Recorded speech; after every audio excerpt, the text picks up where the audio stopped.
Hello and welcome to Kingdom of Context. Hey, today we are going to be reviewing live a what I consider to be a fairly historic cultural event of this day. Candace Owens versus Andrew Wilson, not because of the two people involved, but because of the subject matter. They're debating the Charlie Kirk case. Charlie Kirk was assassinated last year in September, I believe, September 10th, I think, and it's been controversy ever since. People have been people have been polarized on one side of the discussion or another. But I think the reason why it deserves review, commentary, and some attention is because it actually is a symptom, if you will, of a larger issue going on within the American church, where the mainstream narrative is that um, Charlie Kirk was assassinated by a lone gunman who was part of the Rainbow Mafia, who was a homosexual persuasion. That's the claims they're making about him. But in the last 10 or 11 months, there's been a lot of information that's come out. A lot of people beyond just the FBI, beyond the local authorities in Utah where the event took place. A lot of people have been investigating this, not just Candace Owens, a lot of people have, and because there's so much information that the government investigators, the local investigators are not talking about. A lot of unusual things happened immediately during the panic of the event and the moments after, the days after. And they're probably going to be talking about many of those details in this debate today. But the bigger issue that's been drawn out of this is this rabid support for the political state of Israel as today, regardless of the behavior of whatever the political state of Israel does. It's a greater support shown within the church for the state of Israel than you even see for the United States of America. And there's a lot of people that are divided over the United States of America's international political and military actions. And in the same way, people are divided over Israel's political, military, international actions with its neighbors and with other countries, its policies in the U.S., its influence in the U.S., and this is a huge cultural debate because it is being supported by so many churches, specifically based off of an ideology that has sprung up in the church over the last 300-400 years, which is called Zionism, or in Christianese language, they refer to it as dispensational theology. Now, the concept of dispensational theology will throw you at first because you hear that term and you don't think to yourself, well, how does this have to do anything with politics? I thought dispensation theology was just at its core the idea that God deals differently in different dispensations of grace with different people groups throughout time. Yes, at its core, that's the idea, but attached to that idea and many of the framework, even all the way back to the 1600s, many of the people that started promoting this idea, attached to it was a British support for creating a nation state of Israel in the land of Israel, which at the time was called Palestine. And then in the early 1900s, there was some large political moves that were made to create this reality that we now see as the nation state of Israel today. And it has that same type of teaching and support is also being taught in many of the seminaries that trains up pastors for American churches today. So this political narrative is being infused into a lot of Christian teaching in churches today. So this is why you'll hear Christians walking around saying, we must support Israel. We'll be blessed if we support Israel. They're not speaking about the idea of Israel as the body of Christ, who's grafted into the root, which is Christ, of this vine.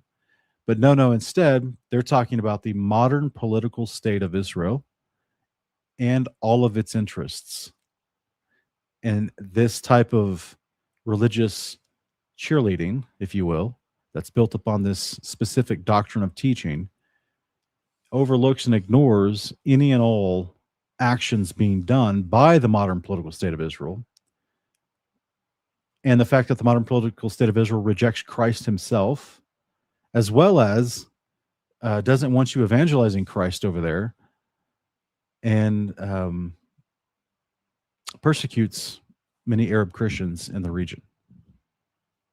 This would be akin to trying to get the body of believers in the days of Isaiah to be sympathetic to the Baal worshipers and say, well, they're Israel. Oh, but it's the northern house. They're Israel. Oh, yeah, we know that they set up idols to Baal, the golden calves. We know that they've set those up. But they're still Israel. We're going to support Israel, right? We got to bless Israel. Meanwhile, Yahweh sent in his prophets to chastise and tell them to turn to repentance and that they're apostate and they're going to be scattered, that they're wicked. He doesn't like their foreign alliances with Assyria. He doesn't like their worship to foreign gods, their abandonment of faith in Yahweh and the prophets of Yahweh. So this is why it means a lot. It means a lot of politically in the cultural milieu and conversation within the United States for modern Christians. Do we love all peoples of all races? Of course, this is what we're called to do. We're called to bring the hope of the gospel to them. Do we support wickedness? No, we don't. Are we to be able to judge righteously, to determine what is good and what is bad? What's a good political action? What's a bad political action? How is a country treating its neighbors versus, oh, well, regardless, this is kind of the blank check that's written politically oftentimes with dispensation theology. They'll just say, well, don't look at the bad things that's happening in the Middle East right now. Just remember you're supposed to bless Israel. And that type of rhetoric, that's not what the Bible teaches us to be, right? That is we're not supposed to endorse wickedness. Not in our own country, not in other countries. So it is a huge political topic. And as a result of that, the other side of the conversation with this Candace Owens, Andrew Wilson debate over the death of Charlie Kirk is that Charlie Kirk's assassination, his death, the other side of the argument is that it wasn't just some gay protester who was sympathetic to the Rainbow Mafia and is involved in dressing up and playing perverted dress-up games, but instead was a sophisticated operation carried out by either the United States government or a foreign government in collusion with the United States government, specifically Israel. That is the arguments. That is where much of the evidence leads to the discussion. Now, hopefully, they're going to debate the evidence. I don't know exactly what they're going to do. Hopefully, they'll be debating the evidence because there's a lot of it. Okay. I don't know why that's there. One second.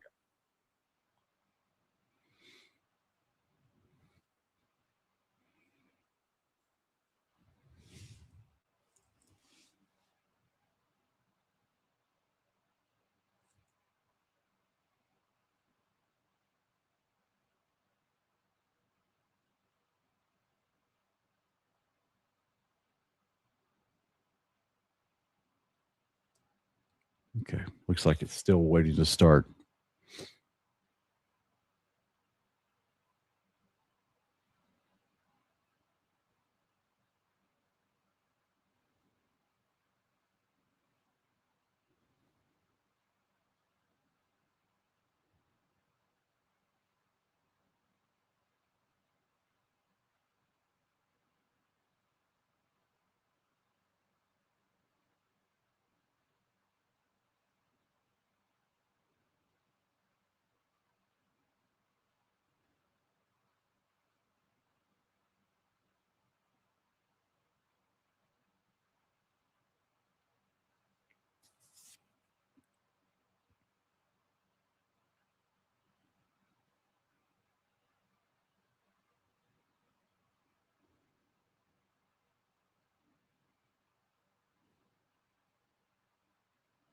Yeah, that's right. There is over 100,000 people waiting for her stream right now. That's just on her channel. There's like 28,000 waiting on Patrick McDavid's channel. There's like 10,000 waiting on the Crucible channel. There's a lot.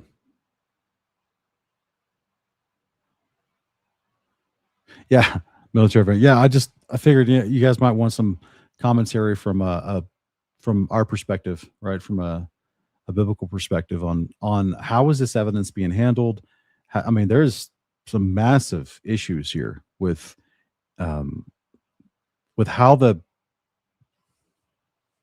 discourse has taken place from the organization that Charlie Kirk used to run, TPUSA, from the public declarations from the investigators that are the government investigators, how the even stuff, little stuff like how the defense attorney was chosen. There's just a massive amount of issues here. How they paved over the crime scene within 48 hours. Uh, the vehicle that took Charlie Kirk to the hospital was stripped and cleaned and sold instead of being put into evidence. Like Charlie Kirk's blood, all the artifacts, everything involved with his shirt. They don't know where his shirt is, the one that he was supposedly shot in. There's so many issues. There's so many issues wrong um, with this thing that normal investigation procedures and tactics were not done at all. And there was people standing up as soon as it happened saying that they did it, police trying to arrest them. There's other people running off of rooftops. there's there's chaos. It was weird. It was weird. There was people standing up and cheering. There was people that are um, claiming that they saw the shooter uh, walking through neighborhoods after the fact. The police say they can place his car at the scene, but they don't. Are unwilling to provide his GPS data or his phone data or any modern sophisticated data tracing concepts that they already have in place to show that he was where they say he was. There's just a lot of issues with this. No way but Yahweh. Thank you so much for the super chat, man. I appreciate that. And you're actually right, bond servant. Like this, that's why I said it's a cultural historic event. It is bigger than JFK. It is because of the implications of JFK announced the coming threat to the military industrial complex and how these secret societies need to be disbanded. These secret societies that are that are intrinsically a part of the intelligence agencies, how they needed to be disbanded. And he was assassinated publicly. Um, Likewise, in the months leading up to Charlie Kirk's assassination, he was publicly talking about the US's alliance and involvement with Israel and this warmongering, trying to go to war with Iran. And apparently, he was at the White House publicly telling people, "Hey, we don't need to go to Iran." That he was telling his donors at his own organization, TPUSA, that they were not going to be toting the line for propaganda just because some of the donors were sympathetic to Israel and were, of a Jewish cultural background. And he didn't want to be involved in all that. He was withdrawing from that open public support of Israel's government because of what they're doing in Palestine and what they're doing to the neighbors around them. So, issue.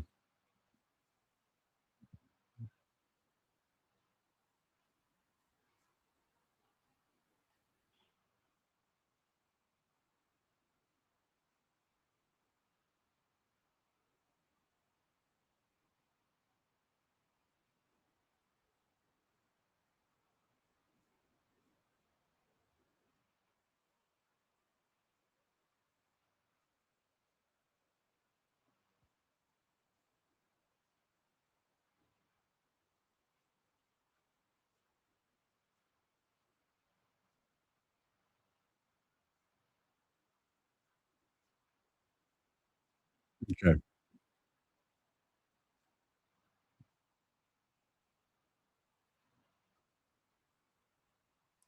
let's try this again.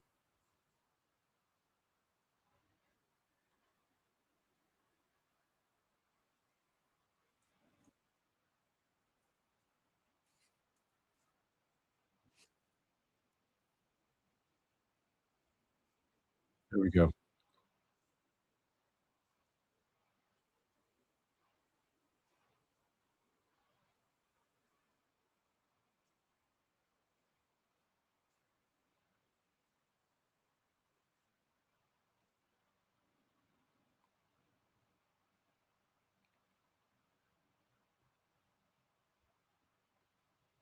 Okay, how about now?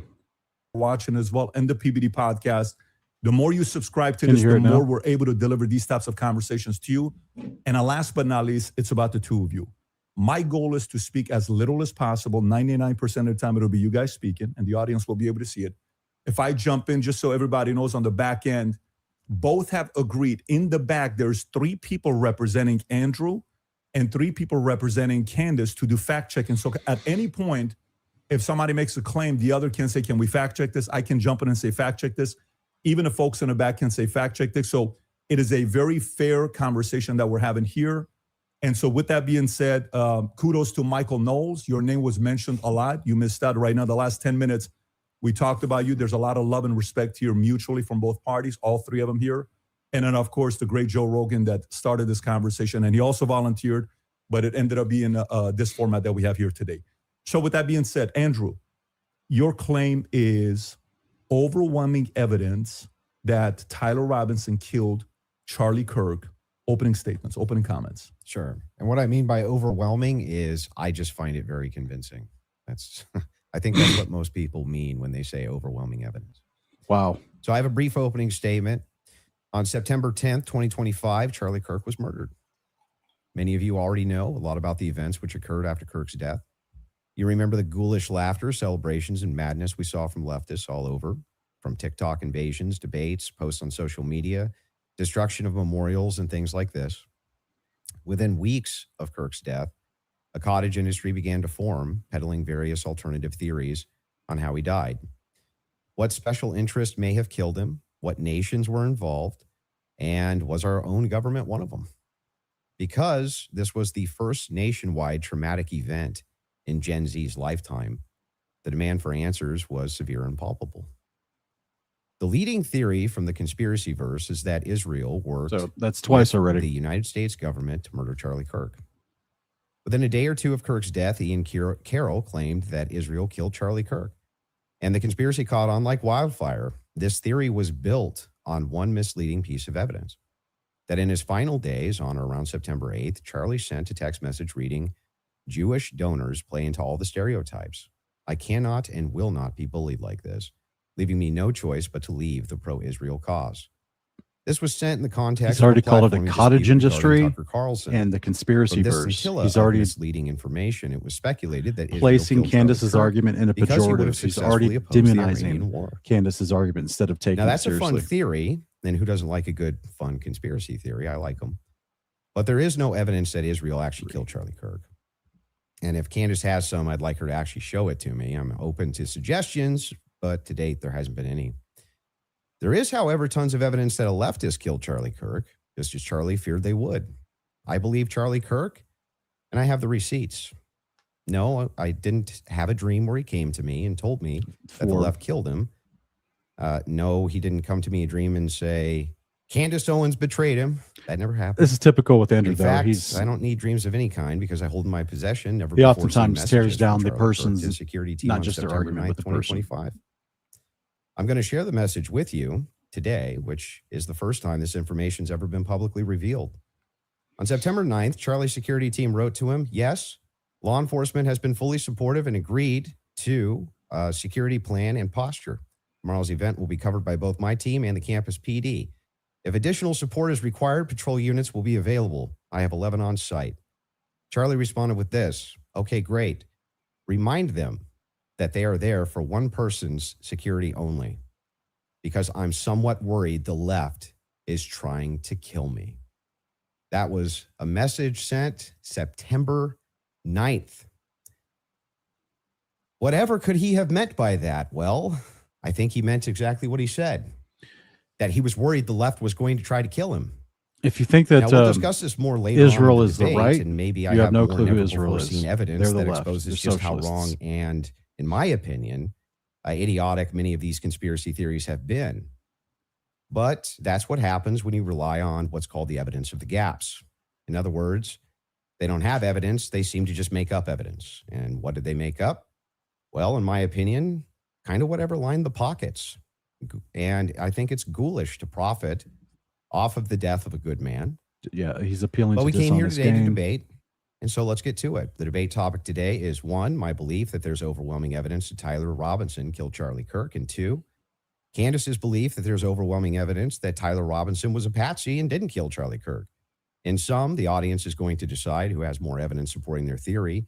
My theory is that the state is correct that Tyler Robinson is the killer, at least based on evidence so far, and Candace's theory that Tyler Robinson is not the killer and he's a patsy set up by the feds. To be clear, this is not a question of reasonable doubt. If it was reasonable doubt, and that's all it was, and that's all Candace was proffering, I wouldn't even be here having the debate with her. It's fair to have doubts, as a trial has yet to occur, and the state hasn't even begun to try to prove their case beyond a reasonable doubt. But Candace makes a more forceful claim. She claims that there's more evidence that Tyler is not guilty of murder and was set up as a patsy. I do think it's a good strategy And that I he just reads think that this that's instead of absurd. just talking And she openly. will not be able to demonstrate that in any way. I hope In Candace fact, does the she has same. I almost hope no she has real her evidence thoughts at all of her organized. theory, whereas my theory is supported by compelling witness testimony, physical evidence, multiple confessions, all of which are independently compelling, but which are even more convincing as each piece of evidence corroborates the others. You'll notice the term overwhelming was included in both theories. This is because Candace demanded I defend my use of that term, which I think is fair, in describing the evidence against Tyler Robinson. She, on the other hand, only wanted to defend her theory as merely viable. That is, until I showed her clips in which she said she believed the evidence of her theory, that Tyler Robinson's a patsy, was supported by overwhelming evidence. Only then did she agree to defend that position. Regardless, we're both defending the claim that there's overwhelming evidence on our side, so it's worth defining that term. When I say the evidence against Robinson's overwhelming, all I'm saying is that I mean that as of right now, I find it very convincing. I see almost no evidence at all, only speculation on verified claims and suggestions of things that could merely be hypothetically possible. Dreams, vibes, feelings, things like this. Almost done, by the way. I have no problem defending the state's case and welcome Candace bringing up any challenges she would like. But if I'm honest, the reason I was willing to pay the $300,000 for this debate was to finally have a chance for someone to demand Candace be held accountable for the unbelievable theories and claims she's been making.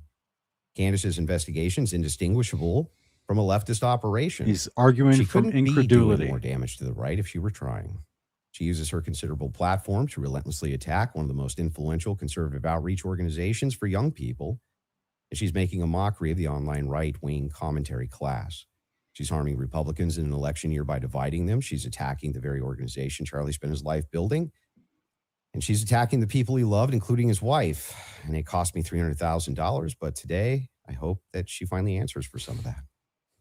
Thank you, Andrew. Saying that the Candace? evidence is Get it out of your overwhelming, system. but it's Okay, convincing. Okay, great. Well, I'm not and going that to waste her time with she the has no preamble because I evidence think I just want to get to is the substance of the incredulity. debate. And It's- I it's will a just ridiculous speak to the debate audience. fallacy. I've obviously had an audience since we've been covering this case. People know that there was a personal friendship between me and Charlie, and diminishing the pursuit of something that makes sense regarding what happened on September 10th.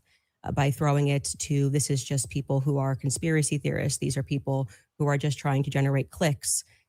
I don't think that people should be satisfied by that. I want people to remember that it's important to think. We've been lied to by the government a great many times over, just the last couple of years, if you just think of the things that we've learned about our government. And I do want to say this. What's been the most disturbing element, I think, for everyone is that not only does the narrative not make any sense, which I'm going to demonstrate, I don't need to waste time with the preamble going through the points or trying to insult you or pretending that I've been running a podcast saying it's just dreams and vibes like I'm Miss Cleo. And that's the reason why it's taking so many influencers. It looks like $1 billion industry of influencers to dispute everything Candace says. It's not because I'm on my platform saying I had a dream last night. I don't think I think that diminishes you as an argument. Obviously, we have presented a lot of evidence. You just presented a text message and said, this is evidence. Well, that's how this entire thing began. You're talking about how Israel got into the conversation. It was because immediately after Charlie died, Look, one of the I don't first agree things with we saw everything was this Candace said, push but to make Andrew us Wilson's all dismissiveness think and remember is- how much he loved Israel. It's because the is not prime minister respectable. of Israel, who's fighting like a 27 front war, felt that he needed to come do a little mini tour and to be strangely to state that I did not kill Charlie Kirk, but nobody was having that thought that I can remember. Nobody was going, I wonder if Bibi Netanyahu killed Charlie Kirk. And then we had a round of influencers who lied and said Charlie was not changing on Israel, that he wasn't having any disagreements regarding that topic, that the day he died, he just loved Israel so much. And I demonstrated via a text message, which you just mentioned, and you're now contextualizing and pretending it was just about Tucker Carlson, which is not true. It was a part of a broader shift that Charlie was having over the last, I would say, actually on your show, it began since October 7th, which is when I began asking myself more questions about Israel as well. And so, yeah, when all of these things happen in the immediate aftermath, and then I drop a text message after everyone is denying that, Tucker Carlson then comes out and confirms the conversations that he had with Charlie. Megyn Kelly then comes out and confirms the private conversations that she had with Charlie. People then begin to ask a reasonable question, which is, why are we lying about this? If they were forthcoming with that and they had said, hey, yeah, Charlie was starting to ask questions. I think after October 7th, it's reasonable that people are starting to re-examine our relationship with Israel. We wouldn't be here today. But it has been lie after lie after lie, debunk after debunk after debunk. Yes, I did share that I had a dream that Charlie was betrayed. It's not a dream anymore. It's a reality. I look at what the organization has become, the people that they are partnering with, the lies that they are telling, the extraordinary people that they're sending out to say that I hadn't speak to Charlie since 2018, and it begins to look like a conspiracy.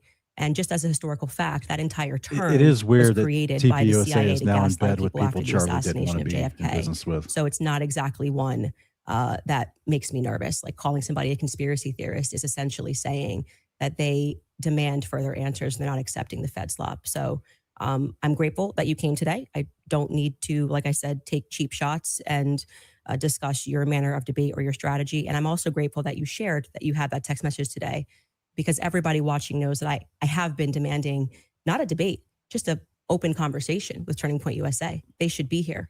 It shouldn't be you in that chair. It should be the person that took Charlie's place, maybe Erica Kirk, maybe Andrew Colbert. He's a spokesperson.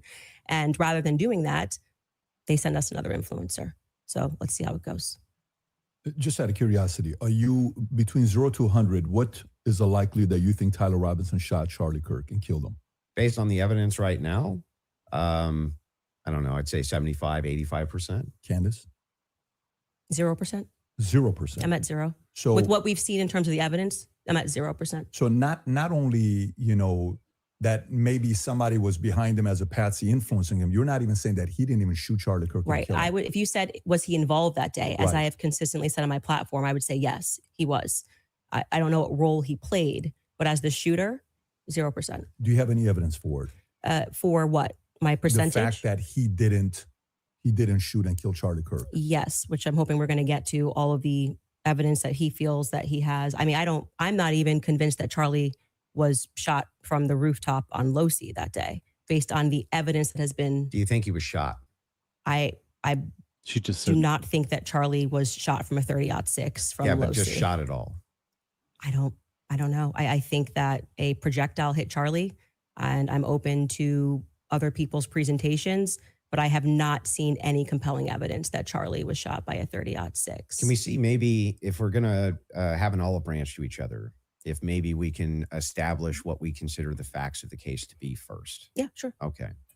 So But olive branch you would have been don't- great during you're your not opening sure if he was actually when you were shot. demonizing her You're and belittling open to her alternative and theories. dismissing He her. was definitely hit with a projectile of some description. If we're talking about was he shot from a gun, a 30-06, I would say definitively no. Okay. It defies common sense to think that he had a Superman neck. And even if he did have a Superman neck, which has been demonstrated, I think actually recently a YouTuber actually set up Valhalla steel cages and shot it and it went through. So under no circumstance will I. So at least not a 30-06. Definitively not. A Okay, 30-06 but you from are Losi, open- 150 feet. No. But you're not necessarily closing off the avenue that he could have been shot at all. With maybe a smaller. Smaller caliber. Okay. And then there's some things that I'm going to make concessions on that I do think we need more answers on, and I'm fine with that. And we can get to those things as I well. thought the evidence The other was thing is overwhelming. in the timeline, one of the things that we dispute, I think, on the timeline is that you think that Robinson drove hours away to a steakhouse in Yes. the timeline. Is that correct? Yes. Okay. And what's the compelling evidence that you think you have there?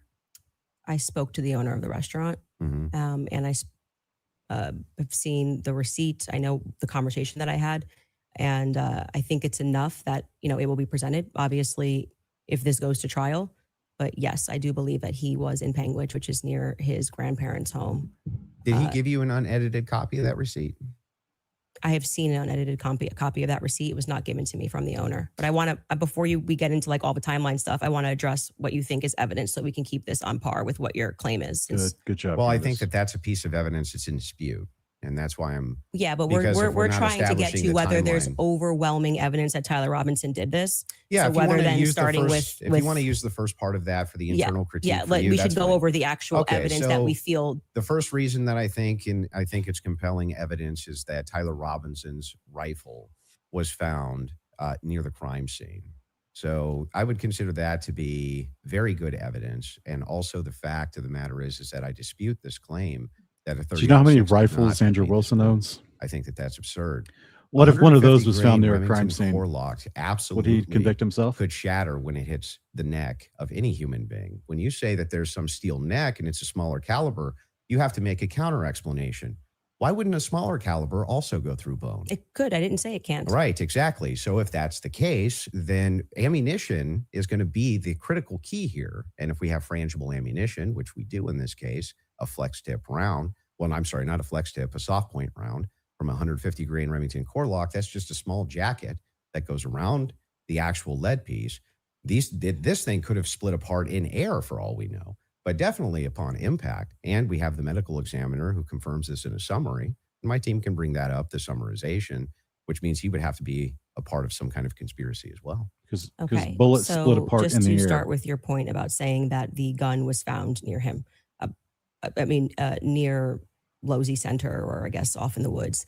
That gun, did you watch the testimony? Did you watch the preliminary we hearing? covered it live. Yeah. Okay, so forgetting what the summary of the medical report was, did you watch the testimony that was given by the Caitlin Oliver, the ATF woman, Samantha Carner, Mhm. any of those people who went into the science of Yes, I recall. You're talking about the bullet when they- analysis? Yeah, when they went into the DNA. Okay, so that's kind of the most relevant part. Okay. I'm not denying, I've never denied on my platform or anywhere else that a gun owned by Tyler Robinson was found near the crime scene, right?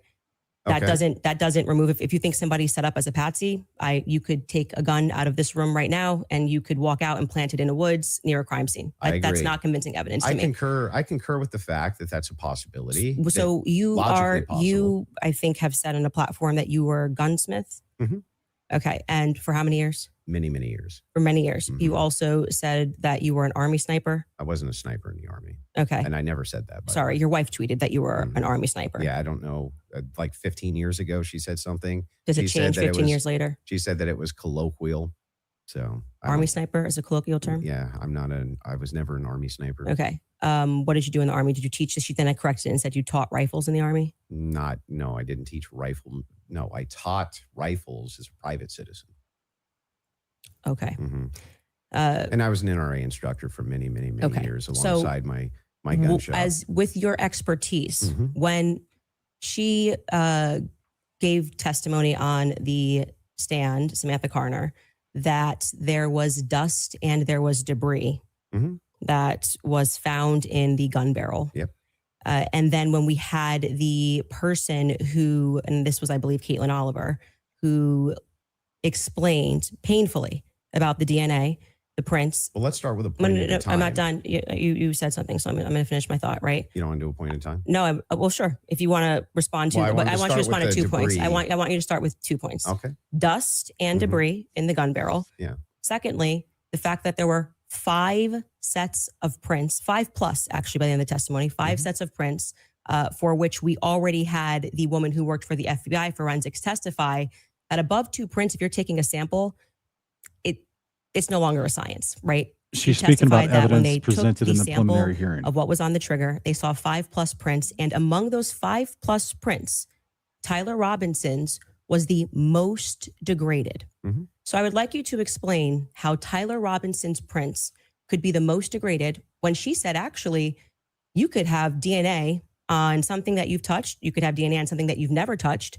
And to get DNA degradation, they've looked at pieces, items 20, 40 years on that don't have degradation.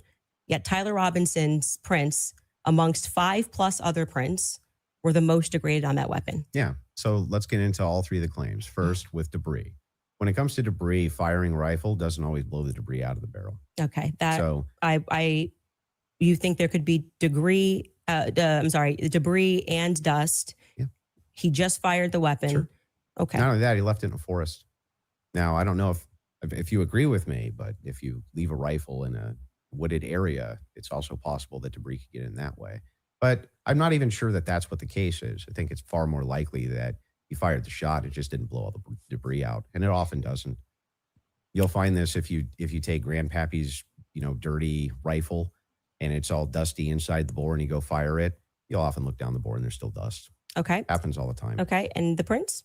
Yeah. So the prints, we don't know all of the details on just yet. We do. It was excruciatingly long testimony on the prints. We don't, because they haven't gone to trial, so we don't know on That's the what print front. But Tyler Andrew has no Robinson's clue DNA what he's was on talking there. about You right made the now. claim that Lance Twiggs' They already DNA presented was the on there, prints and to it the was medical not. report. Well, from when the- she gave the testimony, no, hold on. First, is- let's this is go the whole to your point first point, Candace because that's is bringing wrong. We can this get a up. fact check on that. What do you mean we don't know until it goes to trial about the degraded prints?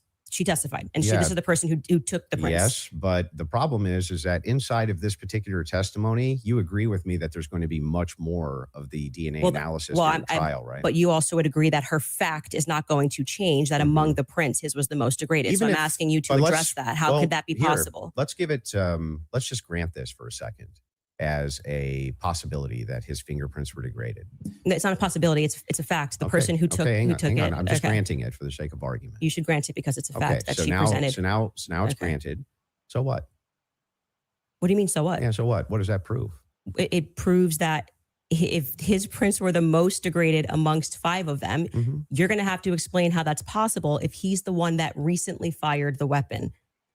Yeah, so wait a second. You're saying that it's an impossibility that if his fingerprints are the most degraded. I'm telling you to explain it. You're the gunsmith. Well, so wait a explain second. How would a gunsmith give an analysis on fingerprints or DNA? Do you think that I work in a DNA laboratory So with your fingerprints? answer is I don't know. You can just say you don't know. But you I don't did. have to. But I did. No, you said so what? So Yeah, say so- I don't know. I but what actually would don't that- have an what explanation would for that, prove, Candace. though, is my question. Well, I think that what it would prove is that it is a more viable theory that people who had stronger prints on the gun may have used it more recently. Did they say who else had fingerprints on the gun? They named Matt Robinson explicitly. Okay. And this was a part of the testimony where she was speaking about how they got samples of elimination samples from the home of Amber Robinson, Matt Robinson, and Lance Twiggs. Those were the 3 names they named. So are you saying that Twiggs Would you like me to fingerprints- finish my statement? I just want to make sure I'm clarifying. I'm trying to finish the answer, but it can't be clarified until the answer comes out of my mouth.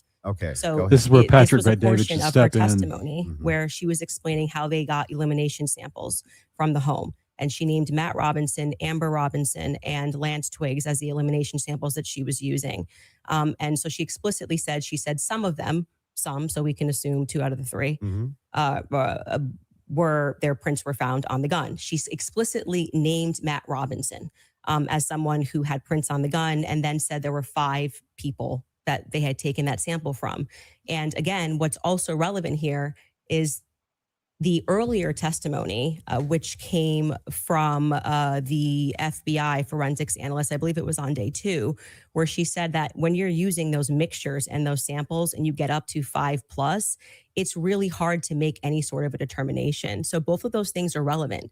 If you can't explain why his prints are the most degraded and you're saying he is the shooter, it's not really a so what. It's an open-ended question that people have a right to pursue. It's not a conspiracy. It's actually proof of my claim that there is evidence that he was set up as a patsy. That wouldn't prove anything about him being a patsy. It said it's evidence to support the claim that he could have been set up as a patsy. So this is why I said earlier, so what? Because Andrew's even not if doing it's too the good case, right now. This doesn't have an explanation for it yet. That doesn't actually give you any evidence in your corner for Tyler Robinson being a patsy. Okay, hang on. I didn't cut you off, right? You would need to actually explain how this would demonstrate Tyler Robinson. This is tied into Robinson being a patsy.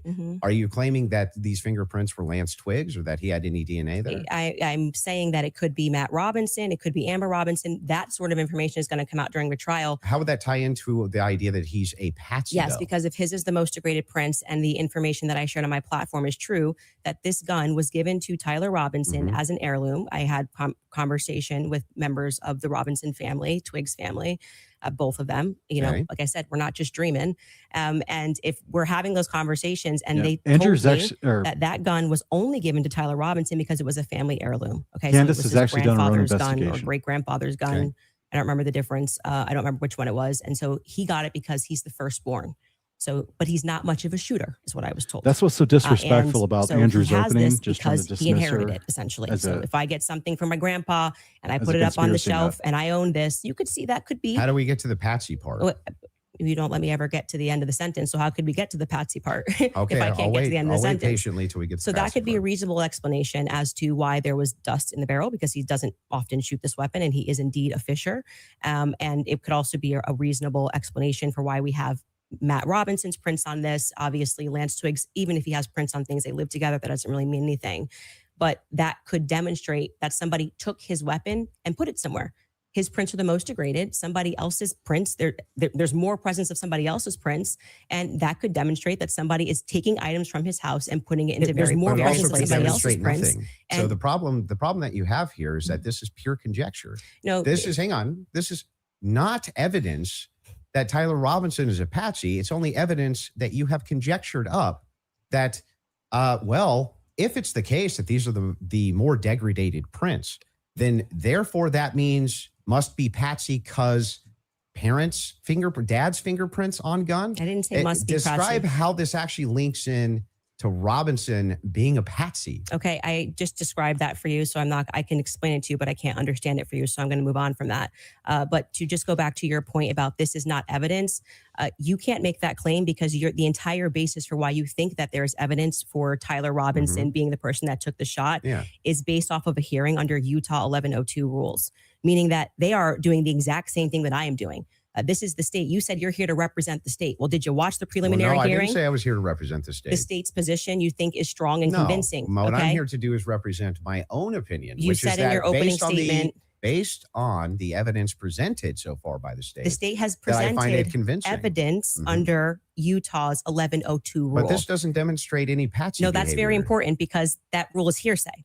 So you can't say at the same time, Great. Candace, you're not allowed to. And what that means under the Utah rule, which I'm sure you know, because I'm sure you watched the preliminary hearing and yourself understand what that means, is that the entire hearing was hearsay. It means none of that information that was presented is going to be allowed. The majority of it, the overwhelming majority of it is not going to be allowed at the trial. They're allowed to present when it's just a probative I hearing. don't think all the evidence that was put in was hearsay. Okay, you didn't watch this case. But not only that, no. This is a huge point. This I is, want to. this is crazy that you don't know We can call for this. a fact check if Yeah, all the evidence we need was more than a put fact in. check. This was every single The day. team in the back is Utah actually rule saying They want to 1102. go there. So they said there's a medical examiner's explanation of the shooting that's in the back. Rob, if you want to pull it up, and then Candace, if anybody from your team wants to pull something up, Andrew has come as into well, this but they're discussion requesting it. completely If you guys got unprepared. it, pull it up so we can show it. And in the interim, is that it? Yeah. So I'll read this. Just what are we looking at, just so we know? Yeah. So this says the bullet, or at least part of it, sequentially perforated the interior left of Mr. Kirk's neck, strap muscles of the left side of the neck. This is a summary, by the way. Left common cartoid on the left internal external jugular veins. The bullet also obliterated the left side C27 vertebrae, transacted the cervical spinal cord. Medical examiner observed a significant portion of Kirk's cervical spinal cord was traumatically absent. Mr. Kirk suffered from other severe injuries, including bilateral, apical, and posterior intercausal hemorrhages, pulmonary, apical hemorrhages, Okay. multiple disruptions to the thyroid, et cetera, et cetera. So the summary of the examination is that he was shot. Okay. That was what they were pulling that up for. Okay. And I'm not disputing that he could have been hit with a projectile.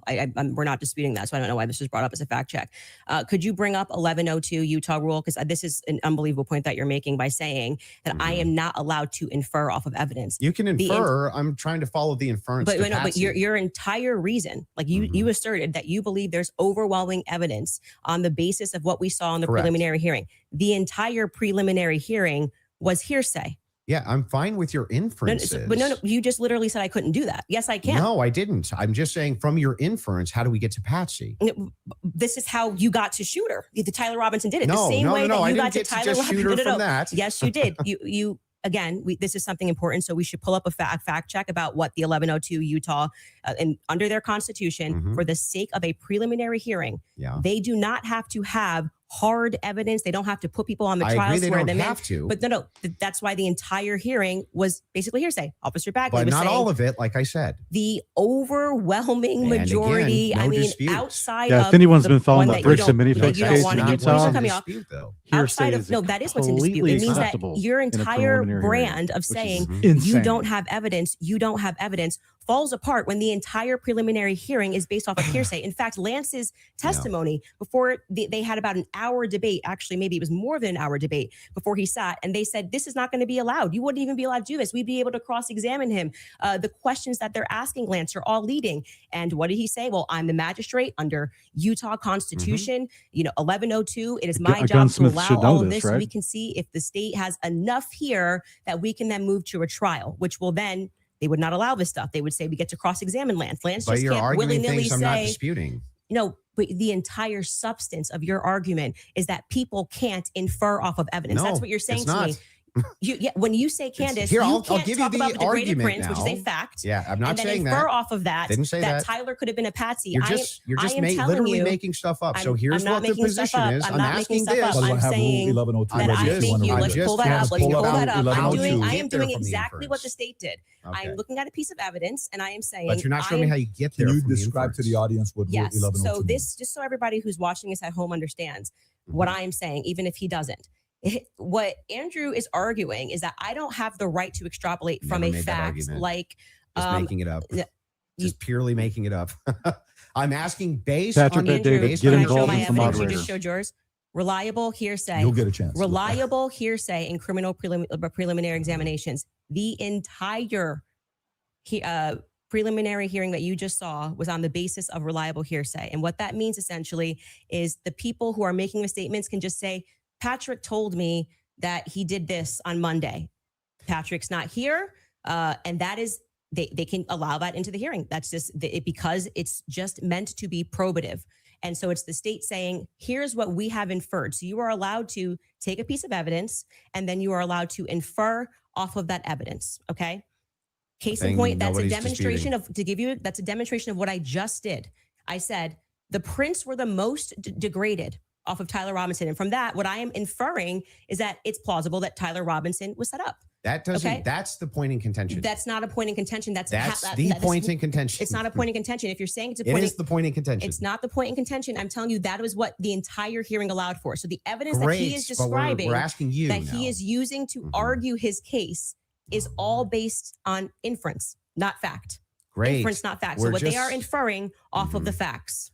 So again, we're going to take this, and I'm just going to even grant it because it's irrelevant. I'm asking how you get to the inference that even if you dispute that piece of evidence, that means patsy. I'm looking for the logical chain for how you She get just to gave that it to you. inference.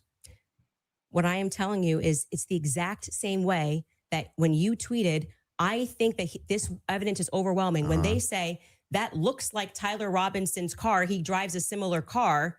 Okay. They are inferring that that's Tyler Robinson. Can you walk me through the inference so that I understand? It's not a fact. It's not a fact. When you show a blurry image, which you kept citing that we have I'm images. talking about your inference that the fingerprints, even if they're degraded, equals patsy. How do you get that inference? I didn't say it equals patsy. I think it is enough evidence that it should be explored, which is exactly what this preliminary was in the inverse. That's not what in dispute. What's in dispute is when you said, I'm using this as evidence that he could have been a patsy. I'm asking, how do you get the inference to patsy from that? Because I hope what they I move am on to saying other is that evidence. it shows that somebody else had more DNA presence on that gun than Tyler Robinson did. Like So it is paving over the crime plausible, which is scene. all they're doing. They're presenting plausibility based off of the facts. Mhm. Okay.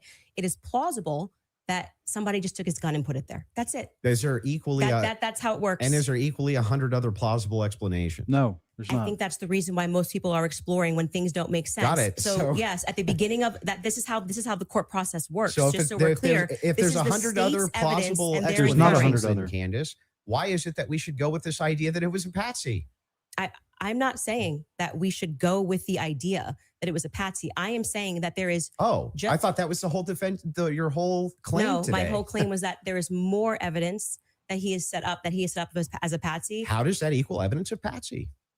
I don't know how many times I can say this. Like I'm saying that I am Yeah. using the Move- exact move same them on, mechanism that PBD. you are Mhm. accepting for Moderator, some reason move in the them on. Utah Move them courtroom, on. right? To say I'm going to look at the evidence and I'm going to infer an alternative theory. So you just saw the states and you're accepting it. And they have not presented any concrete facts. You Andrew's listed on your retorts own aren't even Twitter making that sense what at you this found to point. be convincing was something that looked like his car pulled into the driveway, a blurry image. No, I didn't. The standard white guy coming up the steps that could literally be anyone. This never happened.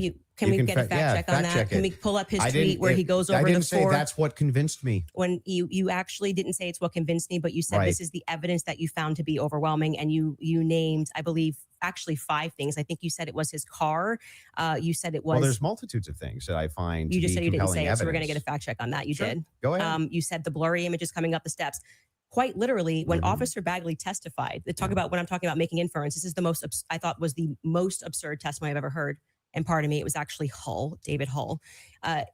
They asked him a question. How did you know the guy in the maroon shirt was the same as the guy that came up the stairs later that was wearing the American flag black shirt? And he said, they're wearing the same shoes. Why is that absurd? That's how you decided these two are the same people. Oh, wow. What a scientific. They're both wearing Converses. Okay. That's an absurd thing to say. That is not evidence that these are the same people if we're both wearing Converses. That was what he said. That's what flew on the stand. But I still don't understand how that would be absurd. If somebody, it's an absurd thing. For instance, if somebody were to change their clothes but keep the same shoes on, wouldn't you utilize the shoes to try to track that person? If the they were idea that on a clothes? college campus, 2 people wearing this totally different outfits, but both wearing Converses can't happen is such an absurdity that I don't even need to argue that. I'm just going to let people deal. Why is it absurd? Just concede that point. Obviously, it's an absurd thing to say. I'm not I know sure, these are the same people because they're both wearing Converse. Yeah, I'm not sure if in context that's what happened. But it even is. if it you is, can get a fact check on it. But even if it is, again, And it was Andrew has no utilizing clue what inferences, he's doing there. Whenever is we're wild. dealing with logic and we're dealing with making, I can't believe he we're going to came take to the this entire collaboration discussion evidence, and then we're going to make with no inferences from that. research. You would do that with any type of logical proposition. Otherwise, you could never have a true or false claim. You just told me I couldn't. So do when that. that never happened. You're just making stuff up. So anyway, when we're talking about logical inferences, what I'm looking for is the logical inferences that you have that Tyler Robinson's a patsy based on the totality of evidence that you have. We can keep going through your other evidence, but we should find his tweet where he lists the reasons that he was convinced. So let's start with the 30-06. I think that's fine. Your team's looking for. Do you remember how long ago that was? The tweets of the 5. Did you delete it or no? No, Did I you don't delete delete tweets? tweets. Okay, cool. I just look for. He said Unless I it was his misspell. car. It was his. It was the car, and it was definitely the staircase photos, and it was when the trial was going on. She has it. Perfect. If you got Skylar has it. If you want to pull it up so we can see it.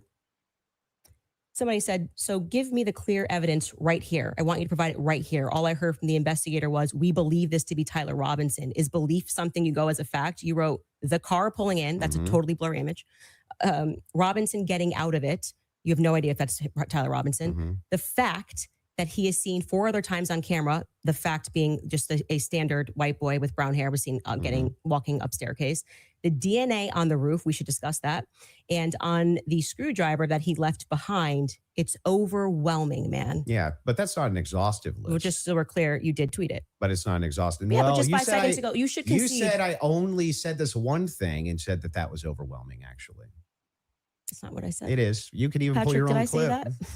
Can you fact check if that was said? Patrick's out to lunch. He doesn't So the remember thing that's anything funny that's here happening. is like we still aren't He's getting barely to there. any of these inferences. So Why are you pivoting? So but just say you well, were I'm wrong. not. It's cool to just say I was wrong. I can say it. I'm not wrong. So back to the tweet aspect here. It was really funny. That's not an exhaustive list of why I find it. I didn't say it was exhaustive. I just said you said it. And on top of it, well, no, you didn't. You said that I only said this one thing and then said based on that it's over. Well, I didn't. You didn't mention that I mentioned the screwdriver, DNA. His own all these tweet other said things. You those never 4 mentioned things any are of that. overwhelming.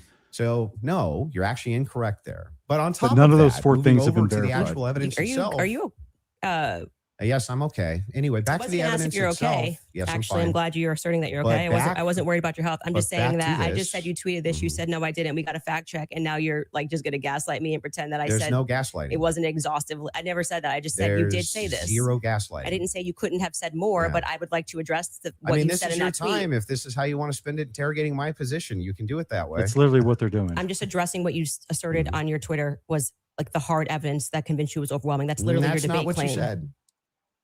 That's not actually, in fact, what happened in that exchange. I was here for it. So what's your position here? Yeah. So my position is that based on all of the evidence, which has been demonstrated, at least all the evidence to my knowledge, that I am actually not seeing anything that's compelling He's as an not. alternative. That's why at the theory. very beginning, I'm not Candace said seeing anything which is someone from convincing me of TPUSA something should be there otherwise because they than what are the state aware is of the presenting as facts of the evidence. case. That's Andrew's my not. position. Andrew's grifting. If Okay. that's what you're asking me. He's So just he's going clout back to what you chasing. did actually tweet, is it fair for me to ask questions about that? Is That's that the evidence. only tweet you're going to ask me about? Well, we're addressing your claim that the evidence is overwhelming, and this is a tweet where you listed what you felt was overwhelming. I think that's fair, but not right? ex- I feel like sure, that's fair, but not exhaustive. Just so you know. and I never said it was Okay. exhaustive, Go even though ahead. you said I did. Sure, whatever you want. But yeah, so going back to that, all of that, as you say to me, well, Candace, why are you addressing and making inferences off of the testimony? No, I never asked you why. You're making inferences. I asked you how, with the inference you made, you got to the conclusion. Okay, so I would like to know how you got to the conclusion. And I'm just going to throw it right back at you because Yeah, for some that's reason fair. you permit yourself to do it. And that's what I'm demonstrating, is that you permit yourself to do it. Mhm. And then you say, when I do it, it's a conspiracy, right? No. How are you able to infer off of blurry staircase images that is Tyler Robinson? Yeah. So in that particular case, what you do is you take that evidence, you combine it with other evidence. So it's not just that Tyler Robinson is seen in the staircase. All of Why are it's you an calling him Tyler inference. Robinson in the staircase? That's what I want to get to. Yeah, because I mean, we'll just use this. If you don't agree that that's Tyler Robinson, then you would just have to humor me. I think it is, so I'm using the name. But why do you think it is? Because I'm you make trying- everybody, you that's call them literally what I'm conspiracy trying to theorists. explain to you. Okay. So if you're asking for my inference, why I think it's Tyler Robinson is because Tyler Robinson said in his text messages, you'll be able to see me on security footage at the campus. Said it in his own messages. On top of that, twigs, yes, you can pull them up if you want to fact check that. He did say.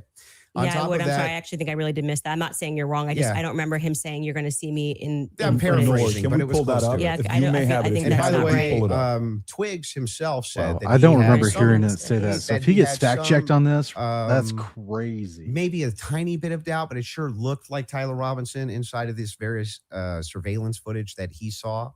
So Lance, sorry. Hang Go ahead. You're on. right. So there's multiple reasons. Are they why going to it stop the is debate for fact that checks? I How are they believe that doing that's this? Tyler Robinson, Mhm. not just because of blurry footage. Did you have a dream?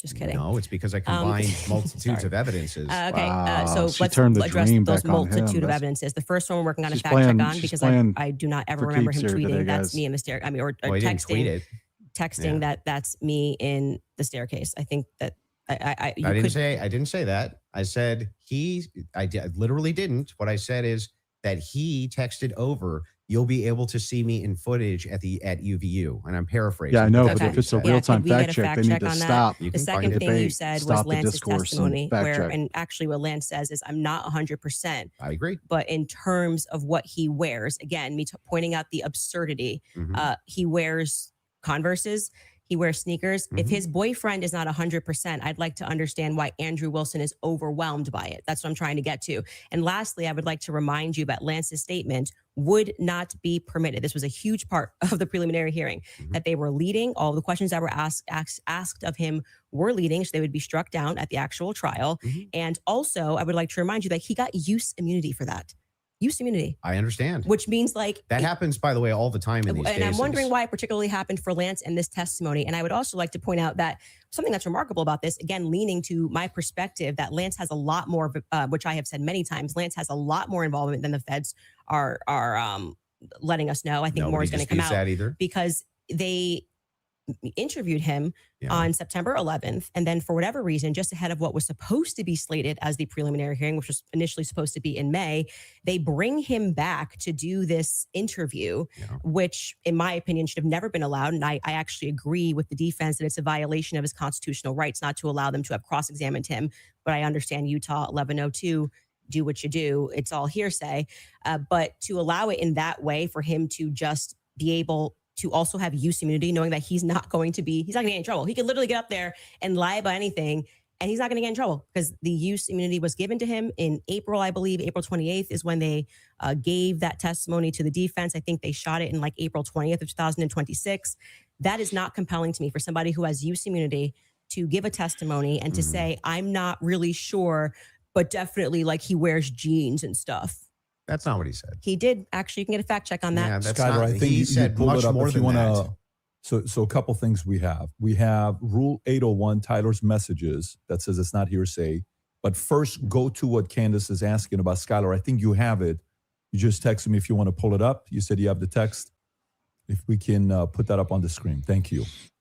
It was me. Look at the pictures from the surveillance footage. It was me. Okay. I literally said to you, it's not an oof. I said I didn't remember this, and I'm happy to have a fact check on that. Okay. I didn't call for the fact check saying you're wrong. I literally said I don't remember that. From the I'm just saying to you, like, I'm trying to be concise for you. And then also bring the 801 that you just said. What was the other one? Yep. The 801, Tyler messages saying it's not hearsay. If you have that as well.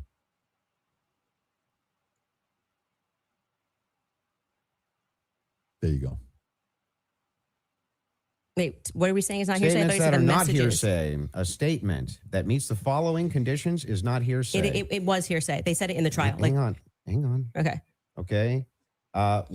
So Candace's argument is that the declarant's testimony, Tyler was there, denies having made the statement. She doesn't know why, forgotten, but he's being set up as the The patsy. declarant's testimony and is offered to rebut. Andrew's the evidence or charge argument is the that declarant Tyler did recently do the shooting fabricated or and is the acted in assassin. recent improper influence or motive in testifying. So then, wouldn't that mean that a bunch of this wasn't hearsay? No, so the issue with his I just want to make sure. Yeah. Would that mean that a bunch of this wasn't hearsay? So the opposing party, which down the line, like I said, they talked about this for about an hour and a half, and they discussed how if Lance was in court and he was giving his first party, giving his testimony as the opposing party, whatever, all of this would be fine. They had an issue with how the questions were being asked and that they were not allowed to cross-examine him. Mm-hmm. So that is why his video testimony would not be accepted in the main trial.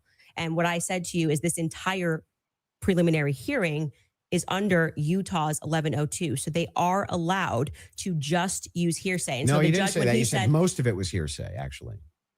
Yeah, The it was. overwhelming majority. Well, I mean, I'm leaning now into my opinion that some scientific aspects, which they kept asserting, like the federal rule 403 or 402, some of those parts were quite Sounds scientific. like you're backtracking quite a bit.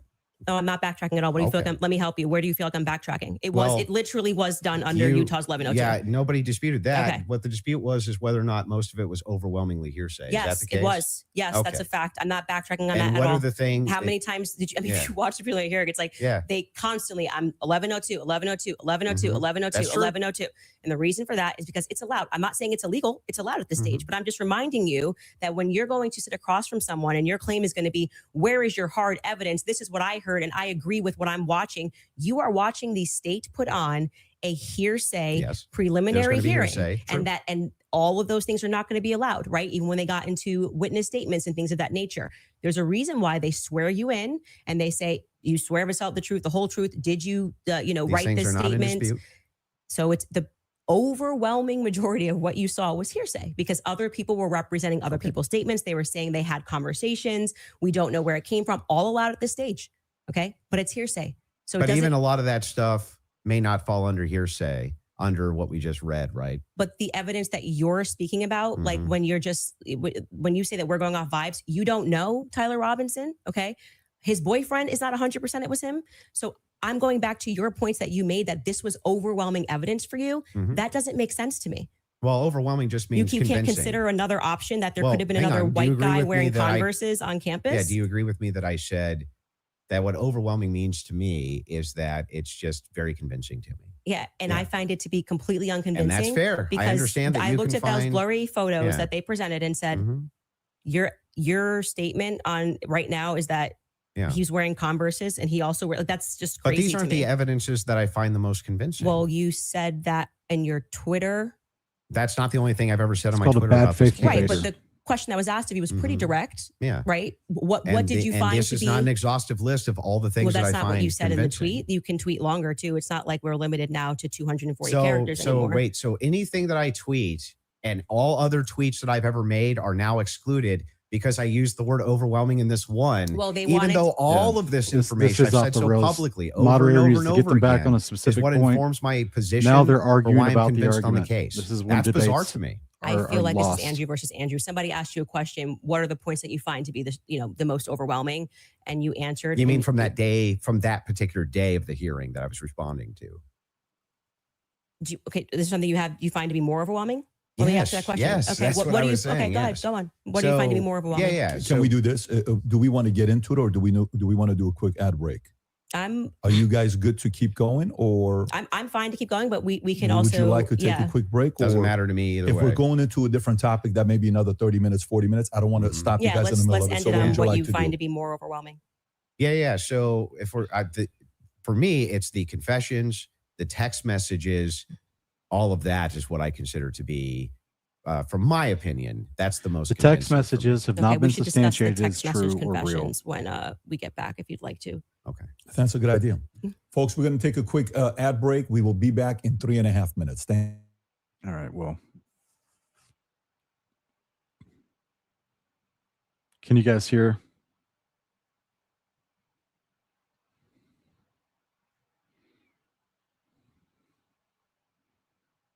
Okay. I think I turned the volume off here for us just to talk and chat a minute.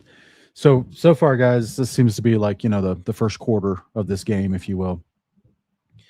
My analysis so far is that you have Andrew Wilson, professional debater, a person that's been hired by TPUSA to teach their public speakers how to debate. Remember how Charlie Kirk was amazing at public debate? Go to college campuses and he would keep things focused on point, avoid distractions, weed through all the debate fallacies, and actually just stick to the truth of the points he was trying to present, calling people back to God, calling people back to faith, calling people back to the values that are found in Scripture, dispelling the lies of socialists and communists and modern day cultural lies that we deal with in the United States. Charlie Kirk was a master at that type of public debate. TPUSA recently has hired Andrew Wilson to teach it was just a one-day session. I'm not saying he's on their staff ongoing, but it was a one-day session where he was hired to come into their organization and teach them how to publicly debate, whomever might be going out into the public to do that, which they have not found a viable replacement in the last 11 months for Charlie, for anyone to go out and do that. Has anyone ever seen a TPUSA clip of them on campus debating anybody, addressing the cultural issues in the last year? No. They're holding women's conferences. They're holding fundraisers, more fundraisers. They raised $250 million in the weeks following Charlie's death, but they're raising more money. The point is, they're doing conferences where they set up a tent that looks exactly where Charlie Kirk was assassinated for people to take selfies in front of for money. Like they set up another situation, another conference to where they set up a glass case with the bloody microphone so that you could go take a picture of the bloody microphone. And it was a fundraiser. They raised like $40 million during that event, putting on display his bloody microphone, instead of just training up people to continue to do what Charlie's vision was, which was to change the culture. And instead, in that time, they've not been continuing Charlie's legacy and what he was doing. So that's where it's been a very weird 11 months of fallout from this public assassination. And I'm seeing in this debate, Andrew stepped up to this debate so far, unless he surprises us. So far, he's stepped up to this debate with a very poor working knowledge of the facts of the case and the preliminary hearing that has recently taken place. And he's accepting the official narrative from the federal government, the things that have been publicly stated by Kash Patel, the director of the FBI, and other people involved in this case, and is dismissing wholesale all the other evidence that personal private investigators have went out and said, hey, wait a minute, there's a ton of other things that are being overlooked, ignored. Many of the things I mentioned at the start of the show. And he's just hand waving, dismissing those as, well, I don't find those convincing. But the public narrative, it's overwhelmingly obvious the public narrative or the federal narrative is correct because he finds those convincing. He's admitted multiple times that he's stepping into this discussion / debate with a strong personal bias, and his lack of engagement with the points that she's bringing up in a substantial, meaningful way is proving to so far. I hope he changes course. I hope he does better. We're only in the first quarter, but so far it seems as if he is here in bad faith. He's not here prepared. He's not here to engage in a meaningful way with the arguments. He's trying to goal shift, burden shift, demonize, call her a conspiracy nut, But strangely, she has all the facts, and he is the one accepting whatever's being told. So that's not how conspiracy nuts work. Conspiracy nuts, by the pejorative, should be the people that do not fact check, that do not have their bases covered, that do not actually know the details of something, but instead believe whatever hearsay happens. And that's what's being demonstrated by Andrew right now. And the opposite is being demonstrated by Candace, where she's come prepared with all the facts, as this has been her life for the last 11 months, studying this case, investigating this case. So I'm seeing one person here seeking the truth. This is my analysis so far. I'm seeing one person here seeking the truth and another person here in bad faith. I hope it changes.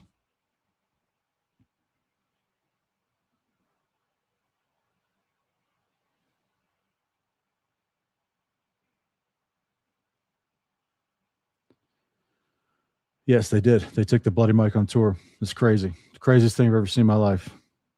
Yeah, I mean, that's like Jackie Onassis, right? JFK's wife, his widow, taking that car, that convertible car that he was shot in, taking that on tour so people could take pictures with it or whatever. It's like the craziest thing I've ever heard in my life. And so she could raise money off of it. It's wild, wild stuff. Yeah, this is another thing, is they had a microphone on him, not just the one he was holding, but they had an actual microphone. And that could be the interesting part about why are they putting because he had two mics. He had one under his shirt and one in his hand. And why are they taking the one on tour under his hand? But they're not even mentioning the one under his shirt. They won't even talk about it. Where is that one? It should still be intact, right? The official claim is that he was shot in the neck. So where's that mic? It should be 100% intact and a part of evidence somewhere. They're not even talking about it. We should already have the data from that mic. We should have the sound from that mic. We should have the data that records the exact second of impact, right? September 10th, 12:23, whatever it was when he was shot.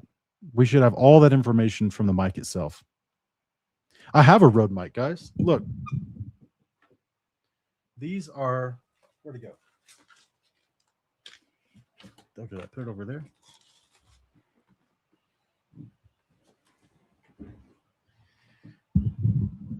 I've been using it and practicing with it for some of our TikTok stuff.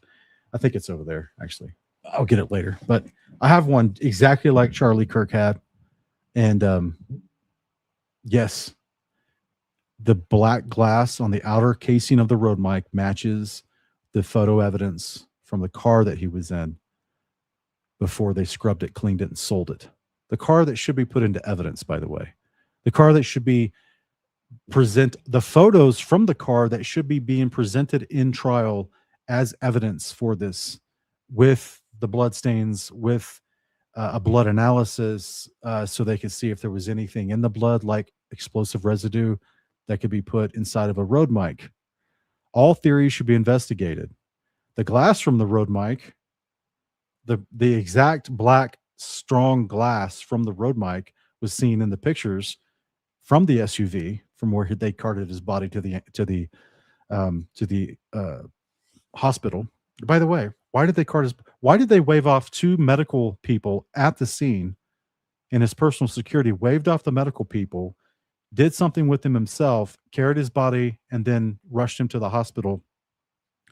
Why did the hospital they rushed him to clear out the wing hours before he even got there? Do you guys know about that? Is that being presented? It's not even being talked about right now.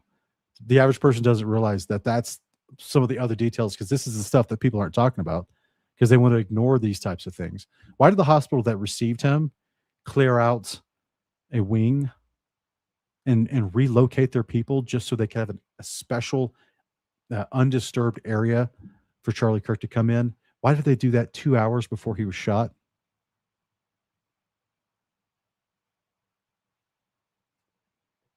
Why wasn't there an ambulance on scene to take him to the hospital? Why didn't his bodyguards immediately let the trained professionals come in, take over, put him in the ambulance? By the way, just an FYI for those of you that are watching The Crucible, there's 30,000 concurrent there watching. Support Andrew Wilson. That's your fans of his. Click that subscribe button and helps him grow his business. If you're watching Candace, I think there's 225 to 250,000 concurrent right now. We'd like to see that 300, 400,000 number on there. Click that button as well to subscribe and share it with your friends and family. And if you're watching it on PBD Podcast, do the same there as well. This allows us to have more conversations like this. The mainstream media hates the fact that we're having these conversations right now. Just so you know, they want to control it. This is free for all. This is what's best for the audience. That's why we like freedom of speech. Having said that, let's go back into the text conversation you were having, right? Okay. Let's stay there, and then we'll go into the cross-examination stuff in about 30 minutes. Okay. That sounds fair. Okay. So yeah, I used basically three pillars for the totality of the evidence. Okay. So if you want to know exactly what those three pillars are, this is going to be the testimony with the text messages and the confessions. This is going to be the physical evidence. And this is going to be the totality of the summary of the case. Okay. Mm-hmm. So right now we're focusing on one of these pillars in my defense, which is fine. I understand that I have to defend my claims as well.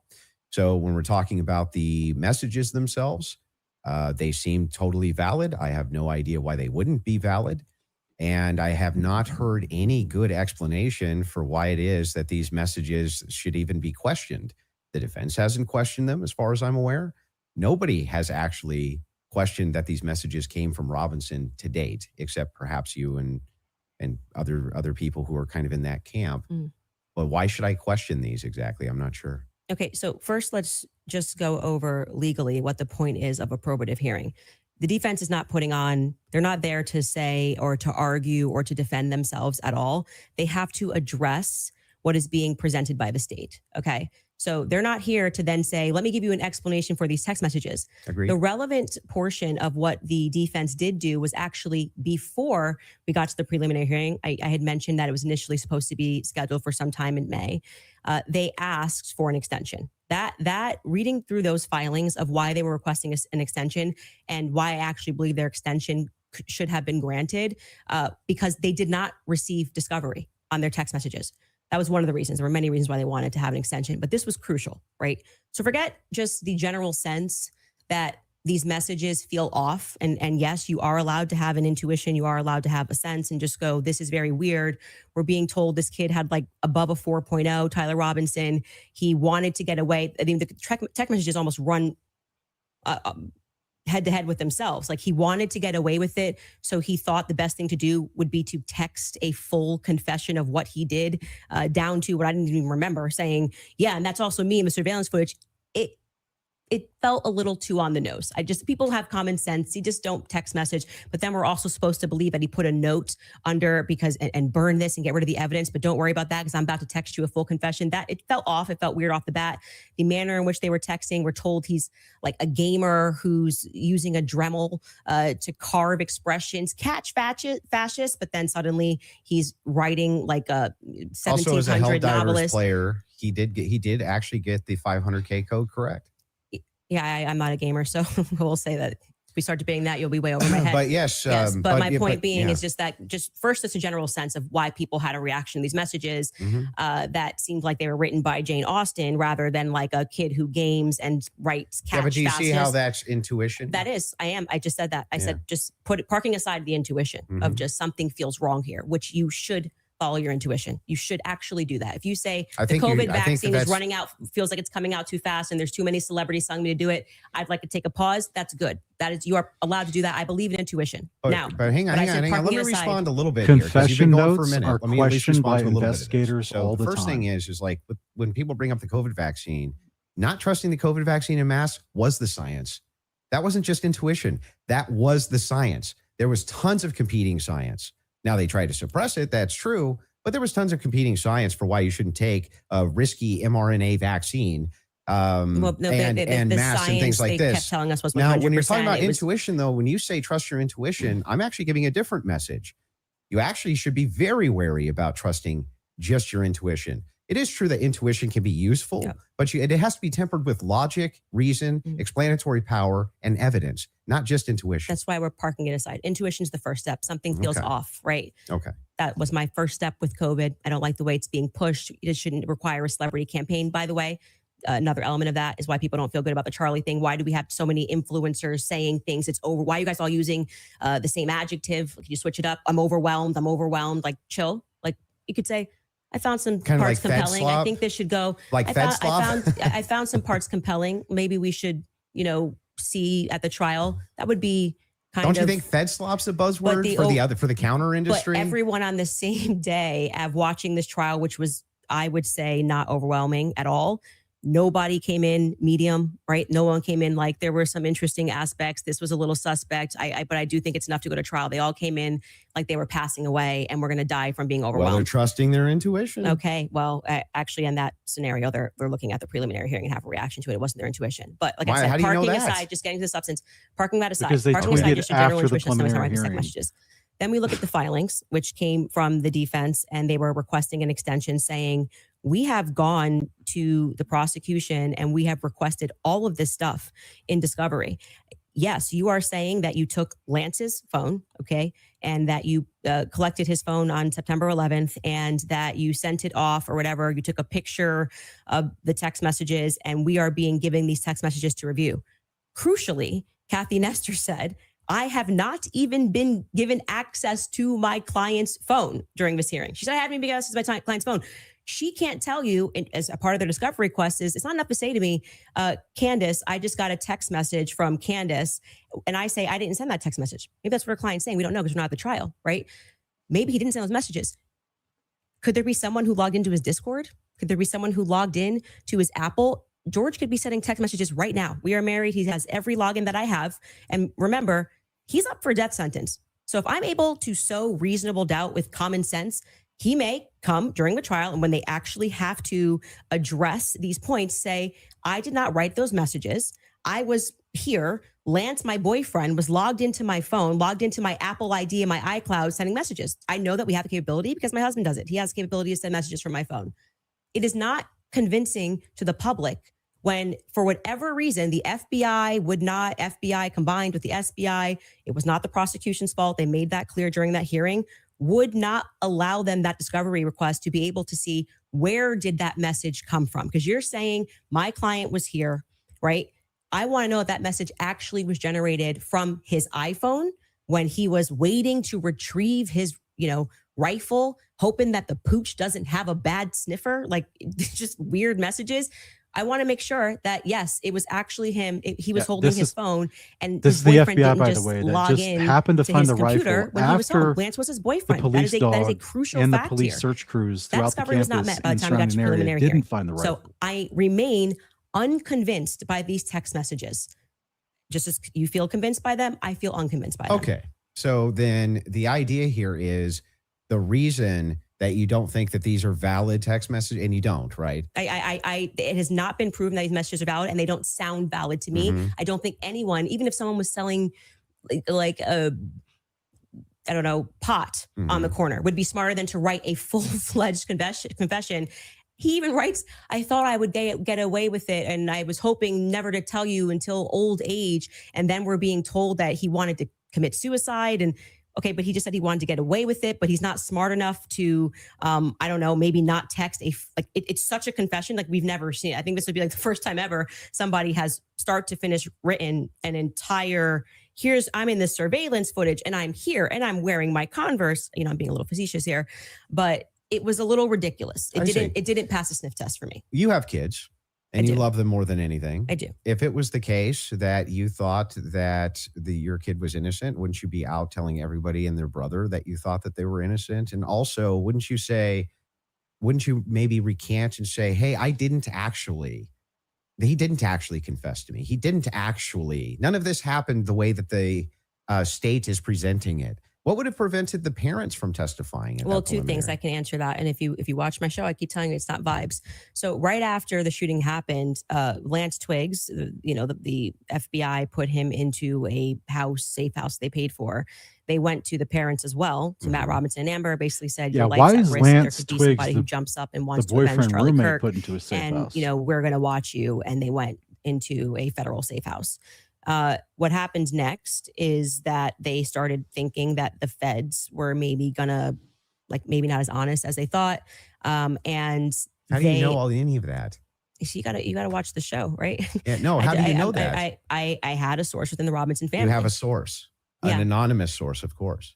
So there's no way for us to verify that what you're saying right now is actually even true. Do you find it to be reliable hearsay? No, I don't find it to be reliable at all. It's just a source. I'm just doing what the prosecution What you're doing did. is a cool story. It's not cool. Well, you must have hated watching the preliminary hearing. You're giving us a cool story. Wait, you're saying that according to your sources, that the reason that the parents haven't recanted any of this. Recanted what? They have no statement from the parents. Wait, I just want to make sure that if it was the case, it was being reported in mainstream media that your father came to you and said, "Hey, is this you? What's going on here?" And then he and one of his buddies took you in where you turned yourself in. You wouldn't go out and be like, "No, that's not what happened." That isn't what happened, though. You're just wrong on this. Okay, maybe I'm paraphrasing. What am I wrong so on? what is your? Sorry, just so I'm wrong clear. in general. Where is your evidence that the parents turned him in? Well, no. I didn't say that. You said there's the mainstream media. I said with a sheriff friend. Yes, but the father did confront him. The father confronted what? Tyler Robinson. And where did you learn this? That the Tyler Well, I mean, that's confronted part him? of the official documents. Our fact checkers can pull that up. But yes. But I'm saying, but when you say official documents, do you mean you saw this on CNN or you saw this play out in the hearing? No, this was one of the things that I went through and fact checked pre-debate. Are you talking about like the charging documents? I think it was it could have been in the charging documents, but we can pull them up. No. And yes, are you disputing this? Do we have that in the back to pull it up? I can already tell you what you're talking about, the charging documents, because this is where we had to figure out where this story came from, because everyone was operating under the assumption that Matt Robinson turned him in.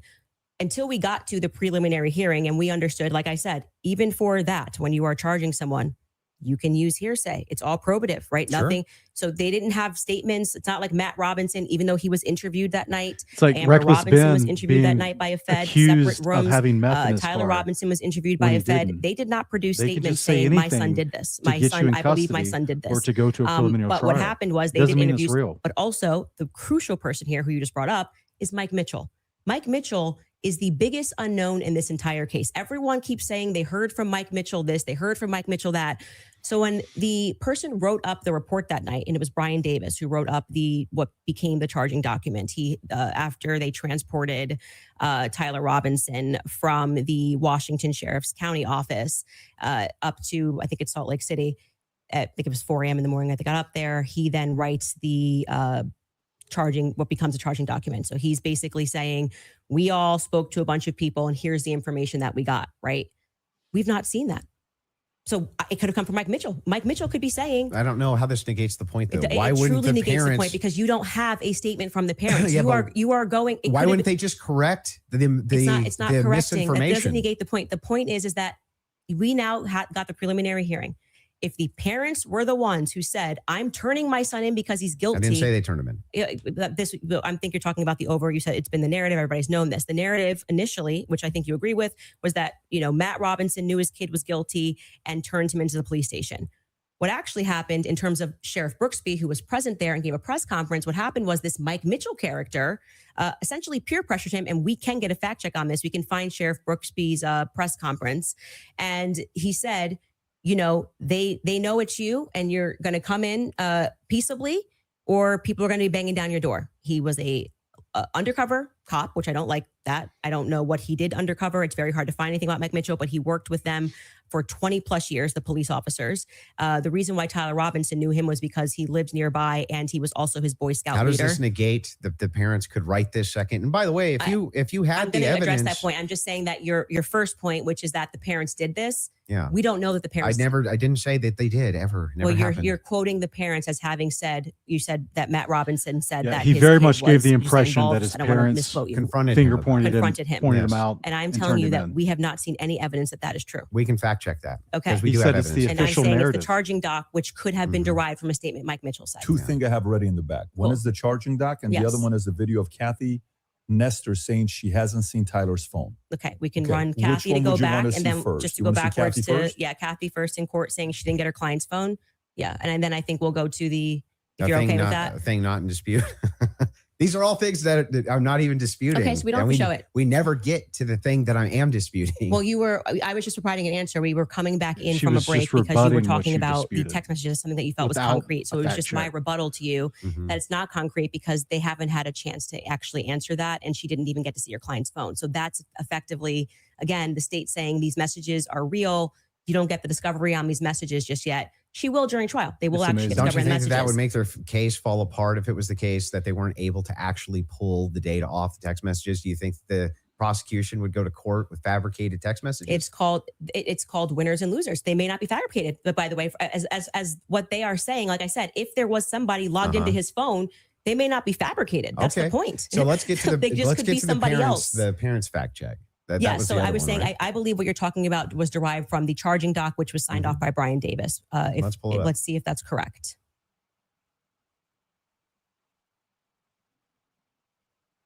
What are we looking at Robinson's mother explained that over the last year or so, I'm sorry. Can you zoom in a here? Is little this bit? the charging I can't doc? see it. Robinson's yes. father reported that when his wife showed him the surveillance image of the suspected shooter in the news, he agreed that it looked like their son. He also believed that the rifle that police suspected the shooter used matched the rifle that was given to his son as a gift.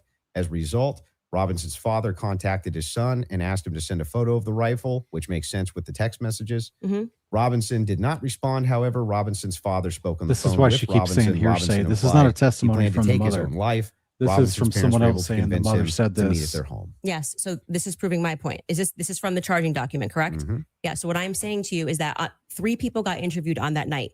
Mike Mitchell got interviewed, Yeah. Amber Robinson got interviewed, and Matt Robinson got interviewed. Of the 3 of them, only one of them actually wrote a statement, which was referred to in this preliminary trial. He came in, I believe, in March, Mike Mitchell, and he wrote a statement, which I find to be very shady that they Got decided it. to bring. But why aren't the parents disputing that? No. Well, first off, That's the question First I've off, been the asking. parents are not going to ever play in court, play to the cameras in court when they have a legal team that is going to be advising them not to speak to the court because your son could go to prison But they're forever. playing to somebody else who's your source. I'm not going to address that. They're 'cause playing to I don't- someone I don't- else I don't who's your think- I don't source, think but it's- won't go publicly tell the If- media yes. this is not true. Well, what I did not say to you that I just said I have a source, so I want to Uh-huh. be very clear and take it from somebody who is involved and permanently sued. When I have to take my lawyer's advice, I mean, there's so many things that I want to respond to when people are speaking about. Yeah, but it's bizarre that they would utilize a source which would get the information to you, but wouldn't just go to the media and be like, actually, that's all wrong. I am telling you that you would nary find a lawyer who would advise you to go to the media. and speak. This mother. Especially when your son is If up I for, thought that my kid was up for death. if I thought that my kid was in any way, shape, or form going to be up, you couldn't shut me up. What? Or my wife, she would be like, that's not true. That's ridiculous. There's no possible, that never happened. These people are lying through their teeth. They'd be public whether you like it or not. Yeah, that's for you and your wife. But when a judge issues a gag order in a case and your son is up for death, and your lawyers could be advising you that if you say anything, you could blow the case, you would have a more responsible consideration. I see. And we're speaking opinion here. You're like, well, I wouldn't care. I'd violate it, and I'd violate the judge's orders and see what would happen. If you have a I'm source, not- it seems like I'm they're not- violating it with them. I'm not speaking to a source, but what I am saying to you is speaking just relevant to what this is. We have not seen any proof that statement that is included in this charging document. I think it is highly likely on the basis of the preliminary hearing that all came from Mike Mitchell, and Mike Mitchell would be a part. He's Based saying, on the statements of it's him parents. saying the parents told me this. The parents could dispute that. That's going to come down the line, right? They're going to be able to seat the parents.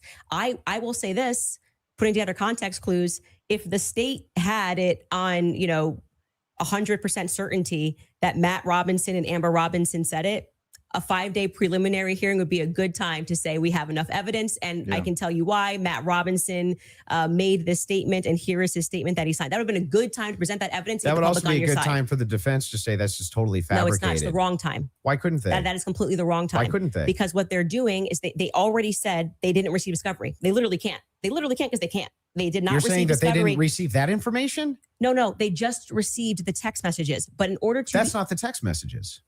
The probative information. Yeah, we're talking about the information that we just reviewed. That's not the text messages. They never presented it. The state never put it on. Yeah, they didn't. The defense could easily still still have presented this. Yeah. No. They could have said they're No. no, You're no, they're not no, allowed to. Are no, you sure? in a preliminary hearing, Yeah. the defense is engaging with whatever evidence the state decides to put on.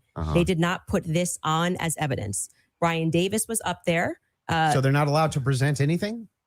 They're responding to the state's I'm asking, evidence. are they allowed to present anything? They are allowed to say, Like if there was a conspiracy that they could prove right then and there, would they present that in one of these hearings? no, It's it not wouldn't the be the right trial. time for I that. disagree. I think It's that not they disagreement. I think You're- that they not only could do it, but they would do it. In Mm. fact, when I talked in depth with my attorney, they said that's exactly, if you had actual evidence that there was fabrications by the feds, that's exactly when you would introduce that. So when in the document that they filed yesterday or a couple of days ago, Mhm. the appropriate, like what you're doing at this stage of the hearing is the state is saying we have enough evidence Yep. that we think this needs to go forth to trial. Hence the reason that there's this extraordinary, we allow hearsay because it doesn't really need to be perfect. It can be enough that we feel like we can move forward. Right.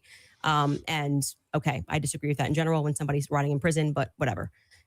The next phase is for them to meet in court and for the defense to essentially present an argument to the state that says, we find this filing to be defective in and of itself. We don't even have to defend ourselves because you, the state, have enough, you know what the laws are on the books, and this filing is defective and you should get rid of these charges because they don't make sense based on what you can decide based on a law on the books.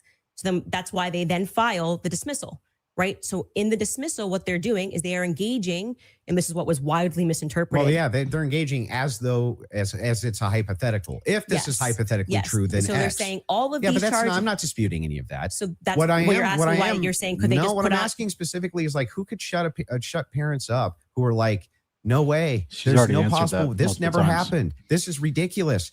They would be shouting it on CNN. They would be shouting it from the rooftops. They would be losing their minds. And you're like, nope, the gag order would be enough to keep them quiet. Not enough for them to talk to your source, but enough to Same keep them thought quiet. crossed I my think mind. that's quite ridiculous. But I'll even concede this whole point to you. Let's just say maybe this was misconstrued, right? If there's a little bit of reason to doubt it because we're still waiting for the evidence for trial. If that's the case, then why not take the same standard for the evidence that you present? You're just waiting for trial. Well, you didn't do that. Wait no a reason second. we're here. Wait a second. I just want to make sure that I got this right. That's your argument to me, right? My argument to you is what? My Sorry. your argument to me Uh-huh. is He that, is all over the hey, place. wait a second, Andrew. This is crazy. There's not enough here that convinces me, right? Well, that's actually my rebuttal to you is that you are saying, why are people engaging in what you term to be conspiracy theories? No. I term it to be thinking. They're Mhm. just thinking because they're recognizing there are a lot of holes in these stories and that this is not strong evidence, right? This is the reason they're doing it. I'm explaining to you, this is the reason that they're doing it. I'm addressing what you view to be Yeah. overwhelming evidence. Mhm. And by the way, I want to be clear, That which what convinces you're- me. yeah, well, but thus far, And this is every just like, point that you doesn't brought convince up, you. every point that you've brought up, did you feel like this is beyond a reasonable doubt? I mean, you realize remember what I said in my he's opening. going to be. It's not beyond a reasonable doubt. Mhm. It's just what I find convincing is what I find overwhelming. So why are you so upset when people say they don't find it if convincing? that was the limitation of the claims that you made, if it was just, wait a second, there's a little bit of problems. There's some problems in this case that I have questions for that I want answers to. So it's- Nobody had a problem, actually. That's what everybody's been Least saying. of all, Andrew. me. I would be the least likely That's literally person what to have an everybody's been issue saying. with you, any of your fans, anybody saying. But In when fact, they I've had bring up tons the evidence Discord of the calls about problems, this. that's when you cry. My position's always conspiracy. been clear. That's when you cry Of course, anti-Semite. conspiracies. That's when you cry, Some of them oh, have they're their nut evidence, jobs, others just working off but vibes. I've Yeah, seen it that's what myself. literally I know people have been conspiracy. In questioning fact, about the this federal government case has in a hundreds of legitimate, thousands of sincere laws about fashion since the conspiracies. start. They see them everywhere. We both know this, right? That's never what the problem is. The problem is when you make claims outside of, well, wait a second. I'm just questioning evidence here. I'm just questioning what the state's case is here. I'm just asking questions. It's when you make claims outside of that, where you claim that there's good evidence or good standards you should believe because, and then it turns out that it's all nonsense or it's wackadoo stuff or it makes no sense. And when we have a chance to cross-examine your evidence that you've presented, I'm going to show a lot of that. A lot of this conjecture that's based on literally nothing, that leads from no inferences whatsoever. Like you couldn't even infer it logically. That's the problem. The problem has never been whether or not you just said, you know, there's not enough in this case so far until we get to the trial. I remain unconvinced. I'm sure there's tons of people who this is hand wave dismissal of all the facts that have come out about how the investigation has been taking place, what's being considered and what's being completely ignored. This is a man who is either here in bad faith, he's here in ignorance, or he's here with ulterior motives. I have no clue what to determine from that. I want to just give him the benefit of the doubt that he's here just in bad faith for the simple grift of getting on a show with Candace Owens and its big viewership, right? Because he admits it, by the way, on his channel. This is not me accusing him of something. He literally admits it and makes jokes about it, how he is the most professional grifter, and they're going to rise to the cultural stratosphere of milieu and conversation with political discourse because he's the greatest grifter. He literally laughs about it and jokes about it on his channel. Okay, so this is not me falsely accusing him of something. He owns this 100% on his channel, right? So I really hope that moderator can get these people back into some coherent points on the discussion. Right now, they're arguing about what was said in the last 5 minutes. Then they go into arguing about, okay, but is this how a court works? Is this how a case preliminary trial works? Like, no, get back to the actual points of discussion about the case, not about the procedures involved in the case. I hope they can get back to it. Remain unconvinced yet until we get to the trial. I think that's fine. I think it's fine. There's people who are convinced too. That's never been my problem. My problem is the claims which are external to that. Okay. I'm not sure I really care if you have a problem with what I think in my own spare time. I don't understand this like lecture that you just gave. But beyond that, what I'm saying is that What the lecture? state is allowed to use. I didn't this is lecture what you. this is what my problem is. You guys are not allowed. Yeah, you guys think while it's still legal. You can. You are allowed to do that. So, but anyway, going back to you saying I wouldn't have a problem. I think I just demonstrated pretty thoroughly that what you claim that you have a problem with is exactly what the state is engaged in at this stage. So it just doesn't make sense. That's not the case. In fact, so if people look and they say, I'm looking at the gun and I see, and I'm inferring this, and someone else says, I'm looking at the gun evidence and I'm inferring that, they're both doing the exact same thing. They're not. You're just saying, I want to do it for the state. That's propositionally false. That is not propositionally I'll explain false. exactly how. When the government releases clips of a person jumping off of a roof approximately 12 to 15 feet high, and they say while he jumped off that roof, there was a 40-inch gun rifle tucked into his shirt and pants, and then he jumped off of a roof, and they'll say no, it was disassembled and put in. Okay, and then he reassembled it without the screwdriver he left on the roof to put it in the woods later. But yet he did jump off a roof, and there's no evidence of him when we see the video of him running to the edge of the building, then jumping off the roof, and there's no evidence that there's anything in his clothing abnormal, like a 40-inch weapon. You understand what that is? That's almost 4 feet, like a 3.5-foot weapon that, oh, you disassembled it. Well, that's still a long barrel. That's still a 30-inch barrel on that gun. Is anyone in the crowd ever owned a rifle? Do you understand how large this is? Do you understand how there was no room within his clothing for him to bend his knees and jump, even disassembled? But and then someone like Andrew and everyone on his side of this argument looks at that and goes, I find that to be either one of two things. I find that to be 100% convincing that it is Tyler Robinson and it is everything the way they says it is, even though none of the facts line up to what they say. Or they say, I find that to be not convincing that it's not Tyler Robinson. I find your critique in this to be a conspiracy theory instead of just acknowledging that this is poor video evidence for the claim. So that's the frustration from the people that are being called conspiracy theorists. This is why it's being called gaslighting. It's COVID all over again. You can see the obviousness of the lie. You can see the lack of evidence to support the claim. But then the other people that are supporting the government narrative is continuing to say, no, just believe it because it's completely overwhelmingly convincing. Look at that. Just look at that. And people are going, I have looked at that, and that looks nothing like what you're saying. It is the case that every proposition is going to have a true or false conclusion, period. That's just logic, right? It's the law of excluded middle. All propositions are going to be true or they're going to be false. When we get into when we're making inferences based on propositions. We can actually come to true conclusions with false premises inside of a proposition. In fact, what we're talking about here is not whether or not you feel that you're convinced by this evidence. But you felt like you were convinced. Right? Sure. But here's the thing. When you ask me my reason, Andrew, why are you convinced by this? I can give you my reasons why I'm convinced by it, why it seems reasonable and rational to me to be convinced. You could even say, but Andrew, I'm just not convinced by it. If that was the limitation of your claims, we wouldn't even be having this conversation. That's why I wanted to have the conversation, in fact, was so that we could move into your actual claims that you've made, which transcend the idea of I'm just asking questions. Before we get into that, your team has one thing they want to show before you go into that. So if you want to pull that up, this is the prosecution filing showing defense had full discovery by April 1st. Oof. They did not. That's not true. Wait a second. Yeah.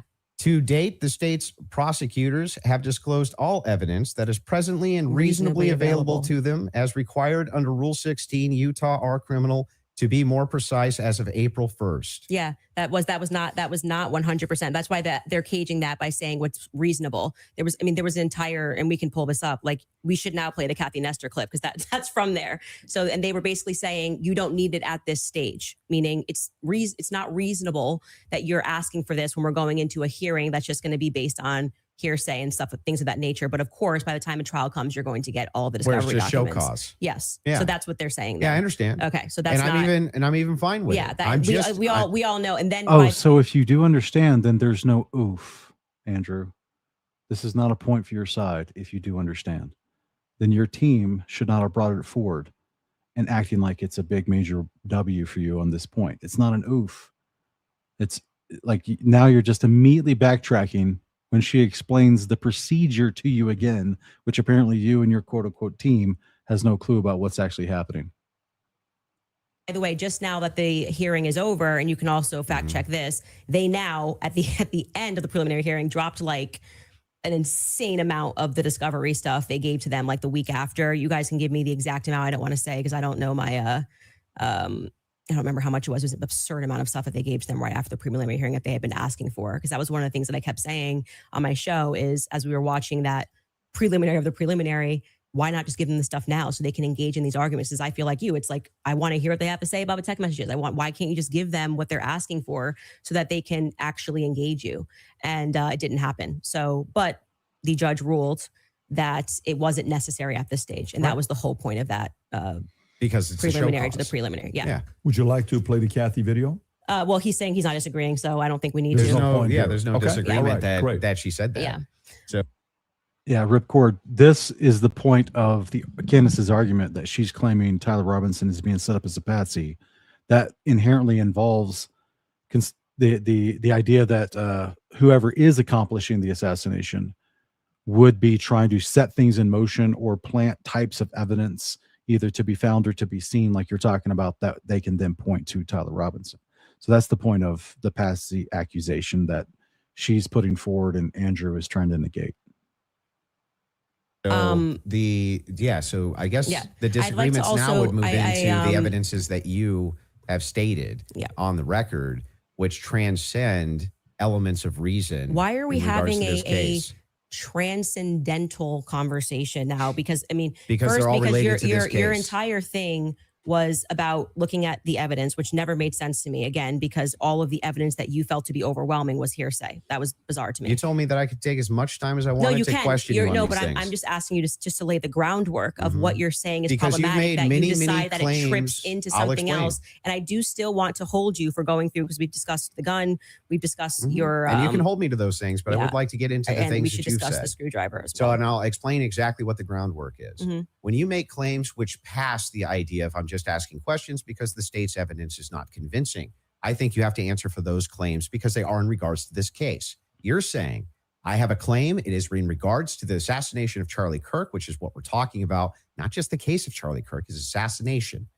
You should have to answer for the claims that you've made in regards to the assassination itself. You should. Yeah, agreed. So if that's the case, then I would like to finally dive into some of that evidence and dive into it. The reason why I started this review today saying that this is a historic cultural event because it represents two sides of things. People that are genuinely seeking the truth of what happened because they saw they saw Charlie Kirk murdered on live television before their eyes, versus an entire group of people that keep saying, oh, just believe what they tell you. And if you question that it was actually this assassination was carried out by anyone other than what they've told you, specifically when evidence points to a foreign operative, like she hasn't even gotten into the fact that there was more than 6 people in the crowd with Israeli numbers and phones. She hasn't even gotten into the Google search history of people looking up Tyler Robinson's address in Hebrew from Lincoln, Nebraska, a month or two before Charlie was shot. Why would that ever be happening if this was all just orchestrated in the mind of Tyler Robinson? She hasn't even gotten into all of this other supplementary evidence that any investigator would look at motive when you're looking for motive and means. So there's 3 concepts when you're trying to solve a murder case. You look for motive. Who's interested in gaining by this, and what capacity would they gain? Means, by what mechanism, what weapon, what concept, or not weapon, but by what ability, whether money, whether obfuscation, whether deception, whether conspiracy, whether assassination, like by what way would they accomplish this crime? And then what is the weapon, right? How did they accomplish this crime? These are the aspects. These are the things that genuine investigation has been taking place over 11 months. That the other side of the narrative, this cultural event, the one that keeps saying, if you question the federal narrative, you're an anti-Semite and you hate Israel and you hate God because you're supposed to bless Israel because it comes from a dispensational theology that we've been addressing and talking about, while ignoring the genuine evidence. If you're a Bible believer and you understand Scripture, study the book of Susanna, where Daniel, a priest, takes on an investigatory role and looks into someone being falsely accused of a crime, to the when he has to go through the motive, the means, and the mechanism, right? What was the crime accomplished by? And all of those things in the investigation, Daniel found to be false, a person being falsely accused, and their accusers were then put to death according to God's law. This is on public trial. God's law is on public trial. It's one of the biggest cases in our cultural lifetime. And we're trying to find out, like, is a matter being established by 2 or 3 witnesses according to the evidence, just like in the law of God, that the priest should investigate the matter thoroughly. And this is what is not, like, when you have a mountain of evidence that's not being included in the investigation, and people are coming up saying, hey, I do want to talk about all this other evidence, all these other weird things that happened, all these other concepts, all these other people involved that the official narrative is not discussing, well, then that's not investigating the matter thoroughly. There becomes a glaringly obvious lack of searching for the actual truth in favor of, well, if the truth could possibly shed bad light or lead to bad actors within a specific country that we want to support politically, and my pastor at church told me I have to bless that country no matter what they do. Now you've just run headlong and blindly into supporting the wicked. This is why going after the truth matters. In the case I mentioned with Susanna, Daniel, guess who the bad actors were? It was his own people. It was leaders of his own people were falsely accusing Susanna of the crime. It wasn't the Babylonians in whom they were in captivity. So this is why the truth matters at all costs. The truth matters. Well, just to be clear, and I'm happy to have you talk about, like I said, publicly, you want to engage in some conspiracies, but I said I want to make sure that we get to the substance of our debate. The substance of our debate is the major is me substance. Demonstrating that all of the quote unquote evidence that you feel that you have, which demonstrates that Tyler Robinson shot Charlie Kirk. You don't find convincing. I get it. It's been invalidated by the testimony that we saw. And in your answer for when I explained to you that he had the most degraded prints was, I don't know. Okay, well, then there lies my ability to process that. It's just fine for you to not be convinced up to this point. All of your viewers, everybody watching, nobody's you're conceding. Nobody's giving a dispute that if all your claims ever were just up to now, the evidence that the state's given, I'm just kind of not convinced. That is not what's been happening. What's actually been happening is that you've made tons of claims in regards to this case and in regards to the Kirk assassination, which are far above and beyond, I just doubt, the state's theory.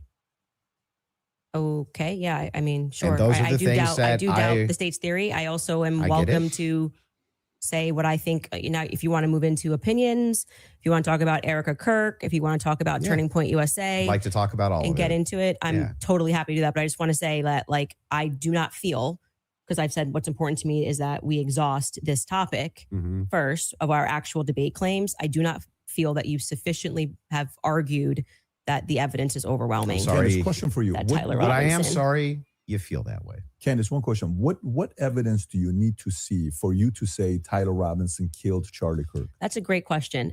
So I actually expected in this preliminary hearing, actually the inverse of what he was saying is true, right?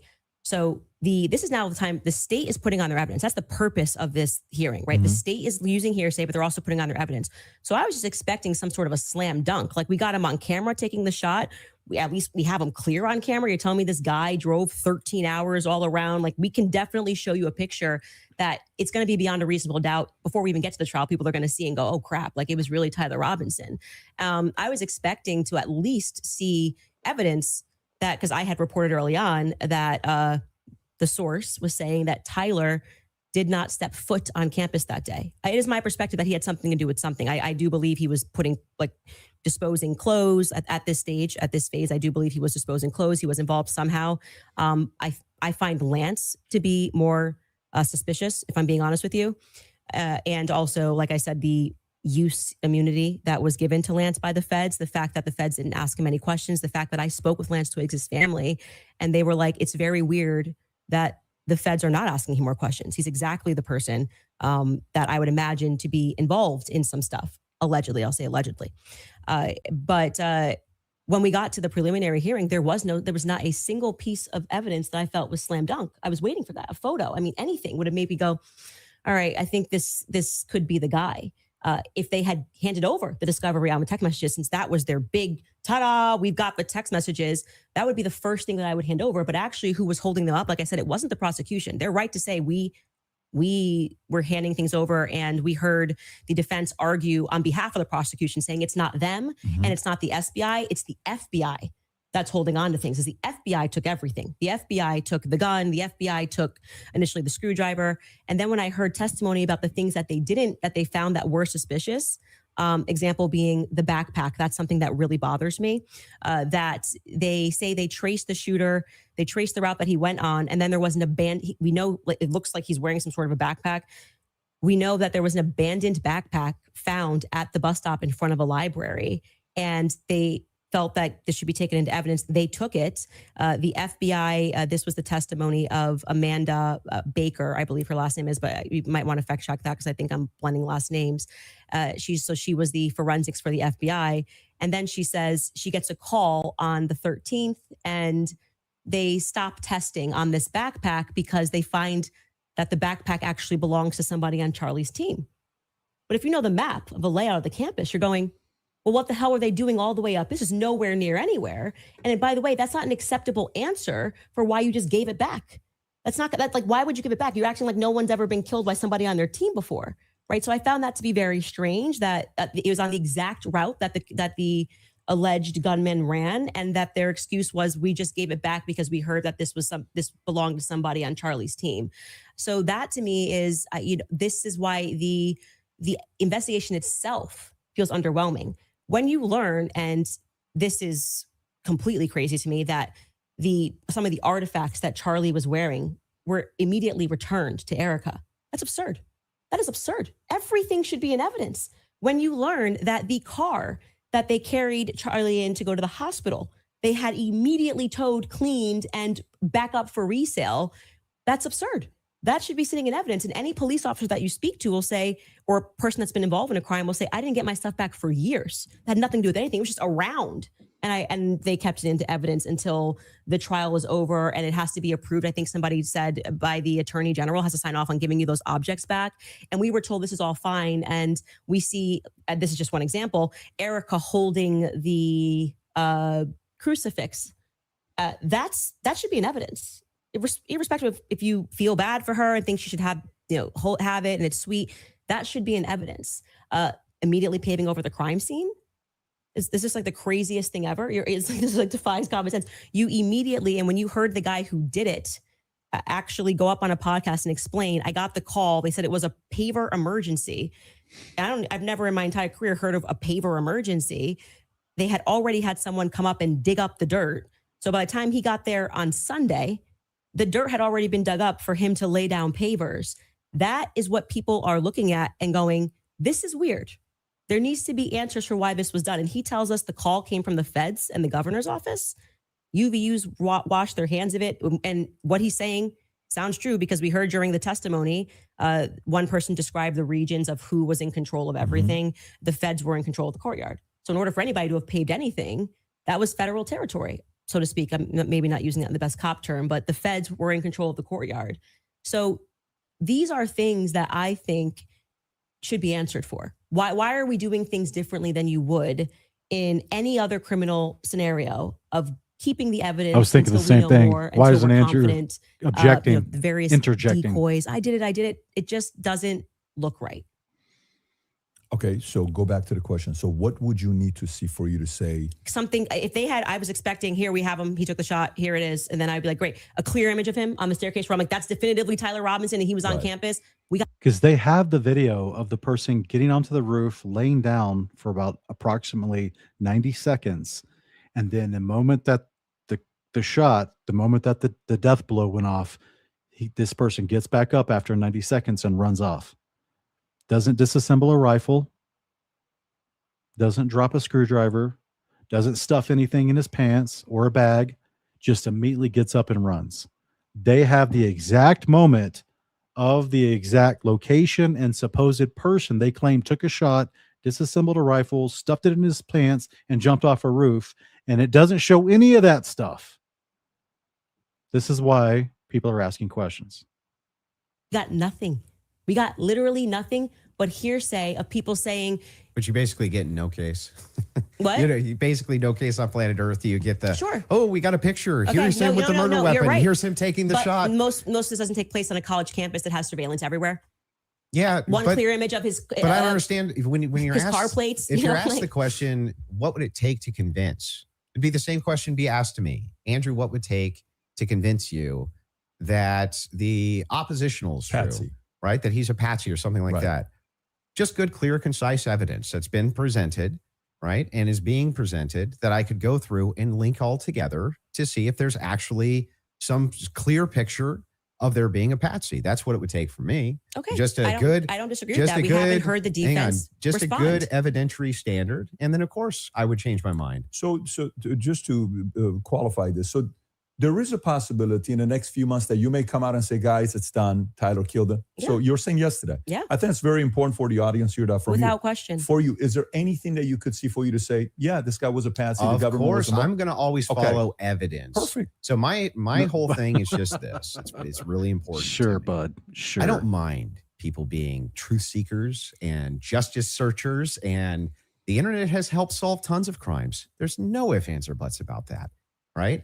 However, there's also people who, they not only don't solve crimes, but they just come up with conjecture and what's called flooding the zone. You flood the zone with tons and tons of conspiracy-based ideas and they go nowhere, right? And in fact, they actually take away from legitimate investigation. Now, I'm not even saying anybody here is purposely flooding the zone. That's not even the claim. All I'm saying is that the claims made absent, this is just me not being convinced by the state's evidence. Those become claims, and claims have to be defended.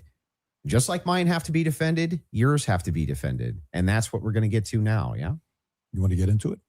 Would you guys like to take an ad break? We'll take an ad break. Sure. And then we'll talk Erica Kirk and TPUSA. and the conspiracies that have been conjectured by Candace Owens in regards to this case in the Charlie Kirk Perfect. assassination. Folks, we'll take a 3.5 minute break and we'll be back soon. All right, you guys, you have probably. All right. And I am going to take a bathroom break, and I'll be back in just a moment.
All right. We're still waiting for them to get back.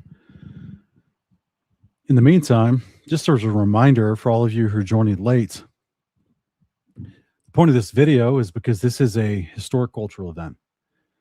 And truth is on display here, not just through the American court system, but because it was such a public assassination for someone that was standing up to the behind the scene powers.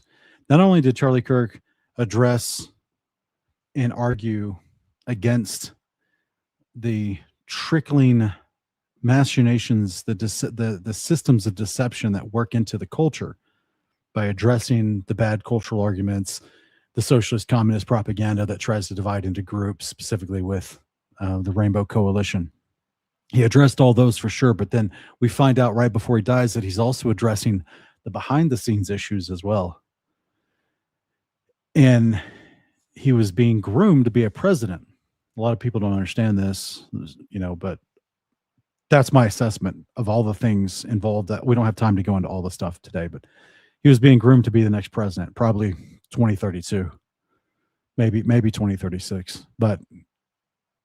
And then when he turned on the powers that be, because he decided we're not going to push this propaganda because their war mongering efforts in parts of the world are unacceptable and unbiblical and wicked, then he's assassinated by someone.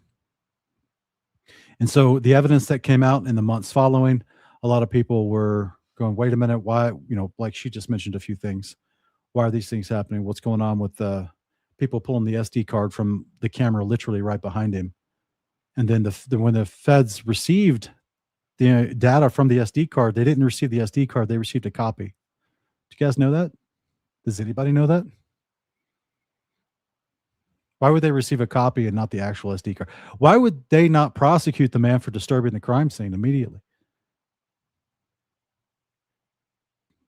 Maybe that's too harsh. Maybe don't prosecute him, but maybe just say, hey, you literally took the information from the camera literally right behind Charlie when he was assassinated that has the actual footage of him. And you didn't give us the original footage. You gave us a copy of the footage. And then the footage shown in the preliminary hearing literally was an edited video with like all types of indentations and additions and arrows drawn on it and circlings. It wasn't raw footage for the judge and the prosecutors to look at and the jury to look at or anything like that. It was literally edited footage that was submitted, initially rejected by the judge and then later accepted. No one's asking these questions. This is not normal protocol in any regards from start to finish. This is not normal. Just a simple fact that the people that retrieved his body when he fell off the chair after the impact, we'll just call it that, after the impact, and they retrieved his body, they did not allow the medical professionals that were on the scene to work on him or to tend to him. Instead, they personally put him in a vehicle and took him to the hospital that was already being prepped for him 2 hours before the event. There's so many things wrong with everything involved in this. How many times do we have to go through this where the internet is the hive mind, guys? People online, the internet's the hive mind.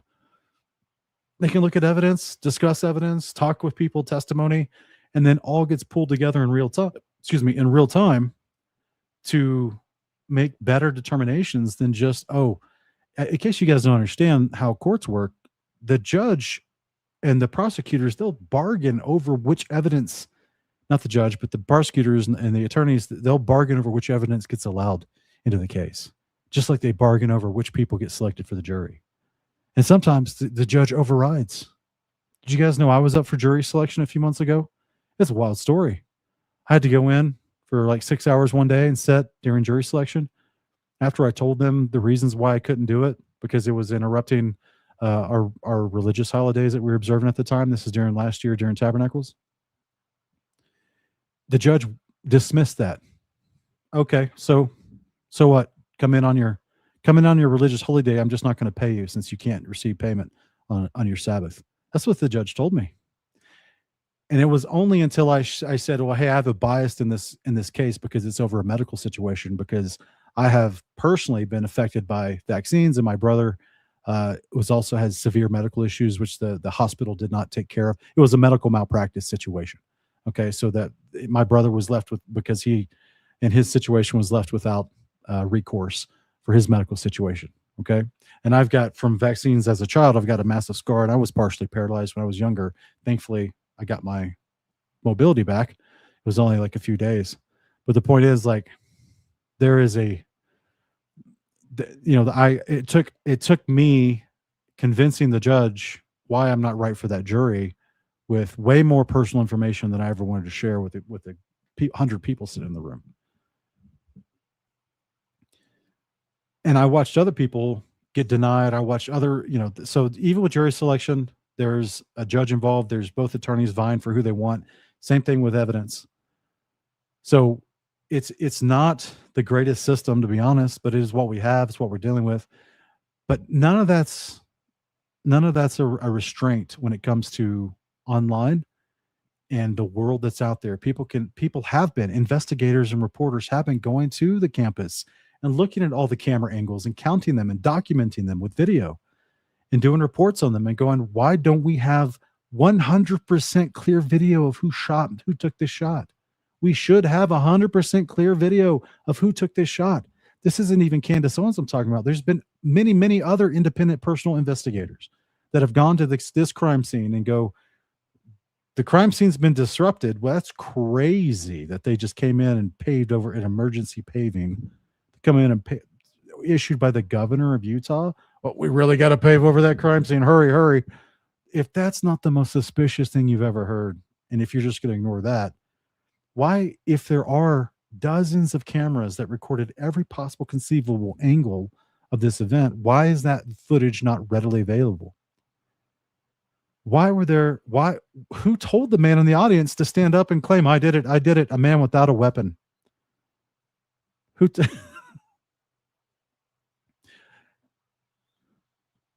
There's so much here, guys. There's so many issues here. That doesn't make sense with a normal scenario, a normal reaction. Why did Mikey McCoy put his phone to his ear literally the moment the impact is happening? Charlie's falling off the table, and Mikey McCoy, one of Charlie's right-hand young men, watches it happen and slowly turns around and just walks off into the campus, away from the parking lot. He didn't go to his car to go to the hospital. Just with his phone still to his ear. I want you, this is on video. Puts his phone to his ear. Charlie's falling over. He just no reaction to Charlie's death. Just slowly turns around and walks away. And just the cameras just show him walking off into the campus. Just slowly turning and walking away at a calm pace. Everyone else is scattering like roaches with the lights turned on. There's so many unusual and peculiar things.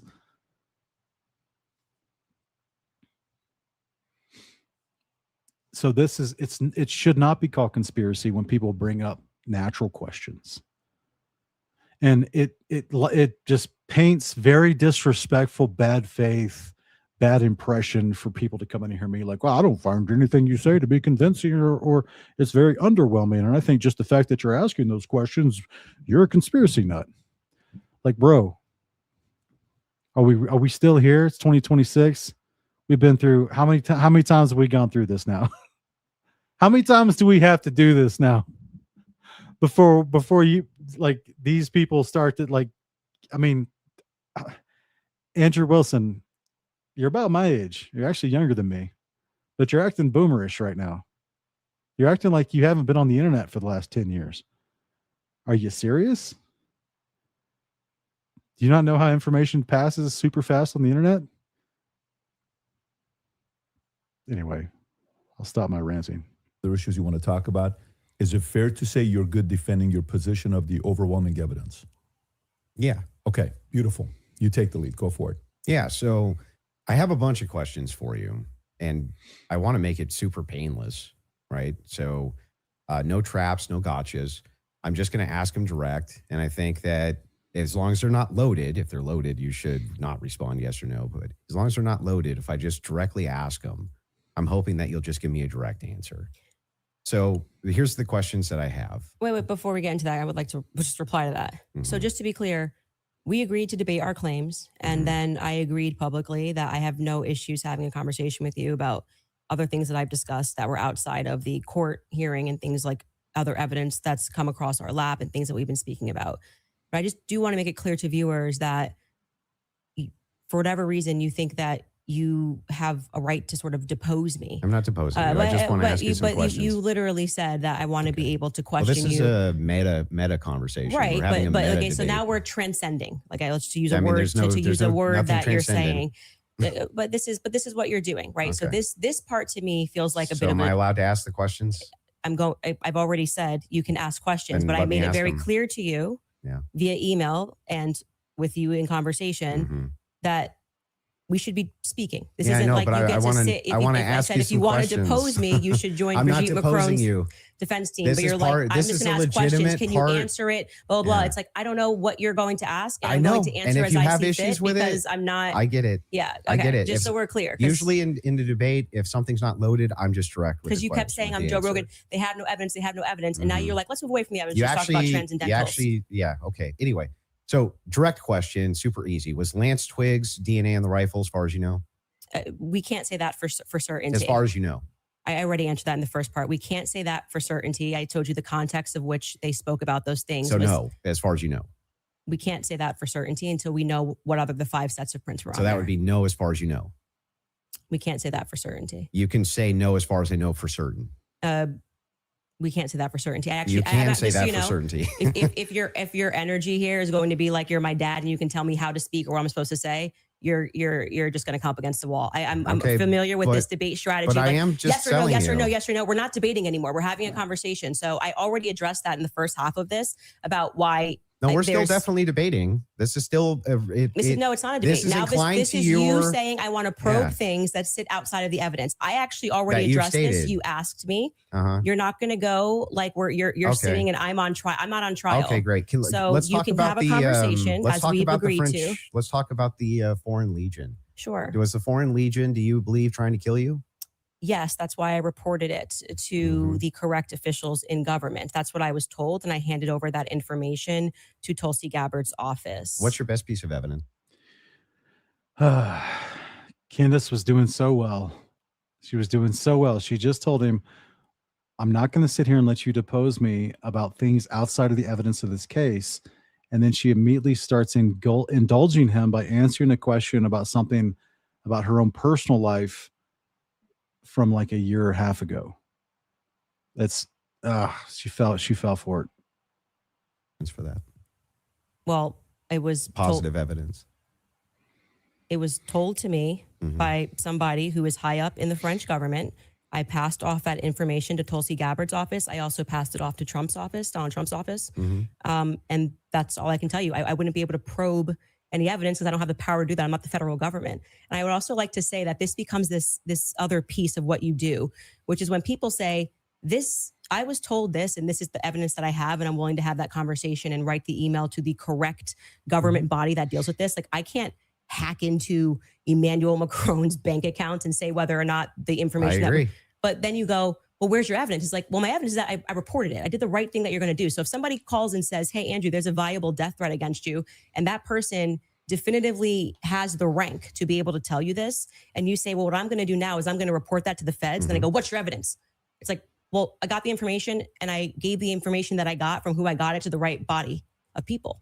And that's Okay. what I did. Got it. I just want Cool. to make sure. And so I'm not it- trying to trap you. Well, I just want to make sure I got it clear. and that's why I said I want to know what you're doing now, because this has always been the thing. It's like, we actually can't win on the overwhelming claim.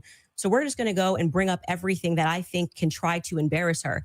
I reported I'm exactly not as I trying to received embarrass it. you. I just want to make sure that I get your Yes, positions I clear. have not said, yeah, go ahead. Now you have stated multiple times that you believe that Israel's involved in the death of Charlie Kirk. Can you give Yes, me? we can pull up the clip. Can I'm sorry. I'm just saying. I finish the sentence? Go ahead.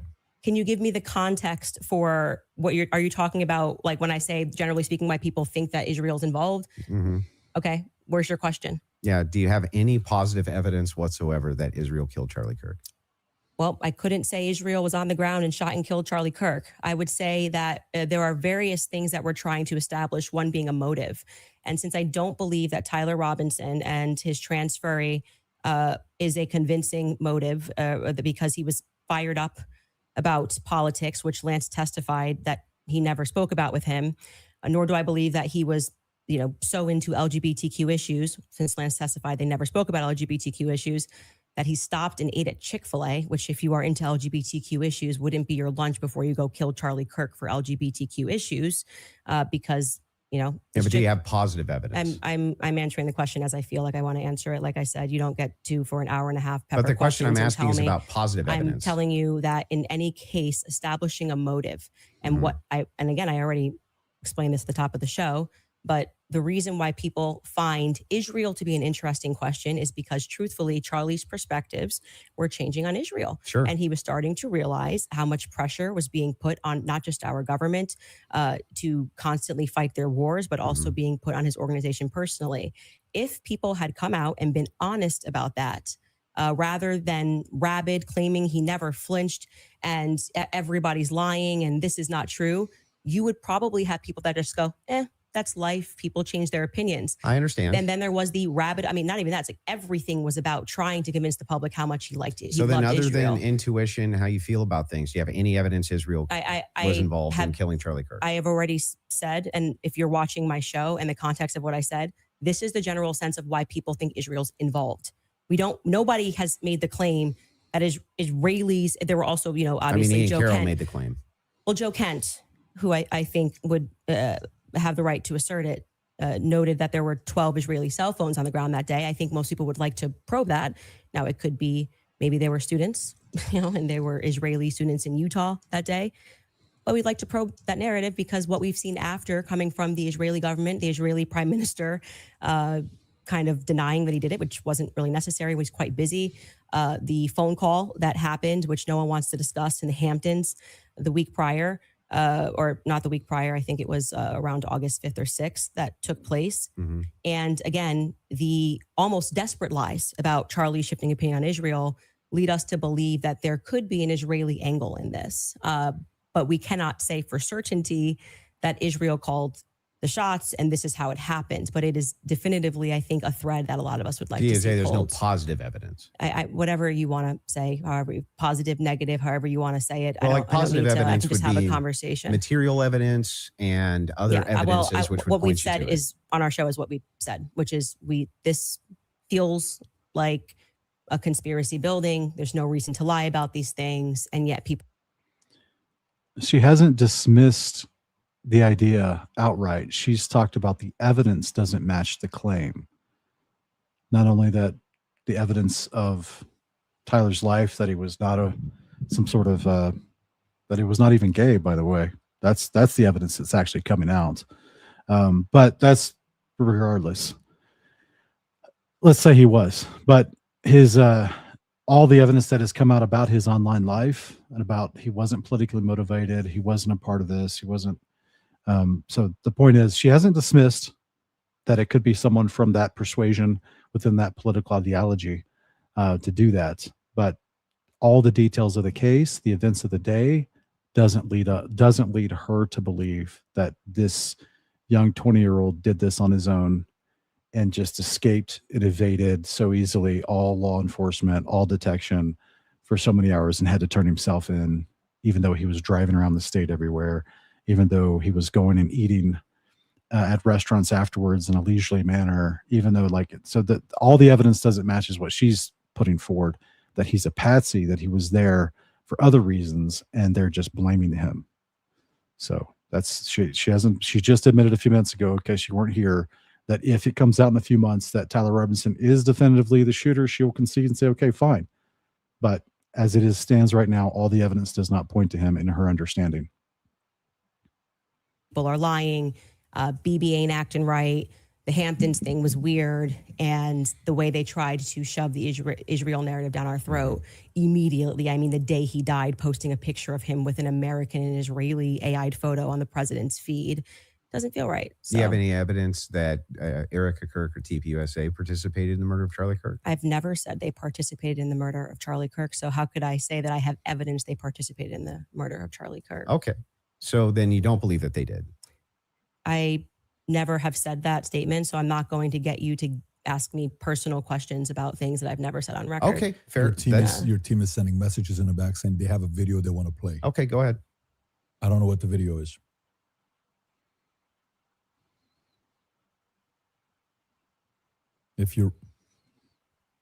Yes, you said that there's a video you want to play that Candace said she has full confidence Israel was involved. Yep. Yeah. He said evidence that they killed him. I said this is why people think they're involvement. So if they have the clip, they can play the clip. Yeah. They're referring to a clip. Yeah. Via who? My guess is Pierre. Erica.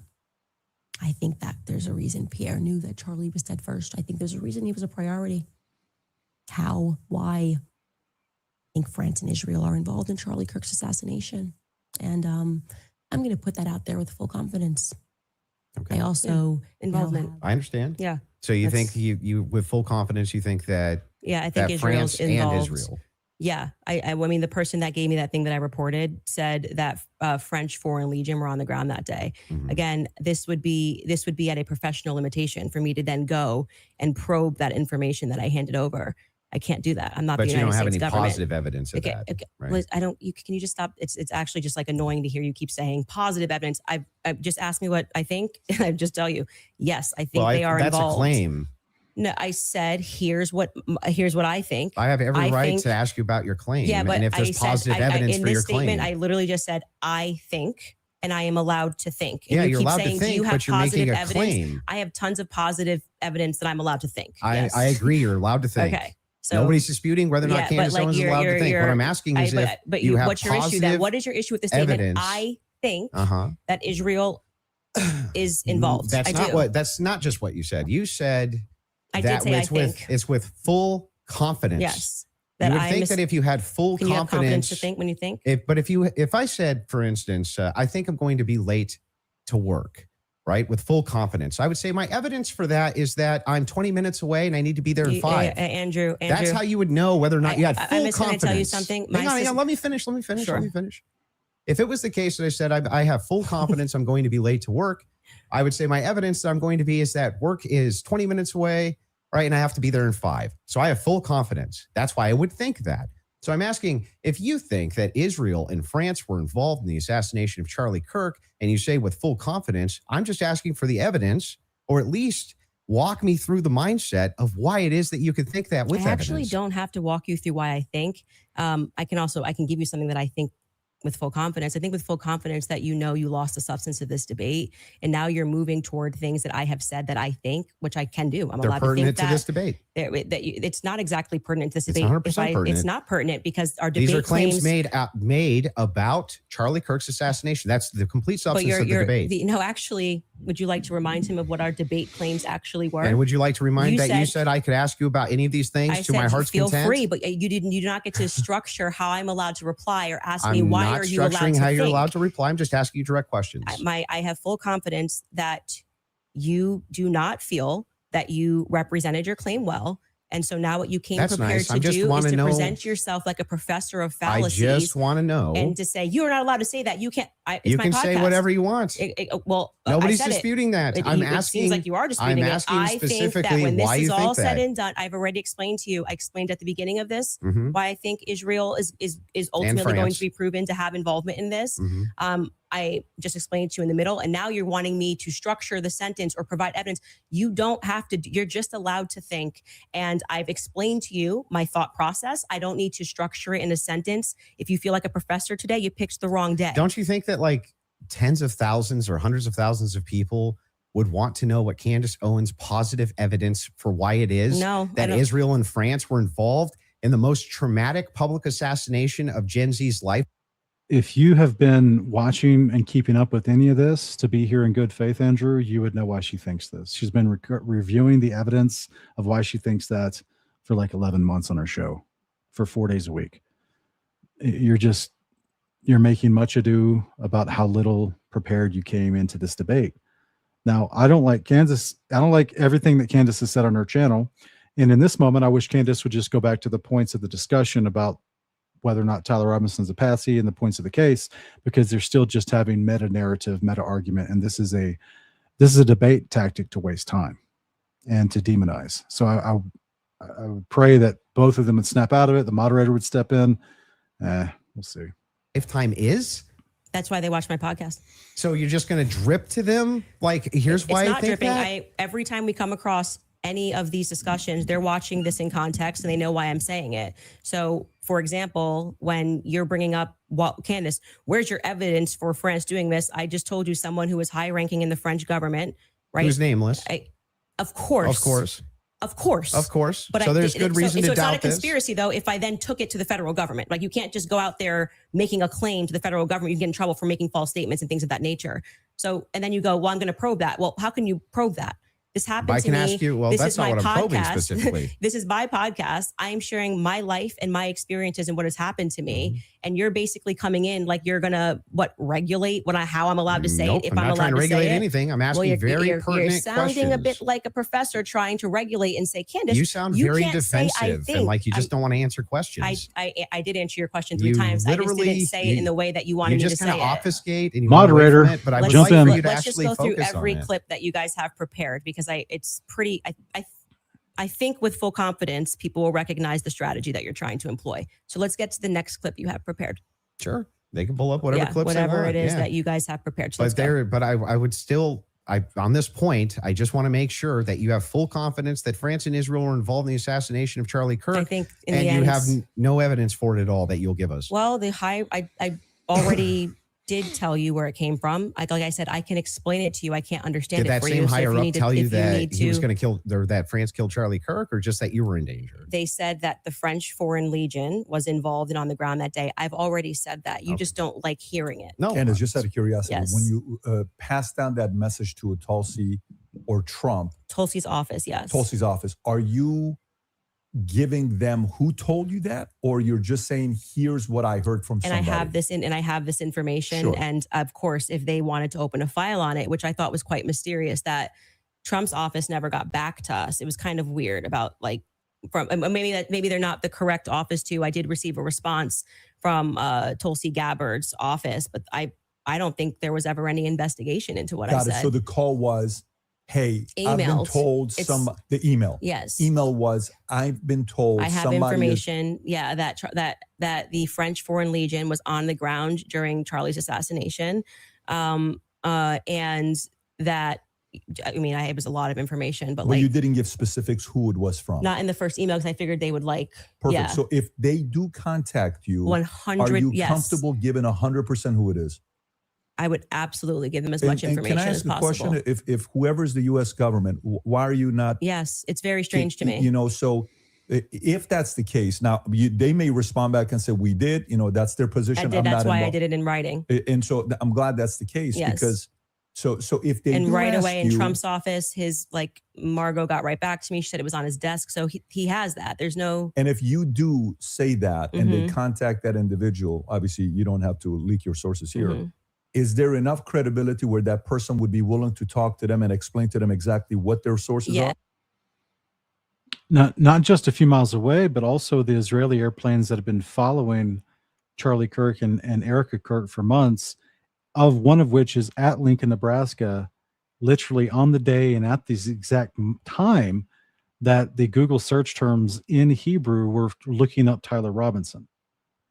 So yeah, there's a ton of evidence that would lead to motive from an actor outside of a 20-year-old kid who's mad about Rainbow Mafia rights. Yes. Okay. I mean, It seems reasonable. And so why he's asking me to defend that is I'm not. Never Okay. I did. think those are two different things. That's more Two something I totally asked you different to say, claims. why are they not reaching out to you? I've asked that many times on my podcast. What do you think about that, Andrew? What? The fact that she emailed, she gave it, Mhm. and nobody reached out to want to contact the They source. that she's probably willing didn't to think it was share. actionable, is my guess. But even if they did think it was actionable, great. Every lead should be followed up on within the confines of what's rational and reasonable. Is it fair Mhm. to say that this is maybe a different individual because this is a person that was involved with TPUSA Well, we and don't- had a relationship with Wait, Charlie? who? No, her relationship. Like Yeah. this isn't just anybody. So if an average person sends it, yes. Yeah, but I mean, we don't know who the source is. We don't know any Well, of then this. if you were in that department, wouldn't you want to, even you assign it to one of your There's guys no to guarantee say, they didn't look into it. How do we know? We don't How know. could they No, if how they didn't could they come if get she didn't give it the to them? information, more of the information? Because it And was a by the way, long file. Yeah.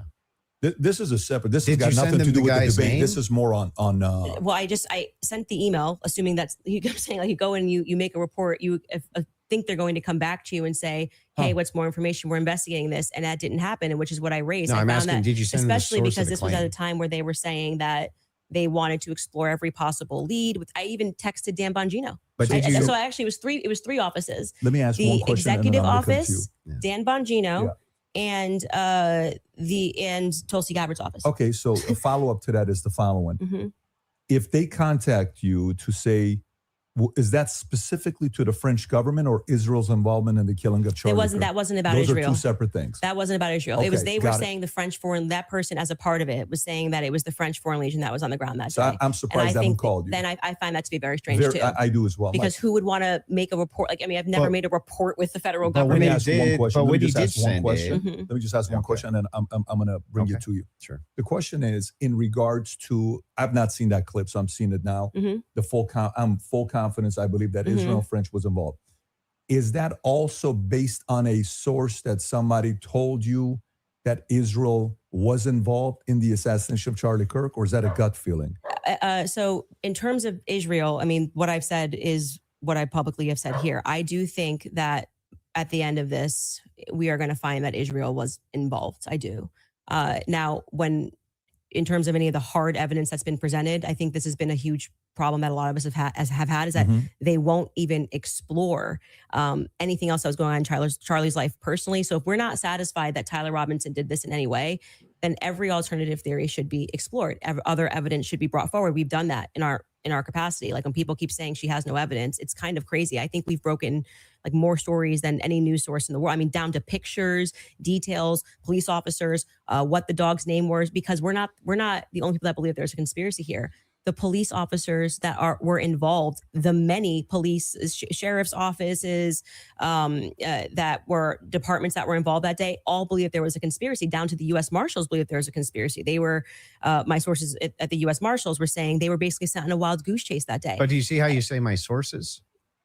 Am I not allowed to have sources? Well, Like the thing is funny. So is CNN allowed to have Well, sources? hang on. I but have we can't? sources. If I said I have sources that claim none of that's true. In fact, my sources claim that her sources are lying. My sources claim that none of them believe that there's a conspiracy. My sources claim all of them really think that Tyler Robinson was a lone gunman. If I just said that as hype, She specifically said, my sources at the U.S. Marshal's office said that they believe they were sent on a wild goose chase that day. It's different than just someone told me it's a crucial piece of evidence. He's trying to find anything he can to delegitimize her statements. hypothetical, wouldn't you say, what? Yeah, I think what probably adds weight is like then when I drop photos of the car that no one was supposed to see, people go, okay, her sources are legit. So, and then when what I say is then proven in court and nobody knew those things, people are recognizing that my sources are legit. When I say Charlie was scared in the last days, and then I dropped the text message, which you've just learned about a couple of weeks ago, of him saying he was leading the pro-Israel cause when everyone was lying about that, then they say, I think Candace's sources are legit. So I think what's happened is I've actually built up a rapport with my audience that it's not vibes and dreams. And that's why they keep watching my content, because like, for example, when I just the other day released the content of the shooter on the roof doing the lateral crawl, then they're going, I don't think these are just vibes. It seems like Candace's sources are legit. So I've proven myself in the market. Yeah, I'm not sure that would legitimize your sources as being legitimate when it comes to the idea that, they all believe that there's a conspiracy going on, which is actually what your claim is now. How Well, would that I actually, was just- hang on, I'm almost done.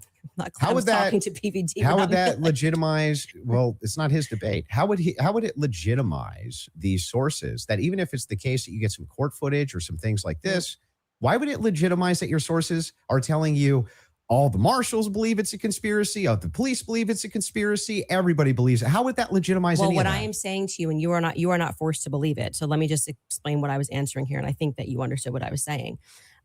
Is I have, because people trust me, compiled a lot of information and presented it to the public, and this information has been proven true. We've presented photos, we have presented videos, never before seen stuff. The public has never seen it. And so what that does is your audience goes, okay, when she says that she has these sources, clearly she's telling the truth. Now, whether you would then go, well, I'm going to believe her when she says they think that there's a conspiracy, that's up to you. You cannot watch my content. I'm not here to tell you that you have to watch my content or believe everything I'm saying. Well, don't you think but I am- questioners should get questioned as well? Good grief. By who? I'm not committing a crime, am I? If I just like Well, what I I think and mean, collecting aren't evidence. most of the people you ask questions of not actually committing crimes? But what do you mean they should answer questions where? Like at a police station? Like no, what are you just saying? like if you want people to come in and answer questions for you. I have questions about this in the investigation. I have questions about this. I have questions about that. You want them to answer your questions. Doesn't it seem totally fair that you answer back the questions people have for you? Well, they're not answering our questions. So it's also fair that they don't answer them. So you're That's why I okay. said So I just Andrew want Colvett should be in this chair. He's not. But That's isn't his that a double? prerogative. But isn't that a double standard? No, it's not, because he's not doing it. Yeah, but what that would still be a double standard. If you're requesting that he does do it, then that seems to infer that you think he owes you answers. Oh, so inferences are allowed again? And they never weren't. So that seems to infer that you think that he owes you answers. If that's the case, then don't you owe answers? Yeah, well, I feel like I'm answering your questions and his questions about, I mean, I'm talking about Andrew Colvett. His position is he's a spokesperson for Turning Point USA. Uh-huh.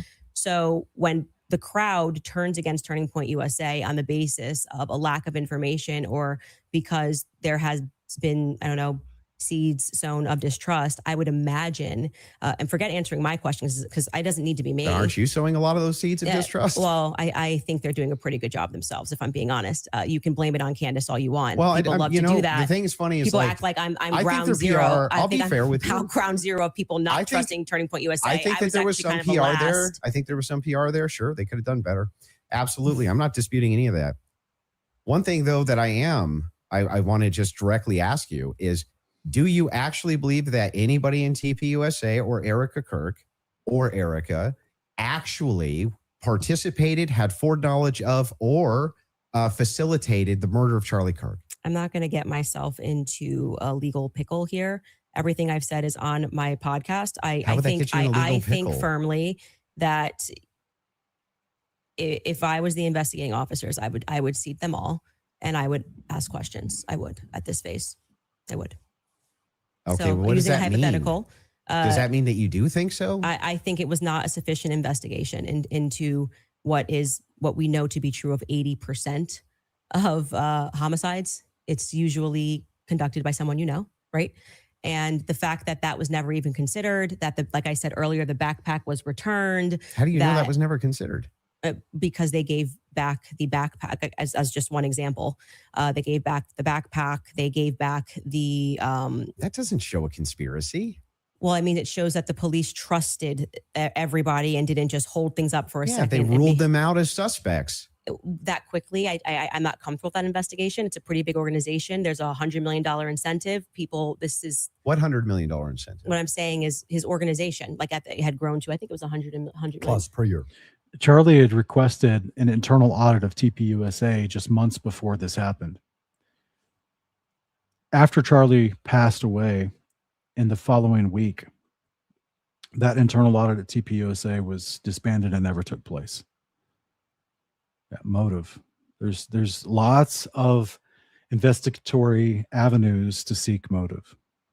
Yeah, per year, if that's something you want back. Yeah, but what was your team wants to play video, if you don't mind. Yeah, there's a video they want to play of Candace said it's impossible to not believe Erica's complicit. If you guys want to play that video.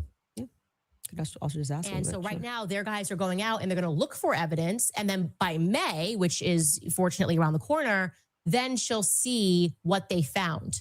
So what the F is that performance? How could you sit up there and say, yes, I 100% believe Tyler Robinson did it. That right there is why it is impossible for me to think that Erica Kirk is not complicit somehow. Because those two thoughts actually don't even follow. How would it be the case that even if Erica Kirk did believe that Tyler Robinson was 100% responsible for the death of Charlie Kirk, let's just say she believed it with every fiber of her being, believed all the evidence, because she did. She just actually did. Would it then follow that somehow she's complicit in his death? I didn't say implicit in death. You added those two words. Okay, so what's she complicit in? Yes. So sowing this narrative that Tyler Robinson is guilty. So you're chopping up clips. Like I said, you didn't have the confidence to come in and debate. So what now does you're that mean? chopping What it does up. complicit mean? We are showing a clip of her on Barry Weiss, which I can't remember the date that she did that interview. And Erica, when she is asked, "Are you one? Do you feel with 100% certainty that Tyler Robinson did this?"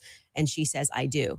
Then again, context matters. I sit down with Erica for 4 hours under the assumption that she had some evidence, right? Like I'm like, this is why I did not engage in any like Erica, everyone's questioning what she's wearing and all this stuff. I was like, I'm going to wait here because I don't know, just it feels weird to think that, did I think that some of her mannerisms were weird and stuff like that? Yeah, but that's not, you can't convict somebody on weird mannerisms.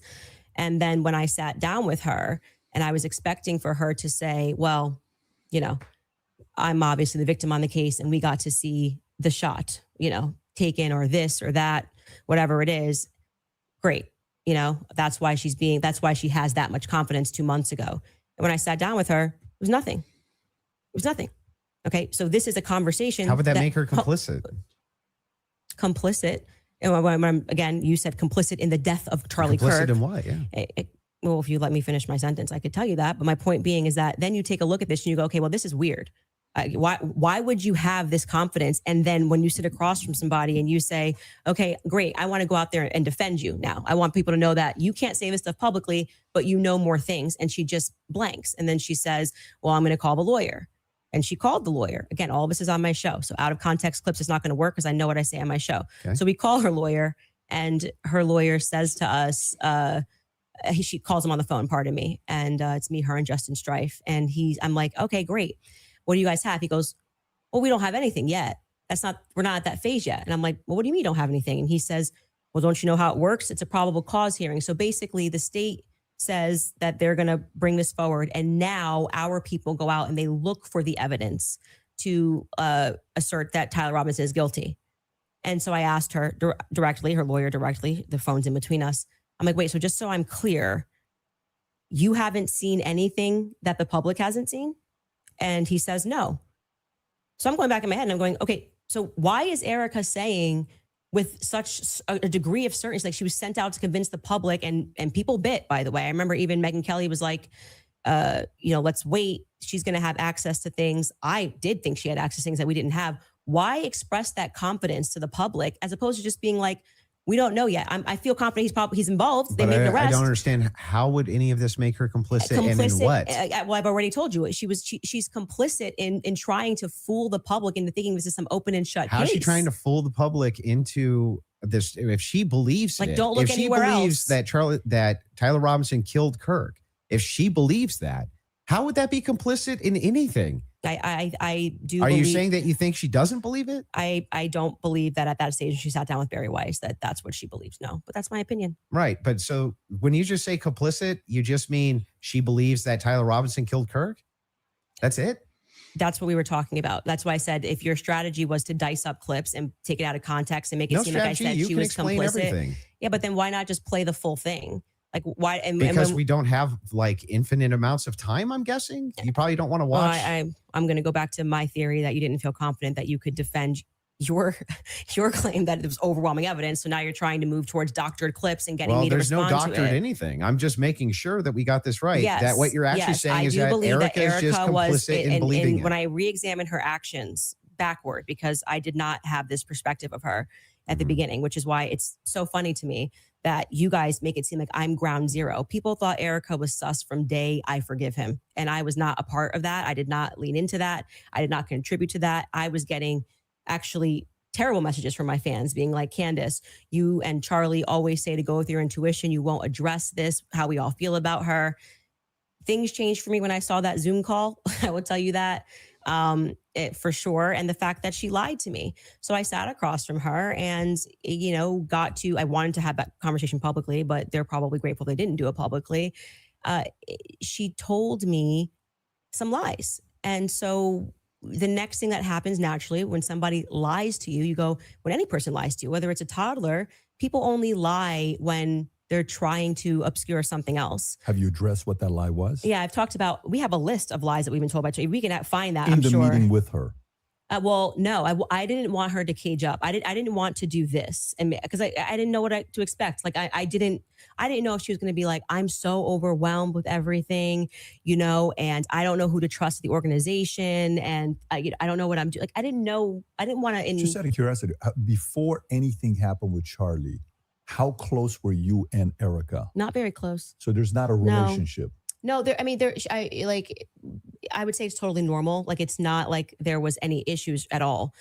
We were always nice to each other. It just is our life went to a different phase, right? So Charlie and I hitting the ground, running around, traveling 4 days a week. Now I get married.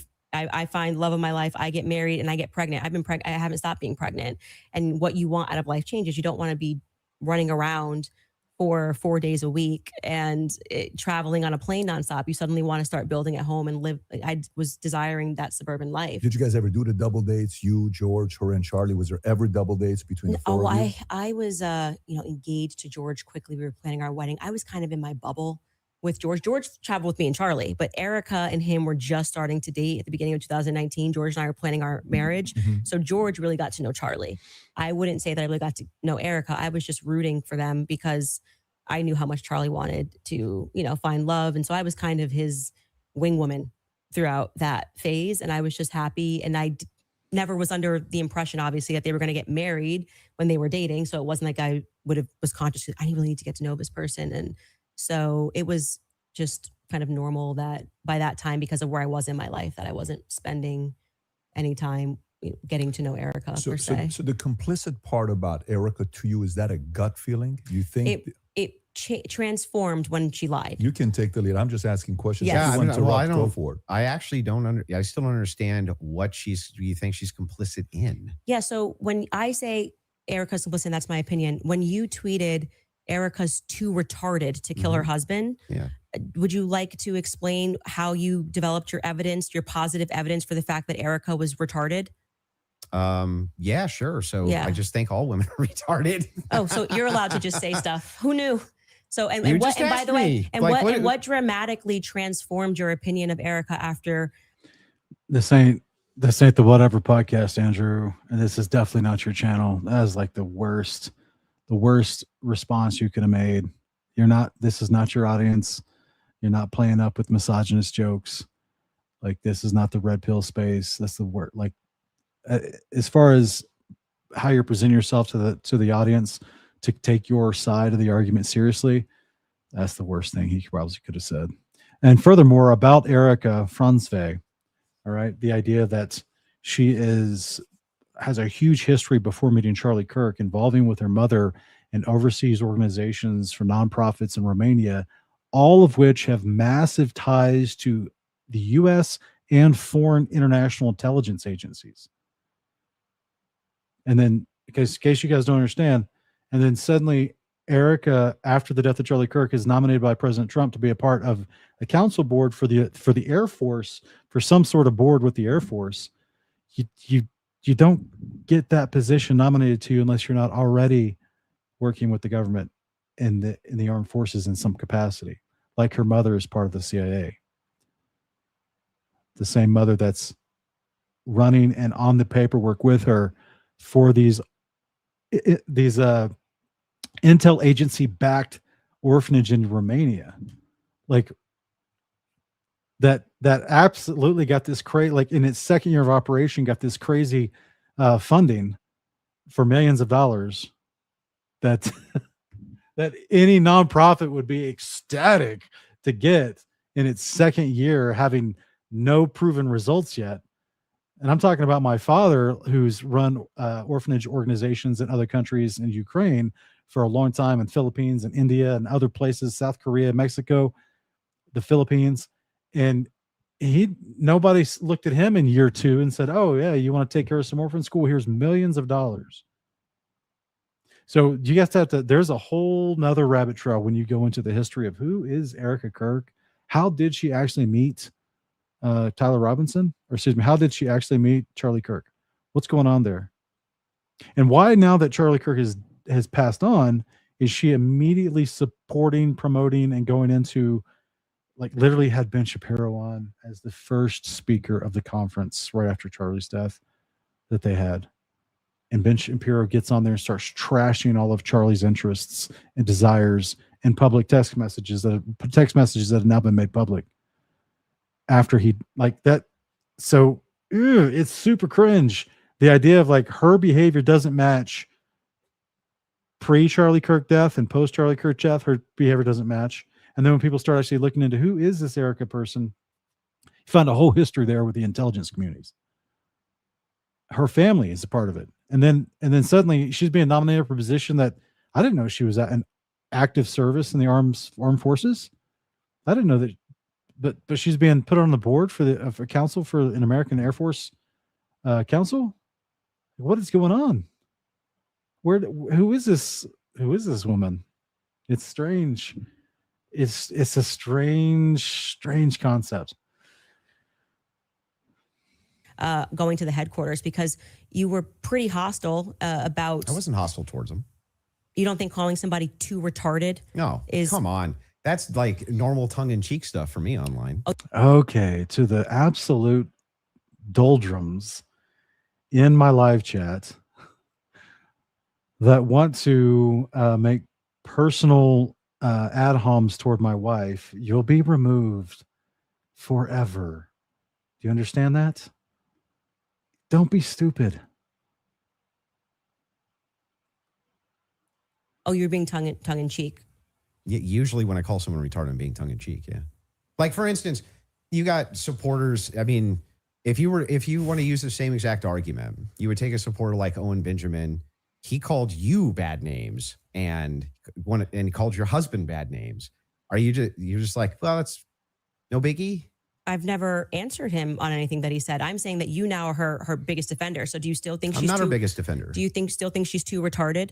No. I didn't know Erica Kirk. I'd never met her before. Okay, but you had an issue with Turning Point being led by a bunch of fembots talking about the feminist angle. Still do. And then suddenly you go to the headquarters. Still think it's a terrible idea. You go into the headquarters. Mm-hmm. Now all of a sudden you've got text messages that you're sharing with them. You say that you and your wife are getting involved with management. No. I'm not involved in any management at Turning Point. Well, I'm pretty sure there is a clip of you where you say that your wife went to their recent conference and sat down.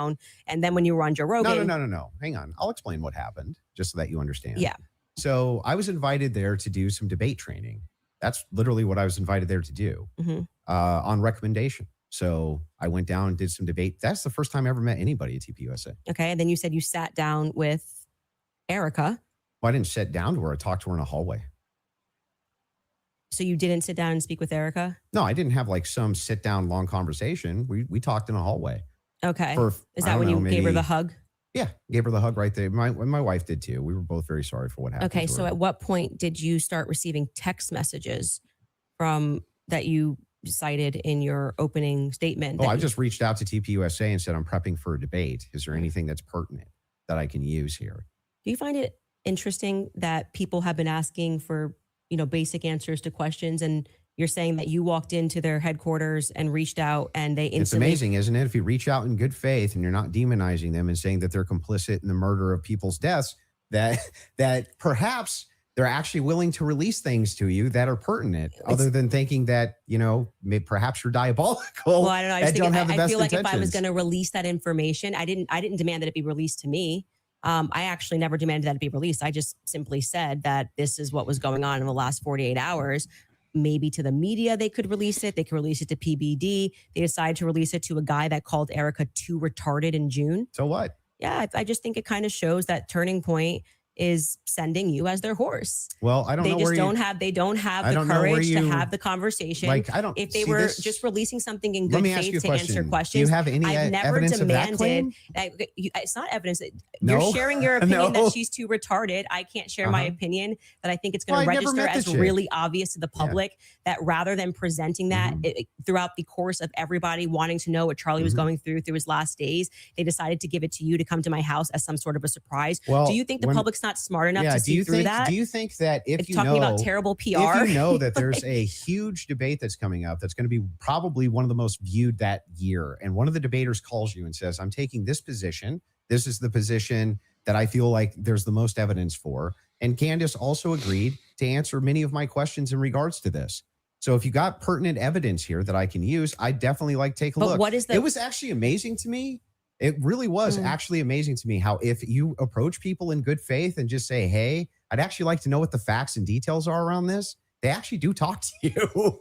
It's amazing. Yeah, I just do not believe, A, that you that they are doing this in good faith. I don't believe that anything you have done has demonstrated that's in good faith. It demonstrates that you walked into Turning Point USA headquarters and came out a different man because you were critical of the organization. You Still am. were critical of Erica. And now you're sitting here going, Well, Candace, first I of want to all, interrogate you for have an you hour ever and a half been- about everything hang on, you've hang ever on. said Have you about ever been Erica. critical of somebody that you hadn't met and then you meet them and you're less critical of them? And the inverse has happened too. I was You're right, less critical exactly. about Erica, and now I'm more But I'm critical about asking her. you, isn't it the case that there's people you've been critical of and then Mhm. you've met them and you're less critical after you meet them?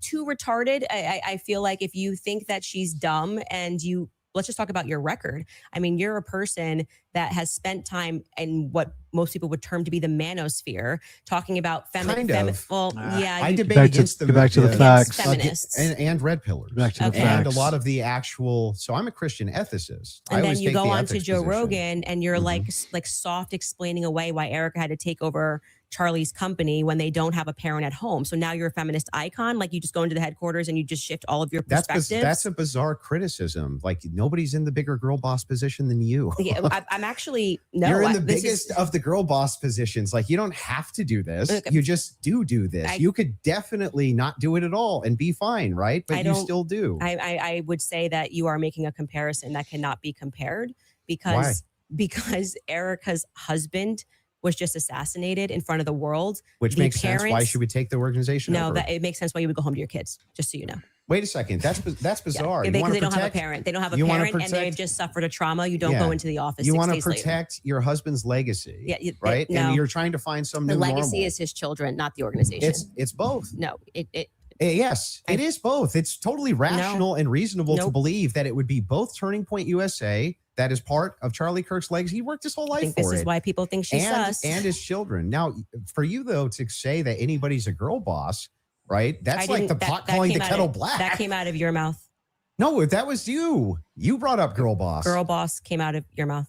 Yeah, I'm telling you that you brought up this idea that I'm defending some feminist nonsense. I'm not. I'm pointing out that they're by the way, She's not qualified always to take over objective- his company. there's always objective outliers to each situation. In fact, it's the exception that proves the rule. And the interesting thing here is like, I'm still just as critical of feminism inside of TPUSA as I've always been. And I'm just as critical of any pro-Zionist position as I've ever been. None of that's ever changed. By the way, I would think it's the most rational, reasonable thing on planet Earth to do if you wanted to actually see an organization change, to try to work with leadership or reach out to leadership to try to do so. Doesn't that make the most amount of sense? I would like to state for the record that I think Erica is underqualified to run Perhaps. to run the organization. Sure. And on the more emotional aspects, I agree with what seems to be a majority opinion, because I'm not gonna say it's scientific, that any woman that would leave her kids and go right into the office after their husband was publicly assassinated does not have their priorities straight. Okay, well, I understand that you can have those criticisms, Yeah. but I'm not understanding still how that would make her complicit. I don't have to keep answering the same question. Okay, so but let's you- let's your feel like you team got is an answer asking to how it's your- complicit. Your team is asking to play a clip. So if we Okay. want to play this clip to just finish the Stop segment on letting the Andrew's Erica Kirk troll topic, we can spend some squad time on that control as the well. So if you guys debates. are ready in the back, we're ready. Stop letting his troll squad control and the debates. causing that 30-06 diameter, as would happen with a pet and explosives, as we've demonstrated to you in the past. It accidentally, because of how Charlie was crouched, went up and hit his neck. And that ruined everything. That ruined everything. It was problematic. It's the reason why Terrell then had to scramble to get the cameras down, because they were never supposed to see it. They could have said reasonably that a 30-06 got eaten by Charlie, much more reasonably, obviously, than saying that the chicken bones in his neck stopped it because he ate vegetables. They panicked. That's why Terrell's nervous on the phone with me. Again, this is my theory, and I am now very much sticking to it. Okay. They panicked. It's the reason Erica had to step out. That's why she would have gotten on the phone with Terrell so quickly, because I was going, why is Terrell saying, well, I didn't want Erica to relive, oh, that's why I did it. He didn't have an answer. He was nervous. It was crazy. But he acknowledged that he spoke to Erica immediately. Why did you speak to Erica immediately? So do you believe that there was a shape charge that killed Charlie? Hey, can I ask you why you keep starting clips mid-sentence? probably to get to where the clip is. No, it doesn't seem that way because you can always start a clip at the beginning of a sentence. Like you're just start of like it's completely out of context. Wait, I didn't So prepare the in clips, but yeah, I think I didn't, like but you were it's kind of fine ready. to ask it to back it like up. I said, I don't need to say what's happening here because the internet will clock it. But in this, You don't come into a debate saying my team has clips and then later say I didn't prepare the clips. Okay, that's not a good look, Andrew. episode, we are now going, and that's why I said we're now going to look at some alternative theories. I made it very clear that this was a theory that I didn't want to look at. This is, I believe, because I don't have every episode in my head, but I'm pretty sure this is an episode where we presented the evidence that was in the car, the photos of what was in the car, right? And so we are now inferring off of what we see in the car that this very much does look like that we see a bunch of shattered Rode microphone, which was an early theory that I was actually interested in, but couldn't really wrap my head around what was the shape charge explosive. As I say at the beginning of the episode, it was just not my expertise. And I was concerning myself with timelines and stories and statements that didn't make sense. Without question, Terrell Farnsworth is someone who made me think that we were missing a big part of the story. So I'm walking them through John Bray's theory. If we started to insert what we are actually observing with the evidence that we're taking a look at and what took place that day. So we're completely in the hypothetical right here. And you're now introducing this. If that's the case, if you're just hypothetically exploring it, that's why I'm just asking directly. Yes, but that's obvious when you watch this episode. So that's why it feels like I'm in the middle of an interview with CNN when they like pull up random clips and they're like, "What's this? What's this?" You watch the episode, you know what it is. I'm just trying to make sure. Do you think that your alternative theory? I think John Bray's theory should be explored. Yes. Okay. Do you think that Charlie Kirk was killed with an explosive? I think that is a possibility. Yes. Okay. And it should be explored. He's done a lot of work on it. John Bray has done good work, and I think that that's why that theory is now starting to gain steam since we released the second set of the photos of what was in the car. I think it's viable. So this was the big thing I wanted to get into with you on the explosives too. What is it about that theory that's actually compelling to you? So I looked into the explosive mic theory multiple times. It's the explosive residue and the chemicals involved will stain the grass and the soil, and it doesn't go away for 10 years. So you can easily go back to that spot, dig up that soil, and find the explosive residue within that. Same thing with the car that they had professionally cleaned and sold to somebody else. They ripped out the carpet where his body was, where the explosive mic would have shattered, and the pieces of the mic were on camera from the photos in the bottom of the SUV. And like that explosive residue would be over all those things. It would be on Charlie Kirk's clothing.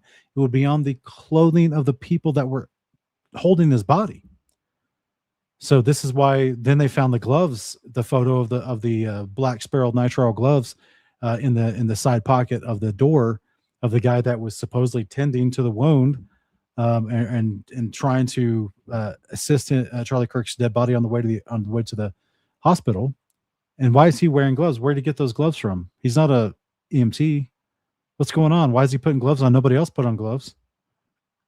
Why do all the people? Why is the testimony that when they got to the hospital that all the people took off their shirts?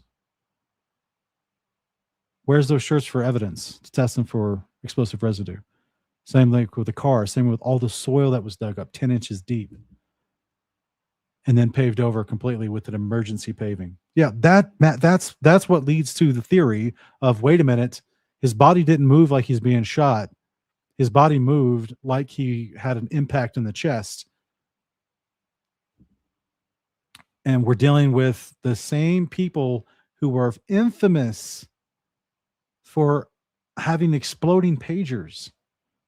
You guys remember that story? Israel made all these pagers with explosives in them and then sold them to the Palestinians, Arabs, Hamas. I can't remember the name of the people, but basically trying to track out the Hamas leaders within Palestine, within Gaza. And then on one day set off all those pagers to explode at the same time and killed like lots of people, supposedly important leaders within the group of Gazians and Palestinians and Hamas rebels and leaders and terrorists or whatever. So like that, like that was talked about worldwide. Oh my gosh. How did they fall for this? They bought these pagers that the Mossad had created from CIA, or excuse me, from Mossad, which is like the CIA of Israel. And then they exploded those pagers later, a few months later, when they weren't realizing it, when they were unsuspecting. They've been carrying around bombs with them this whole time. So yes, this is why people have been theorizing, okay, wait a minute. It is possible to put explosives inside of a microphone that's big enough to hold them. And it would be a shaped charge that would just explode inwardly toward his chest and make him do like this. As a result, cause his chain necklace to fly up first before you saw any entry wound.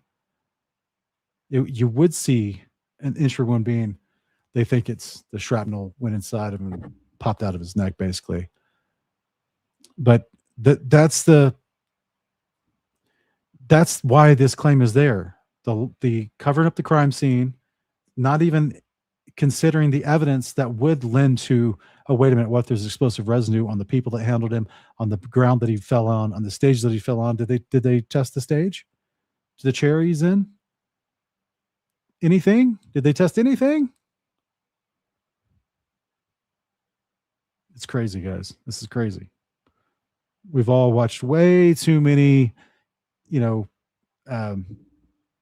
TV shows that go over crime scene operations and investigating evidence and all that. We've all watched way too many of that to not, like, America as a whole has watched way too much of that in the last 50 years for us to not be asking these common sense questions about when everybody witnessed this public assassination. And the biggest thing that stood out to me is there's no explosion. There's literally no explosion. In fact, there's videos when the shot rings out that kills Charlie. At least it sounds like a shot to me. People are actually like looking up towards where the gun is being fired. They're looking away for where the sound is. Where's the actual explosion? Well, for every person that you say looks away, there's going to be a person that was looking forward. We have former Marines that have gotten on and said, it looks to me like there's an explosion under his shirt, right? You obviously saw Rob O'Neill go on to, I'm forgetting which platform it was, where he said, it's the first thing I thought was, it looked Rob like O'Neill is the man that killed Osama bin Laden. Yeah, and I think he's qualified to say what he believes he saw. We should actually, since they're pulling clips, we should run that clip of Rob O'Neill and what he said and what he observed and his experience. Yeah. So I'm going to take that. And also there were people who immediately spoke to the media that day who said the same thing, that they thought that something happened under his shirt. That was actually, if you go back to my first episode, when I was just observing what I saw with my eyes, I was asking the serious question. I was seriously saying, why is it like somebody shot him from underneath? Why is his shirt moving first? That doesn't make sense to me. And that's because of air dispersal from the bullet. So whenever a bullet is shot, a projectile shot, you can actually run this experiment yourself if you have a rifle. Mm-hmm. Take like an empty box of ammunition and put it on the table, and then fire it near the muzzle, and that box will actually blow off the table. Okay, so question for you. Does that box go sideways off the table? It can. It can. Yeah, it can. It depends on the dispersal. You 3,000 pounds of energy or 2,000 pounds of energy coming at you. That's how much it carries. Well, it's not 2,000 pounds of energy. We can fact check that. How many pounds of energy is it? A 30-6. But yet, Erica was given Charlie's phone back within weeks. If you're checking for motive, who could possibly have motive, especially if you're checking money, right? What are his text messages internally with people at TPOCA? Why have they not had his phone? Why are they not keeping his phone? Where's the data from his phone? Where's like all that stuff, right? Like that, but no, they just gave it back like it was nothing.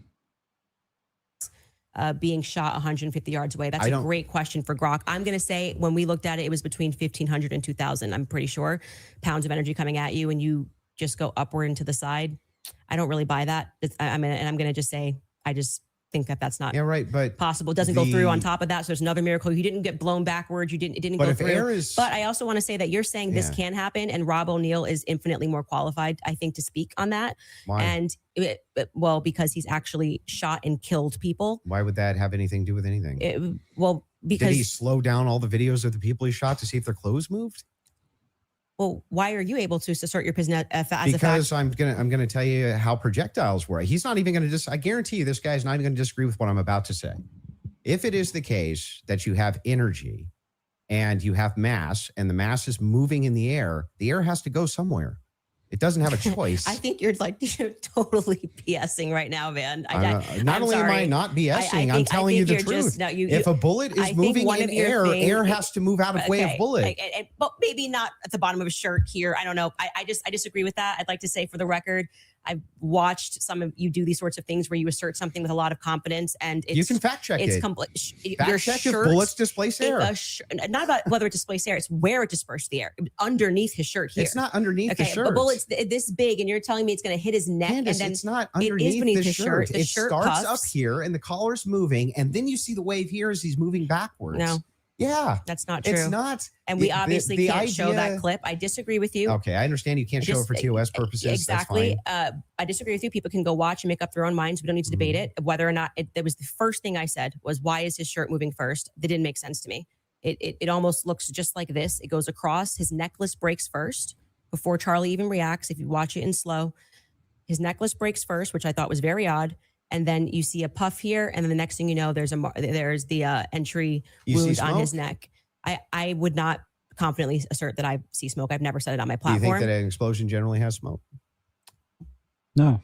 I don't think that there's any quality version of video that would get us to be able to answer that question other than Terrell's 4K footage that he has from the front. So there's a lot of, if you look at the Israeli pagers, it's assumed that it's a similar, if not the same type of explosive that was used inside the pagers that would have been used inside of this road mic. I think that you should, since you love debating, you should debate someone like John Bray, who's worked on that theory for 11 months, and ask those sorts of questions of how a shaped charge would work.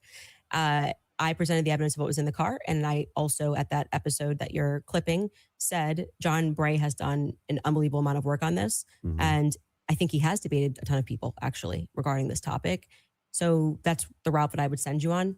For the purposes of my show, mm-hmm. I do believe, to answer your question, that it is a hypothetical. I mean, that it is a theory that should be thoroughly explored. There's two clips your team wants to show. One of them is the Rob O'Neill clip, since we're on it. So if you guys are ready in the back before we go to ad break, if you want to pull it up, this is a good time to do so.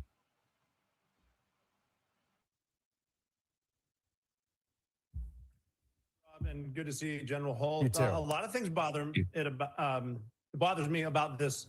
Nothing in particular. It's not like I'm out there saying big lie or conspiracy or someone did it. I'm just saying I've been in a lot of shootings. I've killed more than a handful of people, and this thing looked shady off the bat. I mean, I've killed people closer than I saw the camera, and I've never seen a shirt move like that. That looks like an explosion to me. Just the fact that no one started doing first aid to Charlie Kirk, they were more concerned about getting SIM cards out of cameras, removing cameras, and then getting him off the X somehow. There didn't seem a lot of concern for his life. It seemed like just clean it up. And then, I mean, I've been told they paved it over a couple days later. And then you get Erica Kirk behind all the razzle dazzle, and she's really quick to forgive the alleged shooter, which technically says that was him because I forgive him, but that you can't forgive Candace Owens for having an opinion or asking questions. And they mock people by saying, oh, I'm just asking questions. Yeah, I'm a SEAL Team 6 sniper. I'm asking a lot of questions. No one wants to answer them. And you're able to ask. He's actually said very little about the explosive there. So I'm just saying he observed, he said he's shot people up close and he's never seen a shirt move like that. And it looked to him like an explosive. That's what he just said. But when I play that video at full speed, I can't see a shirt moving. I can only see a shirt moving when we slow it way down. So if I'm in real time, I'm just assuming this, right? If I was in real time and I was in like a close quarters combat, you kill somebody situation, and I shot them, would you even see the shirt move? Well, I just feel like 5 minutes ago, you were arguing that it was because the bullet carried air. Now you're saying you don't see the shirt move at all. Yeah, but if you slow it down, the disbursement of air, that's where you're going to see it, right? It's going to be very quick, very, very, very, very fast. Yeah, and then that's not what I saw. And clearly it's not what he saw. And he thinks that there could be an explosive. So I'm just saying to you, people disagree with you. Your opinion's not a fact. That's all. I understand. I think that's a good place for us to, if we have another break, and then we can keep answering your questions. Yeah, I mean, I think, sounds good. Perfect. We'll do a quick 3.5 minute ad break. We'll be back for the last segment. Cool. All right, thank you. All right, you guys, I want to tell you about Ethos because life. I'm really surprised that Candace is not taking this opportunity. She is, to a degree. Instead of come back to answer your questions, which she just protested earlier, saying, I'm not here to be deposed by you and just answer your questions for an hour and a half. But then she's like, all right, what's your next question for me? I'm like, wait a minute.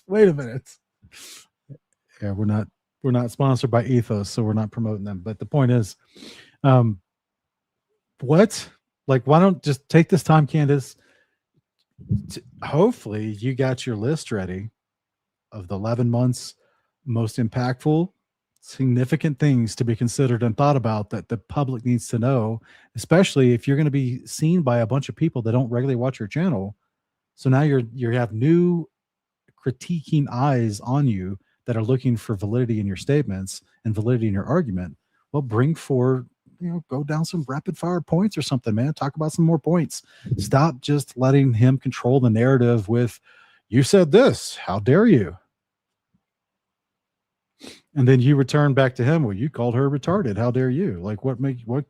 Oh, so now we get like, okay, I get it. You want to play the cat and mouse back and forth, tit for tat type thing. But bro, I just thought this would be an amazing opportunity for you to just go ahead and lay out your case, Candace. All these things that not just you, but other people that have been investigating this as well have brought forth these amazing points that shed light, turn this into way more of an issue. International foreign involvement kind of concept. What, like I've already mentioned several of them just in my commentary as we're going. I don't know how long this is going to be, guys. We're here at 3 hours and 25 minutes so far. I hope they get to some of these more impactful concepts. They did mention the pavers. She did just finally mentioned the Rode microphone pieces in the bottom of the SUV, and the concept of confirmed that French Foreign Legion were on the ground. Police and the SBI were, and the marshal's office were being sent by the FBI on strange searches during that day that they knew were wild goose chases, and they didn't find the rifle. But then suddenly when the FBI comes in, they suddenly just find the rifle instantly. Where all these other organizations that were out looking for both Tyler and any evidence of anything didn't find anything. Very interesting stuff. Very interesting stuff to consider. I've always been kind of interested in murder mystery type stuff. Personally, I used to read the Hardy Boys when I was a kid, loved adventure, mystery, figuring out the whodunits type of thing. I've jokingly talked about, when I was younger, I went to a murder mystery dinner, and out of the 30 people there, I was the only person to guess the motive, the means, and the murder. And not that I'm special, but it's just that got me thinking at that point in my life, oh, maybe I have a knack for remembering these type of details and putting them together to as an investigator would, right? I've considered in my life getting a private PI license, but then I'm like, no, I feel like God's called me to teach his word. I think that's more impactful in this life. But the point is, it's kind of always been an interest to me. So when I hear, not even keeping up with this thing every day, but just in passing over the last 11 months, and I hear these things being spoken about and listen to some shows and realize, oh, wow, there is a ton of information, ton of key players involved in this, or have connections and motive to be involved in this. I'll word it like that. That is not being talked about by the FBI or the investigative teams in Utah dealing with this at a local level, excuse me. There's just a lot. There's a lot here that, just in the same way people questioned the 9/11 event. Why did Building 7 fall? Why did it go off like there were shape charges lined every few floors in the main towers? Why, was there insurance taken out on the buildings right before? Like, there's a whole thing with 9/11, right? How do these passports survive all this? Just conveniently found, like within days after the, just there's so many things that we've experienced in our life, in our culture, that there's an official federal and government narrative that doesn't match all the facts. And this is just another one of those that's popped up in our life. And many of us last year, the day of Charlie's death, we saw the videos of it was still being passed around online of the shooting, and it impacted a lot of people. So it impacted a lot of people. And it's a worthwhile concept, because is truth being followed, or is political cover-up happening for the sake of political interest and foreign war and resource allocation and a zealous cult-like concept of Zionism trying to be accomplished? And they had to take out someone that was literally in the moment turning to be a ridiculously large voice against Zionism, and then suddenly he's assassinated. So this is massive implications, because our whole country is supporting. I mean, Israel's even trying to integrate their military with the U.S. military. Do you guys understand how unprecedented that is? It's crazy. It's crazy, this strange puppet world we're living in. Oh, you're way behind, Hats. I don't know how long you've been listening to us, or if at all. You're way behind. We've already addressed aliens for years. Check out our Investigating Babylon series. That's old news, bro.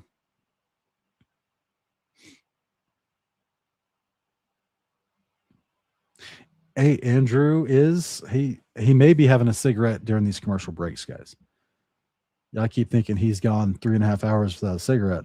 He may be during the commercial break. No, I think actually he probably, if it is in her house, that's supposedly where this is taking place. That was at least what was last announced, that it was supposed to be in her house. She told him he couldn't smoke on the property. So maybe he is going a whole 3.5 hours without smoke break. We'll see. We will see.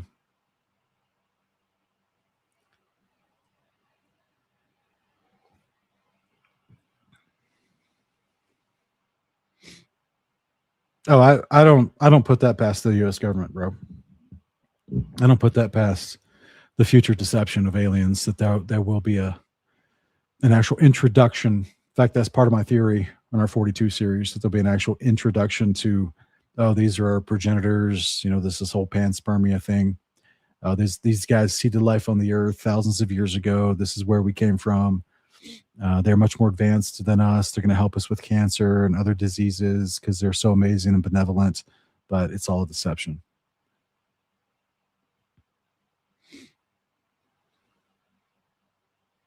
Okay, guys, we've heard it. We see your statements in the live chat. Okay, for all of you that think that both Candace and Andrew Wilson are both part of a psyop narrative, and that this is all just okay. That we're here discussing the facts of the case. We're here talking about the public assassination of a person, and if you don't like us taking seriously what they're saying, you don't have to be here. You're welcome to be here. Please stop spamming the chat over and over and over. We heard you the first time. Okay. We heard you the first time. You're good. You said your piece. It's okay. But if you keep spamming the chat over and over and over with it, it becomes very weird. All right. It just becomes a distraction to everyone else trying to have a normal conversation in the chat. All right. So we'll just have to mute you for 24 hours to come back and participate with what we're doing today. Okay. You don't see atheists walking into churches and just shouting over the pastor, "This is stupid beliefs. How dare you guys? Stop this. What are you doing? Why are you talking about God? He's not real. This is all the spaghetti monster." Like, right? So don't be that guy. If you don't agree with the narrative and all that, that's fine. You said your piece. Okay. Quit shouting it over and over and over. Just be normal, interact, be here, or don't. It's that simple, guys.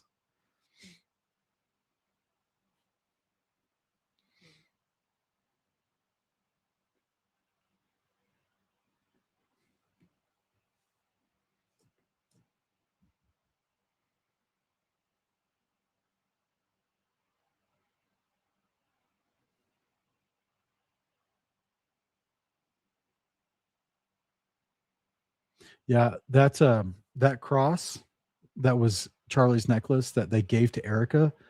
Talk about ridiculous evidence for explosive residue. And the body itself, right? The body itself. Did they test it for explosive residue? I haven't seen the medical examiner report, but did they test it? To my knowledge, the Charlie Kirk's parents didn't even get to see his body before the funeral.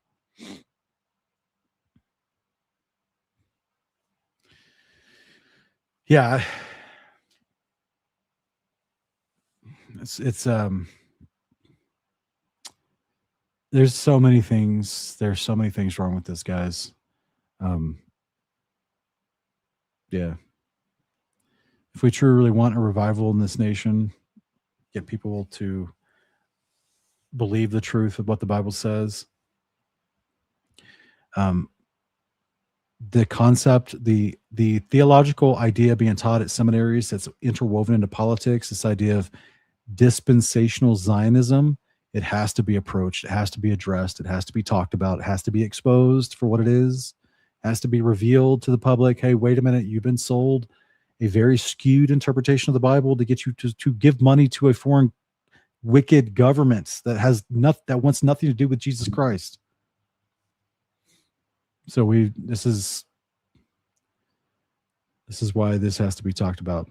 And this is, strangely enough, this particular conversation, this particular debate, this particular investigation into the death of Charlie Kirk actually falls right smack dab in the middle of that discussion, of that theological Christian discussion in the American churches. It is a spearhead to the bigger issue.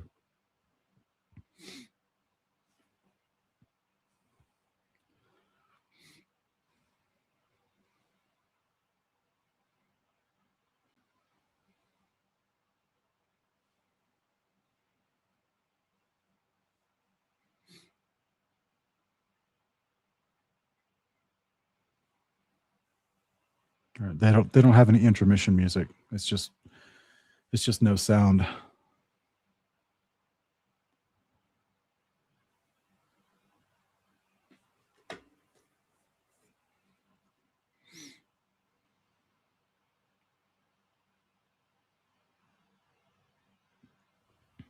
All right, fantastic. So, Andrew, if you want to go with your last couple thoughts.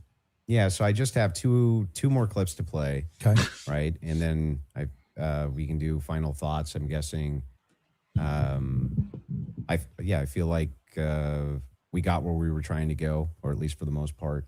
So the two other clips, I do want to play the Twigs clip. That one is important to me. The Twigs DNA clip. Yeah, and they're going to pull it up just to have you respond. Well, to it. you don't have to play it because, like, if you're saying that when I initially watched it, I thought that Lance Twiggs' DNA, like, he was directly responding to that because the testimony was a bit confusing. They started by saying that they were going to, like, explaining how they got the samples, and they said Lance, Matt,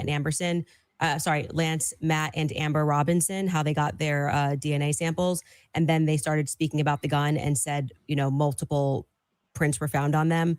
And then they moved and they said Lance Twiggs's DNA was found on the screwdriver.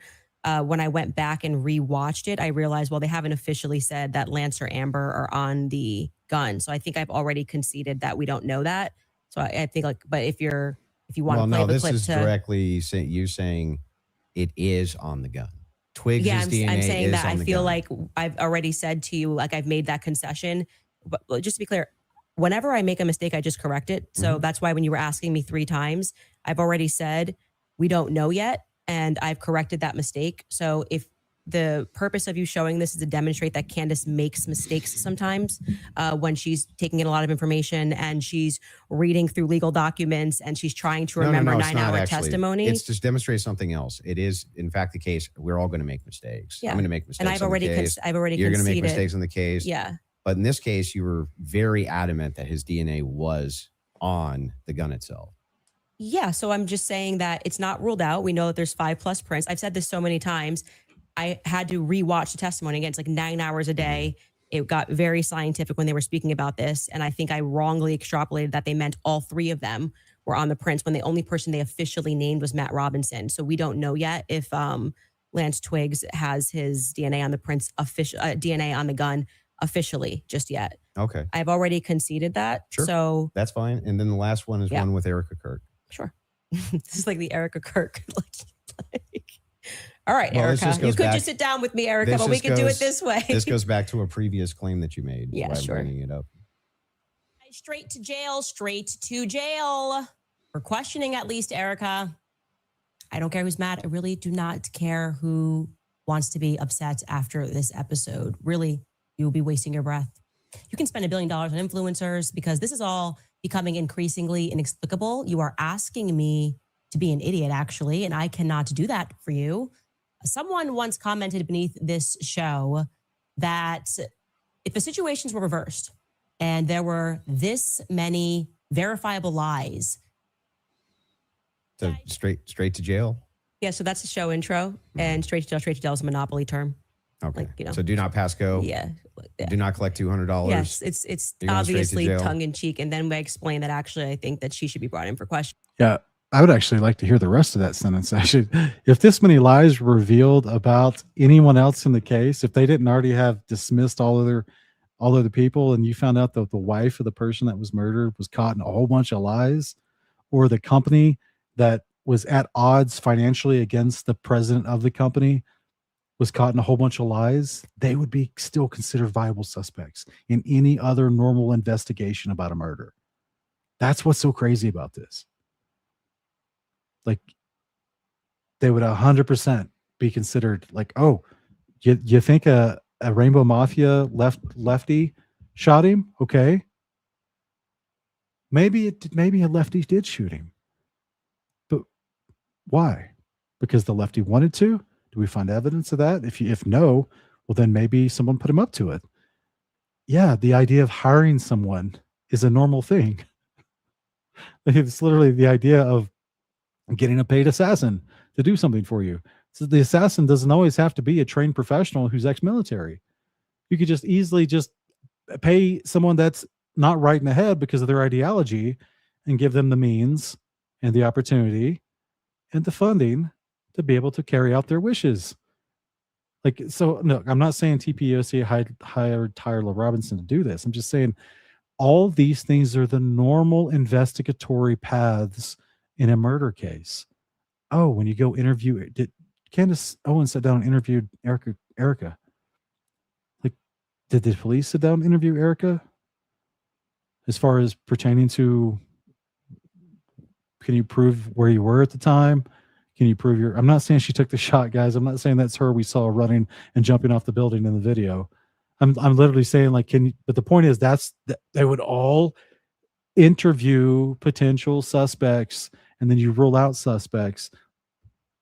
When it comes to money, hundreds of millions of dollars of a $100 million corporation, the company and the wife are always part of the suspect list. So it's just, this is for all that to be immediately dismissed within 33 hours is ridiculous, especially with all the evidence that they're not addressing and that's not come up. So I'm just sorry. Because of inconsistencies. So this is the exact episode when I started to think that she should be sat down and questioned. And I still believe that. I still hold the perspective that Erica should be sat down and she should be properly questioned. Do you know that she hasn't been? No, actually, that would be a great thing for the spokesperson of Turning Point USA to say that she's already sat through. Why do they? I mean, my guess would be she hasn't because they returned everything to her. Yeah. But why do they owe you that though? Why they don't owe me anything. That's my show you're watching. Just, the clips that you're pulling are from my show. So if I want to say something on my show, I can say that. I didn't say they owe me something. I don't think that's ever, unless you have another clip. But if you say, like, you need to be sat down for questioning and you don't even know if they haven't been, that's strange, right? Do you know if they have been? No, I have no idea. So you're just saying, what if they haven't been? Yeah, if your entire just kind of filling the air, if your entire thing is junk.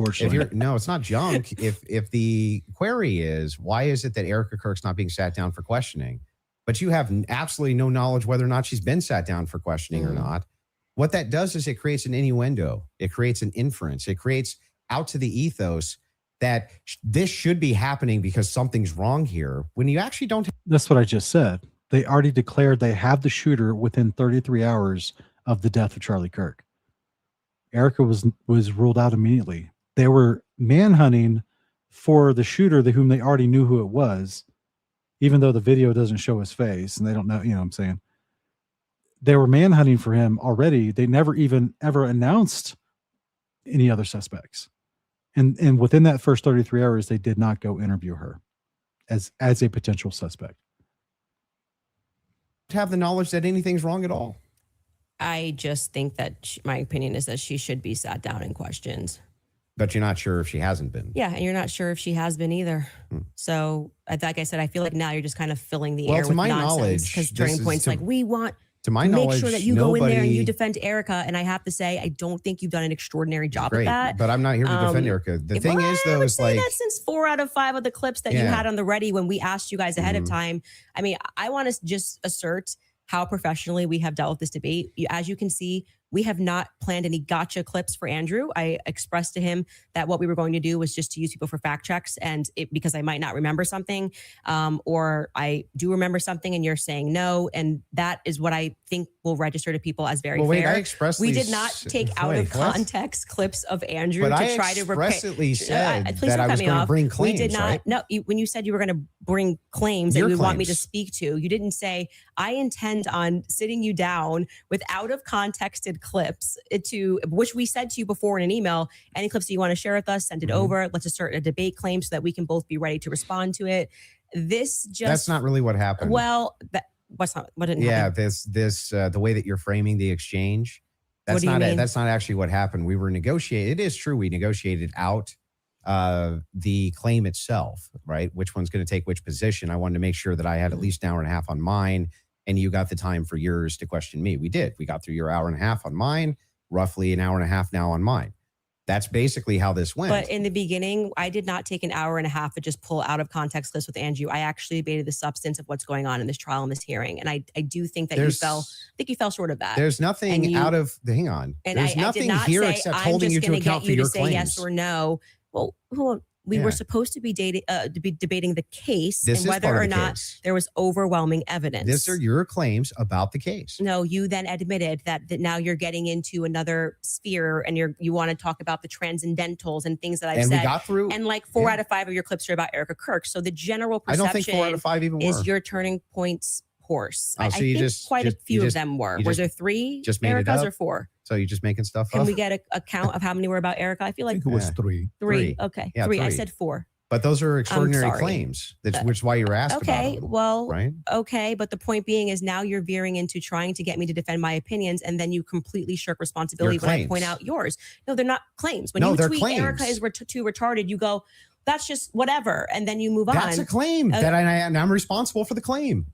Well, earlier when I brought it up, you said that it was tongue in cheek. Yes, sure. That's me responding to your criticism Okay. of the claim. That's all I'm doing here. I was interested, and And I'm happy to get into also the Patsy stuff now, if you would like to. well, Your that team was has one more supposed clip be they the want to whole play They from want thing. 7 days Okay, ago. sorry. They got one They more had clip. to. and We then were can getting go to into the Patsy stuff, and you stopped it, and I was explaining. 3.5 hours. He's like, I'd like to get to the point of the debate now that I've sufficiently taken you out of context and tried to marginalize you and paint you in the light of a crazy conspiracy person, even though all you've been doing is talking about the facts of the case this whole time with names, dates, and information that I definitely don't know, but seems like you've well studied in this topic.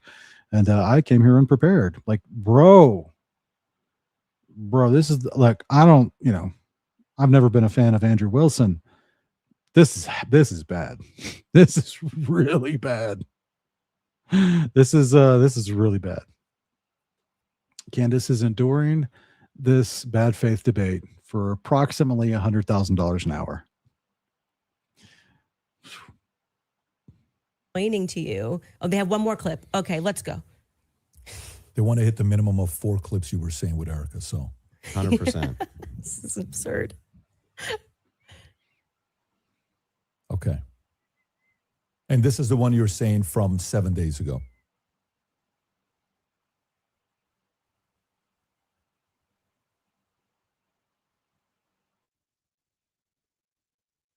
Okay. While they're looking for that, do you want to continue? Yeah, I mean, Yeah, can I yeah. ask a question? I know it's been, or like, can I ask a question? Or are we Not just in really. I'm just gonna. Okay. We're going to hold to the actual contract itself. the contract does not say that you are allowed to just question me without me being able to respond to you I've never said you or can't have respond. a conversation. You've been able to respond to every question I've asked you. And by the way, the other thing is like Let's have it your way. I want it to look like Still happy we've to have done the everything debate. Andrew wanted to, so that people can fairly assess the situation. So you have it your way. I Totally will not fine. ask a question. Totally fair with me.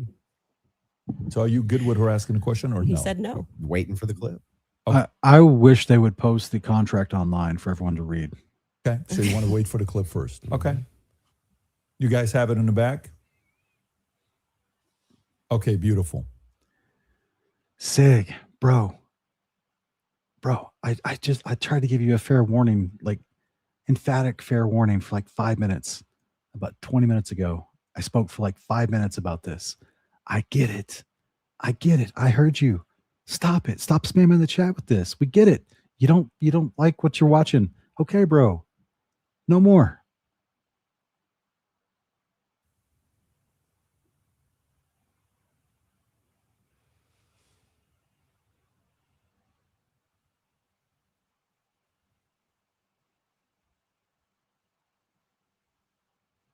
You need the Your Jeopardy team thing. told me they had it, so That's what I heard. Okay, there we go. come on, guys. Did this crime. Okay? Because Lance I can't hear Twiggs this. My has his thing went out. Just tell me DNA what on it the says. I'll towel. hear. It's fine. Lance Twiggs has his DNA on the rifle. Lance Twiggs And to has be his clear, DNA on the Lance right. Twiggs' Said this- DNA this year, this 4 times, was but I don't not know why they feel as like they need degraded to- as Tyler Robinson's DNA was on Tyler's rifle. It's Tyler's rifle. Oh, you But also Lance's said, it's DNA not as degraded on the rifle. Yeah, because I thought he was one of the things, but I've Right. already that's what I mean when I say that. Like, it just seems like you're not actually here trying to engage, because even before you got to this, and I knew that you had some secret clip planned, I said to you when I rewatched the testimony, I realized that they didn't explicitly say Lance Twiggs. They said 5 other profiles were on it, and that his was the most degraded. So I hope your team feels fulfilled in playing that. Is there any more? I'm happy to play every clip that he has on the ready. Anybody? You said you had some new evidence at the beginning of the. Oh yeah, debate we should you had show that something text new. message that you Did read, you just wanna because share I that? think that's important for the public. You shared it out of context. I'll do it on my show. I'll share the text So you're going to message. read it on my show, but not show it. Correct. Okay. So I'll show it on my show, but that's what I'll do. I'll show it on my Can show. I ask why? Well, because I want to drip out the evidence. You know, that's got to drip out that evidence, keep people coming back for the show, right? Now I he's just don't know if mocking her. Snark serves you so well. I'm just saying, like, yeah, I'll release it there. Yeah, that's my intention. Can you imagine being a guest in her home and going in there to mock her? But yeah, I'm fine with closings if you want to do closings. Well, I also would just, if I may ask a question, is that permitted? Go ahead. Just so I also have clarity, since your basis has been evidentiary, you keep saying that you have evidence or like you are following evidence. Which one of the charges against, or all of them, do you think Tyler Robinson is guilty of? The specific charge? Yeah. Yeah. So what I think is that Tyler Robinson shot Charlie Kirk. Yeah, but of the 7 charges that he's being charged. Yeah. Can we list them real quick? I'll tell you exactly which ones. We'll pull them up. Well, do you know any of the charges that he's up for right now? Yeah, of course. But Can I you- want to can you make sure name that we one? have them listed. Yeah, but like can you name one? Because my general perspective is that you don't actually care about this case. You're not Is following that the it? case. That's the Yeah. question. You're just not following it enough. It seems pretty, like, if you're going to engage and you're going to say the evidence is overwhelming that Tyler Robinson is guilty, I just think that you should, All like, right. can you tell me one Then let's do the charge that counter. he's... You can really, no, this is a great gotcha. No. You just got to ask me, play Yeah. clips out of context, Yeah, put me yeah. in the hot seat. So please just answer the This question. is fair. Can Name you all name- 7 can since you- you've been following the case. Okay, sure. Go ahead. You name one. Yeah, you named all 7. I'm happy to do that, but can you name one? I think he's been charged with murder. That's actually incorrect. Okay, great. Now name all 7. He doesn't even, this is like, Name all 7. and I Can you I name think all 7? I can. Then do it. Sure, you don't have to Do put it. No, do it. I'll count them. Go ahead. you don't have name to put 'em. your fingers up. I Okay, can do hang on. that. Name them. Yeah, sure. Name them. The first charge is aggravated murder, because that's what carries Okay. a death sentence So in the murder. state of Utah. No, Next. that's not. That is literally not murder. Okay. And so Next. just for people, I don't have to do it in a time limit. There's nothing going on. And just to explain to people the difference of why that really matters and shows that he doesn't actually care about this at all, is because aggravated murder, it's narrowly defined, Just and because avoiding it the carries question. a death sentence. I'm going to answer the question. Okay. You're just going to recognize that your strategy of thinking that people are intimidated when you try to put a time constraint doesn't work, and you'll be better the next time you debate I got someone. it. I got it. Give me the other ones. the more you cut me off, the longer I'll take. Do you want to just wait for me to finish of why that's a big difference so that No, people I just don't walk want away? you to list the charges. Yeah, I'm going to do that. You just don't get to pretend that there's a time constraint for me to do that. Well, how long does it take you to list 7 charges? Because I'm speaking. You just got to. It sounds like you're just delaying it because you don't know them. I know all 7 of them. Then And I'm tell going to me say them. again, because you're going to get embarrassed. You don't have to rush this. I'm also showing an example of a very flawed debate strategy. I actually am under no time constraint. I got one. Great. The second charge is the felony discharge of a weapon.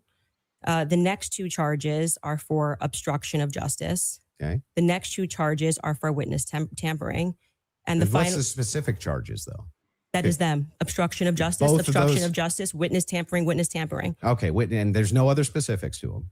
Well, I can tell you why he's being No, charged with it. just the charges and then 7. Yeah. See, the bad thing is when you try to be an a-hole and it doesn't work. What's the 7th? The last charge is violence in front of a minor. Okay, got it. So then he's being charged with murder. You just say aggravated murder. That's the distinction. You just want to. It's a massive. It's Got like it. you cannot Massive. say murder versus aggravated massive murder. distinction. This gets to the entire crux of why him being up for the death sentence. And I actually That I have to say, again, I don't always agree with Candace Owens' tactics or her comments, everything she said about this. I agree with her spirit of investigation, and she's well versed on the case. And what she's demonstrating right now was just demonstrated as true. Her claim was made true just then, that he is not there in good faith because he's interested in the case or knows anything about the case. He took this on for clout. He prepped very little even for this discussion.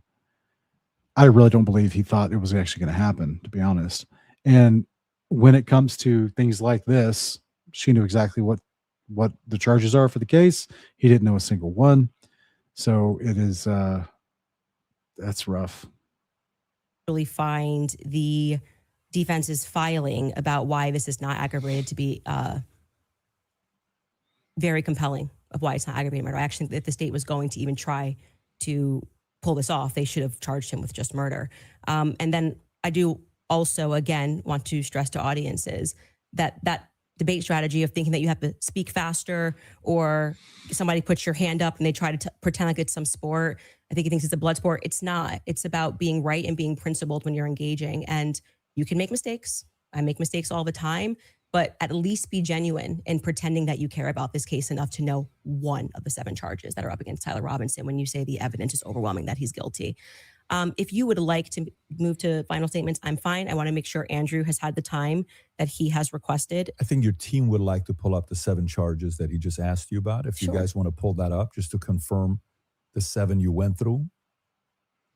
Can you guys zoom in a little bit for Aggravated murder, felony discharge of a firearm, obstruction of justice, which is counts 3 and 4, 5 and 6, tampering with a witness, and count 7, violent I said offense in the presence of a in front minor. of a child? Yeah. That's what So I said. 5, 6, tampering witness, 3rd-degree felony. Now, I did notice something I just was curious about. If I'm just wondering, when you pulled out your phone just before you asked that question, did somebody by chance text you that question? You can check my phone. I'm just curious. No, you can absolutely not. I have not had one communication Okay. with a single person, not even my producers who are in there this whole time we were here. You want to check my phone? I'm happy to do it because you're just going to get double embarrassed. Where's my phone? You should want to do see it? I'm You just can. curious. Yeah. You can literally do that. Here you go. PBD, you're the moderator. Okay. Take it. Let's see See it. if anyone was texted at all during this debate All right. about the violent charges or anything. I'm looking through this. You give me permission. You so I'm have looking full at it. I'm not permission to gonna go name through my it. phone. I don't That's need an to awkward cheat. moment. The last one has nothing to do with it. It's just a compliment. That's hilarious. He's like, wait, you really want to look through your phone? That's a compliment. He's reading them. You're okay. You'll give me permission. I'm Yes. just going to read 3 of them Yes. to 1132 because after that, I don't need to read it. And you know their texts. Could have been Telegram. Could have been something. All like I that. have is Signal. You can check that too. I only have Signal. Telegram I used in Russia, and that was it. I downloaded it for I'll Russia. take your word for it. Yeah. Then- I don't need to like. I Okay. deeply care about this case. I don't need to I pretend get to it. know If you stuff that deeply I care don't about know. the case, I Yeah. just, I have my other question is about the steakhouse receipt. You just said that you were done asking all your Nothing, just so questions. you know, Yeah. nothing there. There. I don't Yeah. Do you need to have do the that. steakhouse receipts? My question. I have said several times that I have never said I have the receipt for the steakhouse. I have said the person who's working on that story is going to be forthcoming with the receipt. And that was what I was responding to. And he then dropped the receipt. He redacted elements of it. And I said, stay tuned. He's the one working on that story. Okay. So you haven't actually confirmed that Robinson was at that steakhouse. All I did, as I said earlier in this conversation, was I spoke to the owner when I broke that story. I think it was back in January. I spoke to the owner, understood what had happened, and that there was a receipt. That's it. That's the extent of what I shared is what happened. Okay. So to be clear, there's no receipt. I just said the opposite. I said there is a receipt. Well, you don't have a copy of the receipt. The receipt was published online. Yeah, right. With blurred out. The person working on this story that blurred that out is what I was referring to when I said stay tuned and keep following his stuff, because he went to go do what I hadn't done, which was he interviewed the actual server. So there's no evidence that Tyler was at that steakhouse? I would say the receipt with his debit card number, it would be some hard evidence if that I agree with that. Yeah, so that's it. But you're questioning me. But is there, as of right now...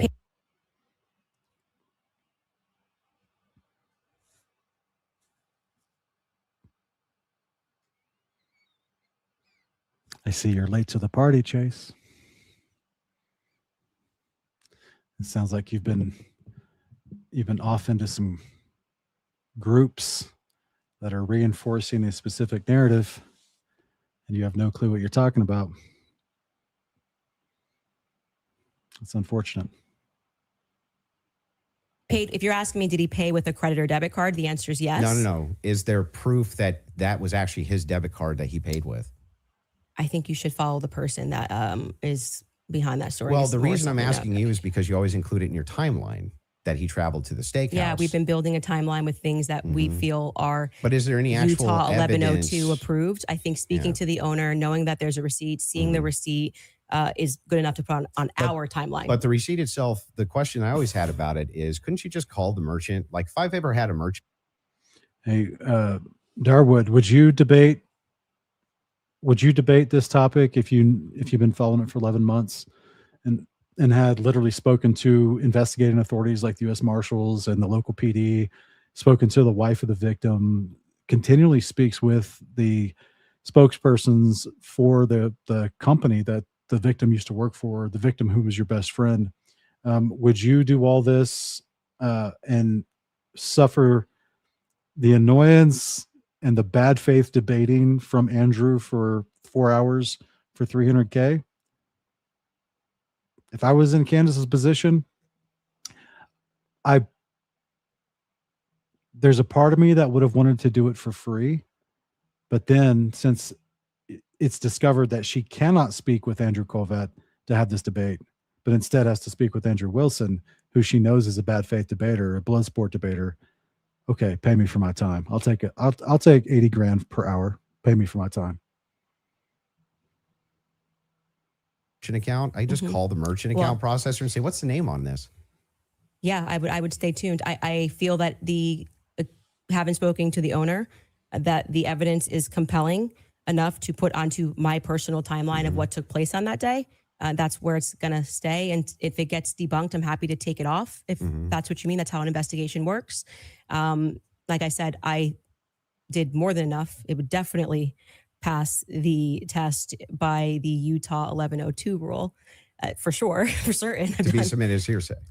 Well, yeah, beyond that, because they didn't even have receipts. They were like, Bob told me this. But the question is, the receipt itself, it has not been verified to have been Tyler Robinson's. I just want to say you're holding me to a higher standard than you are. I'm not even holding you. I'm just asking specifically. Yeah, I've been very forthcoming. I told exactly what happened. I spoke to the owner. I got the tip. And so should that be added in an official timeline that you give? It's in my timeline. It's my show, and we can add and subtract what we want, and we do. If you we get can do something what you wrong, want, sure. But I'm asking, to make sure. Should you include a thing that you know hasn't actually been verified to be Tyler Robinson's? Yes, you should. If we're trying to build a timeline, Actually, what would probably be hilarious after this is over, because she makes more than $3 million a year, if she decides that she's going to take $300,000, which is 10% of her $3 million, and tithe it to the Catholic Church, because she's a Catholic, that would be actually a hilarious troll to Andrew, the Eastern Orthodox. That would be pretty funny. You should, yeah. You don't think that falls under... And then you should remove it if someone somehow debunks it. But I think that there is very strong evidence that is where he was, and that What's the is, strong evidence? Just the two people who said that they saw him? you know, I'm actually all good with being. I feel like Okay. I've sufficiently answered your question about how I got All the right, fair enough. information, what happened next, with the next stage of this investigation being somebody accessing knowing what his debit card was and confirming it. Yes, and I do believe that will happen. If it does not happen and it gets debunked, I'll remove it from my personal timeline that I share on my show. That officer, the first officer that was up on the roof, Mhm. do you remember his name? Officer Bagley. Yeah, what was his first name? Christopher. Christopher. When Christopher got up on the roof, you talk a lot about how his camera died. Well, he talked a lot about that during Yeah, the about his preliminary camera hearing. died. Yeah. Do you think that he planted that screwdriver up there? No. No. Who do you think planted it? If we're just going on am I allowed to have an opinion? Of course. At this stage, I would say that I don't buy his assertion on the stand that he didn't check to see if anybody went onto the rooftop before he got up there. I do think that it's possible, it's at least plausible that the screwdriver was planted. I don't believe him. What I can say strongly is that his cam died at just the right time. His body cam died at just the right time. I think that, as you were just grilling me about whether or not I had got the merchant receipt for a debit card, that kind of makes difficult that we just have to sort of trust that a screwdriver was found and we don't have any should be evidence of a police body cam.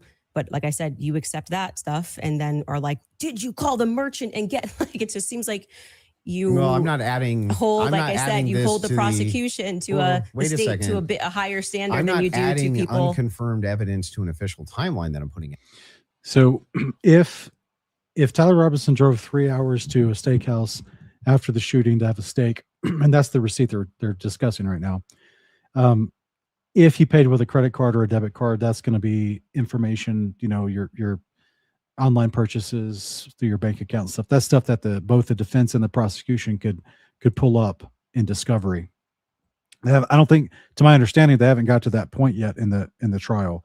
They haven't gotten to the point of discovery yet. They just did the preliminary, which, as she's been emphatically trying to explain, is just basically all the accusations, the hearsay, right? And then, but when you get into discovery, that's when you're going to solidify evidence in discovery. And they could easily pull that information up and validate her testimony or validate Andrew's critique of the receipt. But Candace does not have the authority to go and tell MasterCard or Visa or whatever to, hey, show me this receipt where he paid this particular person, used his debit card to pay at this location. So she doesn't have the power to do that. So she is going off the only available evidence that she can find, which is the owner of the steakhouse says she identified him there at the steakhouse and that here's the receipt he paid with for his steak on the day in question. So it doesn't get much more stronger. That's stronger, quote unquote, evidence submitted than hearsay.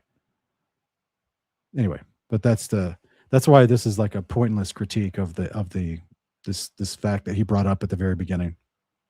Out either. What do you mean an official timeline? This is my This is timeline. I made it at home. So then it would be official to your show?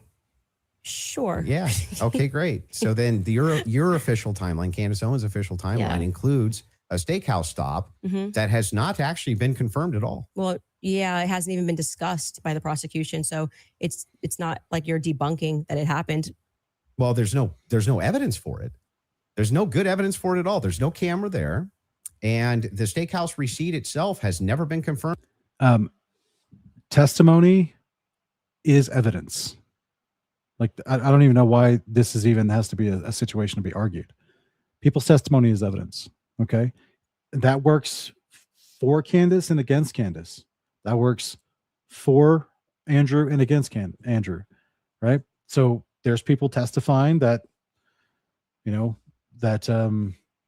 they saw, there's people testifying that they saw Tyler Robinson walking away from the campus that day after the shooting. Okay. That's testimony that has to be considered.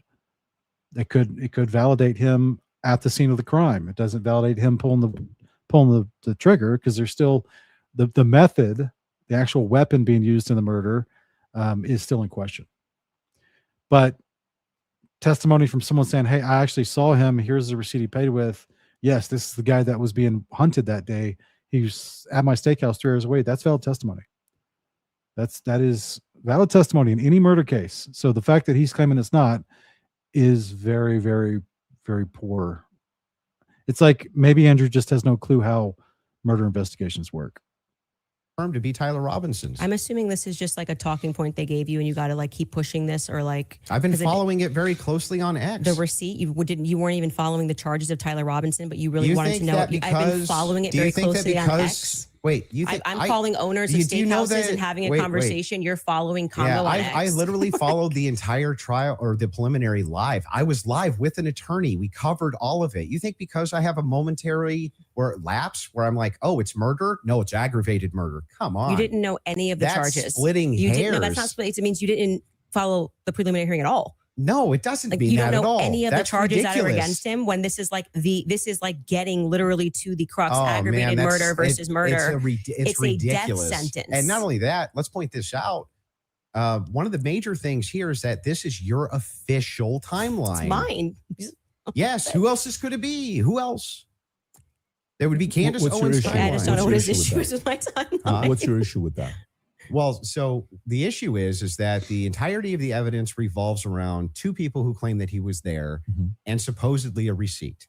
There's supposedly a receipt where Tyler Robinson paid for his steak and his soft drink. No alcohol, right? No alcohol, right? You know nothing about the case. But anyway, this particular receipt, they could have called the merchant account, confirmed it, this type of thing. To date, this receipt has only the blurred information on it that would actually give you the information to confirm whose receipt it is. We have to date, nobody has confirmed that this was actually Tyler Robinson's receipt. And yet inside of Candace Owens' timeline, which she states over and over again, when she says, this is the longest 13 hours, this is 13 and a half hours, the requirement for about roughly 5.5 or 6 hours of that is that he went to the steakhouse. So Jacob, I agree with you. Clearly Candace doesn't have all the information. She's, she's probably gotten a lot of things wrong. Who knows? Again, it's not about saying Candace is 100% right in everything that she's doing or questioning. Not that she's wrong to question, but just what she's questioning and how she's going about it. I've talked to my wife privately about this for the last 11 months. I'm like, because I've heard things. I've heard her show come on and I've heard her say some stuff, and I'll tell my wife, I don't quite agree with that. I don't think that's a good tactic. I don't think that's a good look. I don't think maybe, she's sounding kind of emotional at this point, kind of like catty between, the widow and all that stuff. And I didn't like all of it, but that doesn't mean that the things that she has brought forward aren't valid and worth introspection and worth consideration. Right.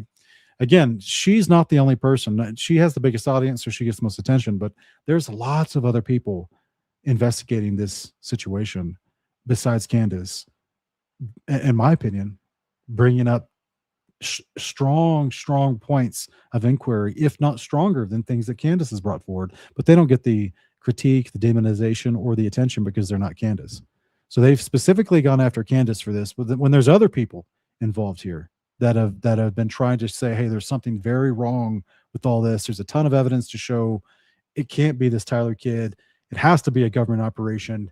Here's all the evidence. Like, there's a ton of evidence that should be considered. And so I don't agree with everything that Candace is saying. And she probably has gotten some things wrong at times and had to retract and change her opinion or as new evidence unfolds and all that kind of stuff. But yes, unfortunately, it's very clear that Andrew Wilson showed up to this debate very unprepared, and in very bad faith. And it looks like he's there just for nothing more than just the clout, right? Just to get the attention. And that's not been confirmed at all. Not even a little bit. I feel like saying that I spoke to the owner of the steakhouse is me, like, not just being on X looking at opinions, but actually doing the legwork.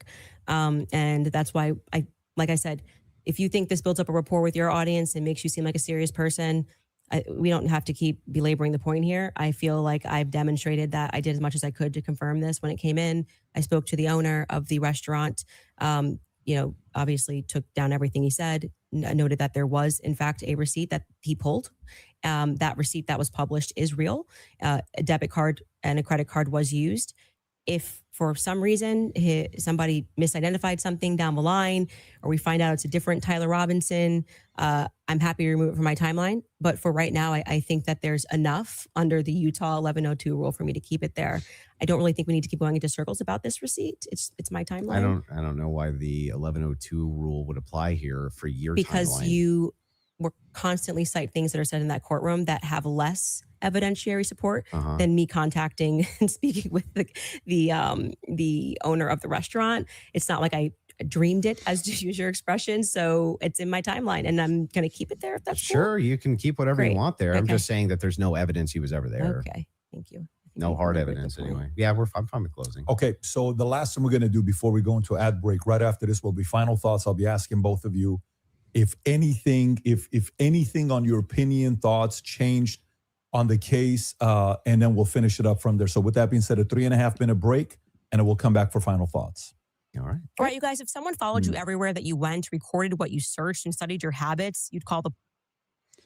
All right.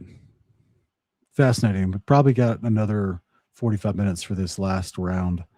So it's fascinating stuff. I'll be right back.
you would be the following on if you're a Andrew fan and you still are saying, you know what, Andrew's arguments were solid, great.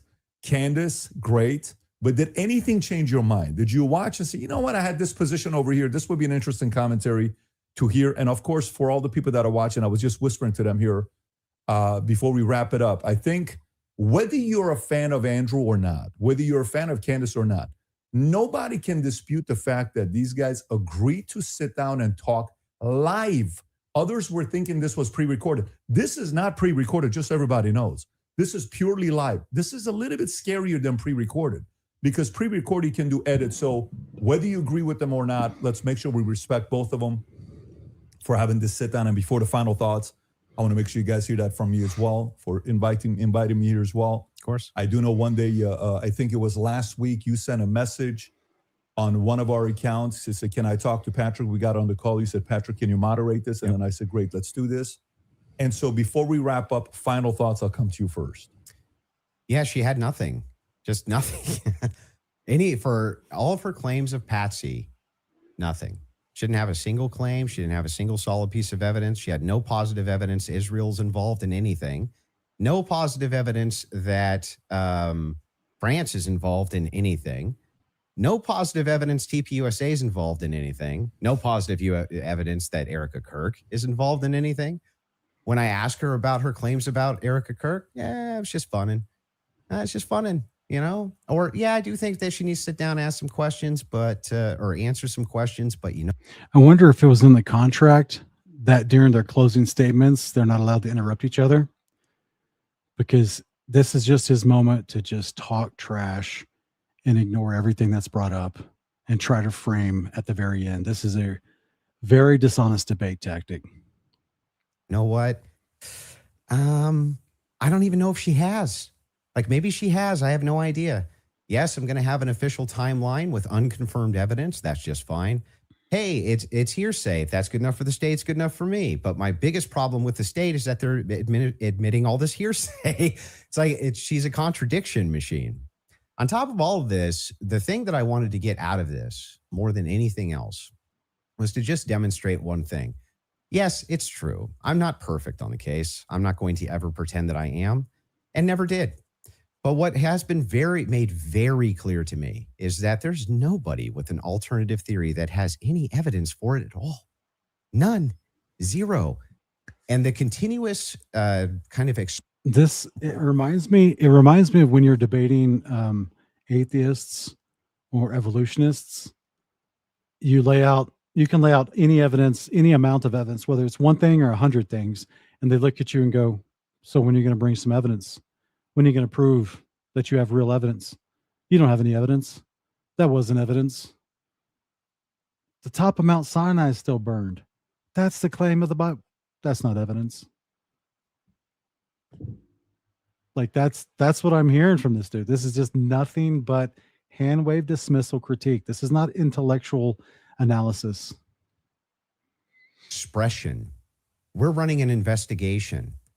What kind of investigation builds a timeline out on a receipt that they don't even confirm? What kind of investigation tries to make these bold claims? Nothing about the investigation is built on that receipt. If he stayed in town and didn't drive a 6-hour round trip to go to this steakhouse for some weird reason, or another 2-hour round trip to go later that day to go get gas, which he didn't question that receipt.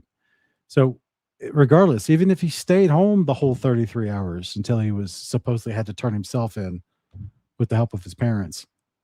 So if that's the case, that still doesn't prove that he's the shooter. And that doesn't prove that he's not the patsy. And that doesn't prove he's the patsy either.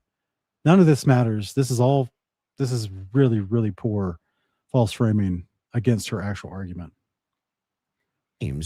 That Israel's involved and France is involved and all these different players are involved and never shows any evidence. We're just asking questions. It's again, like I said in my opening, it's always intuition, my feelings, how I feel about things, how I think about things.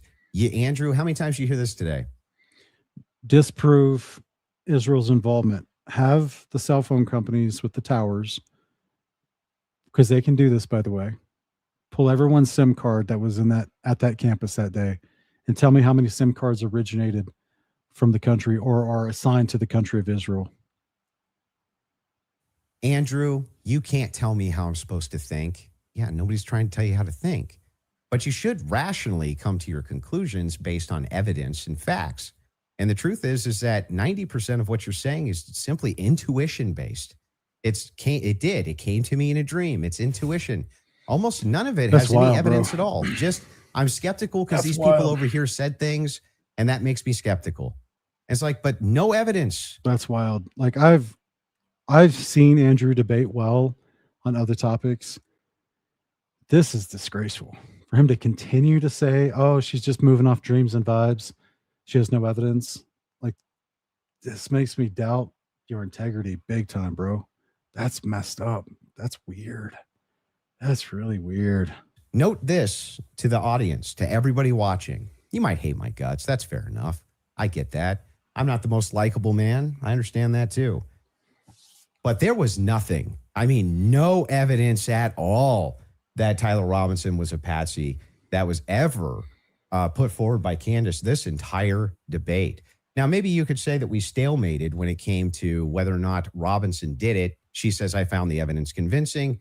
Unconvincing. Andrew says he found the evidence convincing.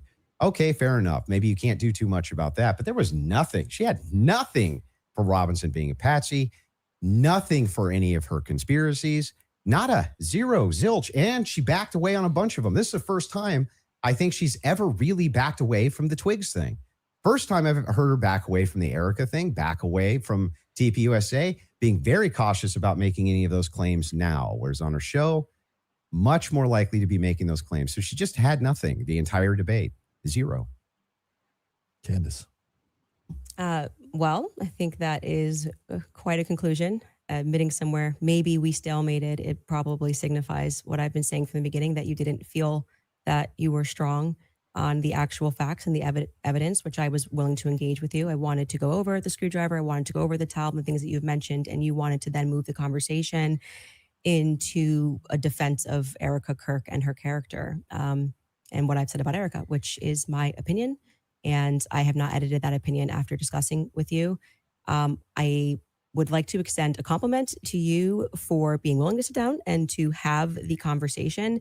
I still walk away feeling that the people who are jumping on the bandwagon about this case don't care about this case. They don't care about Erica Kirk. It tends to be follow that they take a meeting with Turning Point USA and they come out and suddenly have a lot of junk to say about Candace Owens. And I do want to also stress that Turning Point USA tried to pepper him with something as a surprise. He showed clips that were meant to be a surprise. I did no such thing.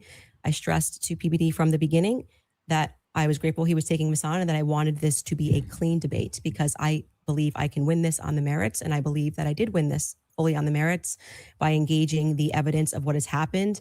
I do still believe that there is more evidence which supports that there are more people involved and that Tyler Robinson has been set up, and that none of the evidence that was presented was in any way overwhelming, which is why I think you wanted to move to end that discussion quickly and to speak to me about France and to talk about this Panguitch receipt and my timeline. I want to remind people that a lot of the at-home investigators, which you were open to, as you called them, internet sleuths. I think it was on a show that you did right after Charlie was assassinated that internet sleuths would solve this. This is the reason why Charlie, a year on, is still a conversation every single day trending on Twitter.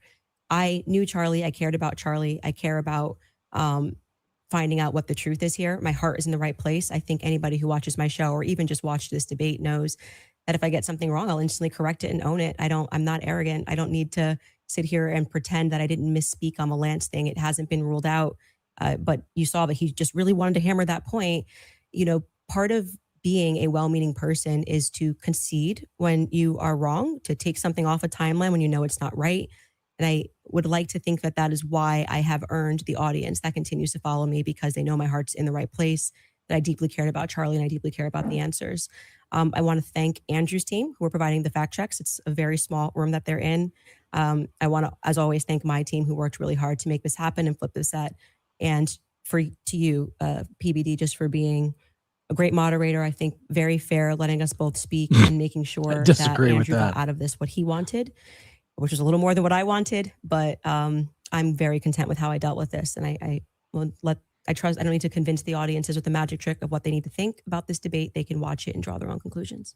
Beautiful. Fair from both of you. I think the audience won. And again, No, from the it wasn't beginning, fair from both all of you. of this is because of how much love and respect we have for Charlie Kirk. It was not fair. Those are not fair closing statements from both of you. It was extremely biased, inflammatory rhetoric from Andrew in his closing statement that ignores anything that was discussed or mentioned from Candace during this discussion, this debate. This is not, yeah. Part of me thought that she allowed for PBD. This is Patrick Bet David's his name. Part of me thought that Candace agreed that this guy could moderate because she knew that if she needed to, she would just be able to talk and this guy wasn't going to stop her. And the other part thought, well, she had high words to say about this guy, that he somehow at one point in the history treated her fairly in some regard. So that's why she allowed it. But like this, there are so many other people. Apparently Joe Rogan offered to host this, but they would have had to fly out to Austin. Even with Patrick Bet David moderating, Joe Rogan was going to host it. That would have been crazy. That would have been crazy. That would have broke the internet. But this guy's not, I don't think this guy did a great job on the moderating. And I think their closing statements were very not gracious. She was trying to be gracious to Andrew, even though his words towards her it was just blood sport debate. No matter what you said, you had nothing to say. That's all it turns into. And that's not, I mean, that's not what we're supposed to be. That is not an honest intellectual evaluation as a Christian.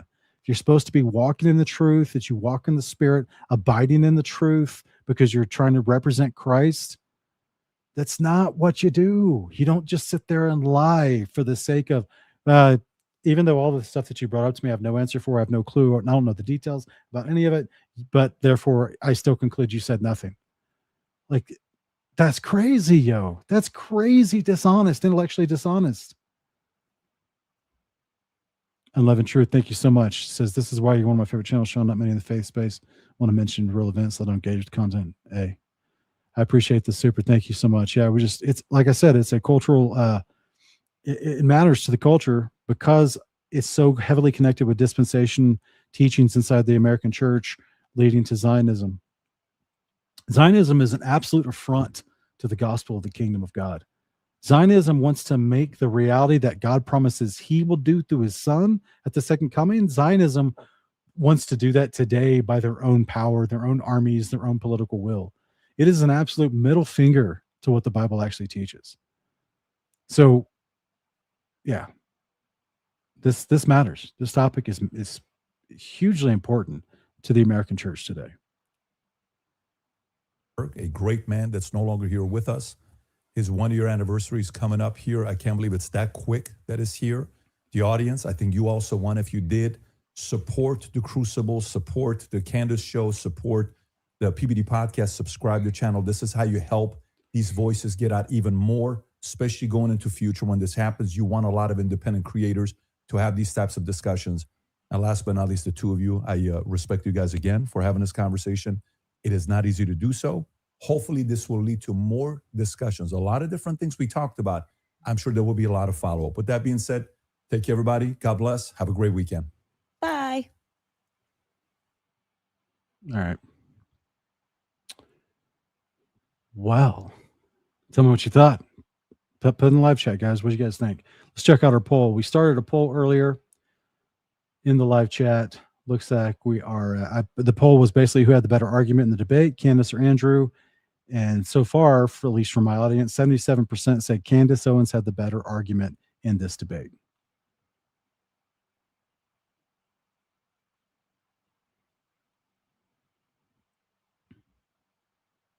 Tell me what you guys thought. Tell me what you guys thought.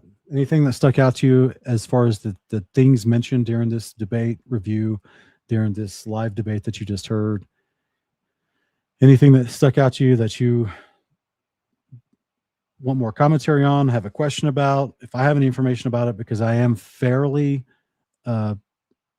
informed on this particular topic and this ongoing investigation, you're welcome to put it in the live chat as well. I'll be happy to address a few questions.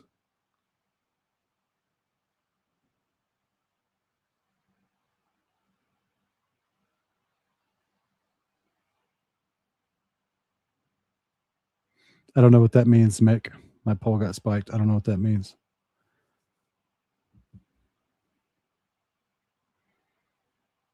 Encouraging. Yeah, we'll have another one coming up soon. Probably this, I mean, we always have one on Saturday, our Sabbath live stream at the end. It's always Q&A.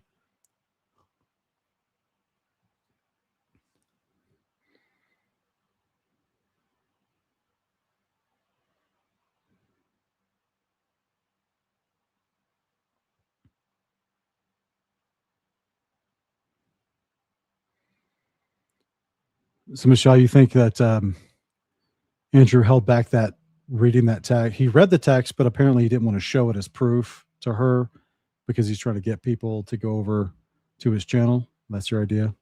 Kind of like this debate was a big commercial for him slow dripping his critique on his channel. It won't last long. The people that actually follow this case, they're not going to go over to his channel and give him any real substantial bump in subscribership or loyalty. It won't, and they definitely won't be super chatting him. Did you guys know that Andrew actually openly comments all the time? Openly comments all the time that he gets the most super chats of any YouTube channel.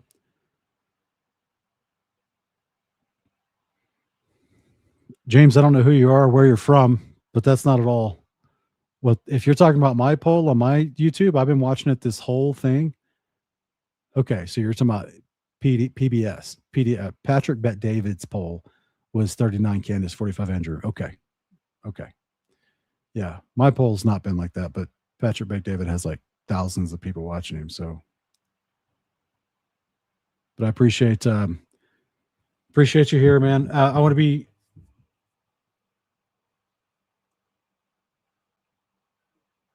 Well, I wonder if.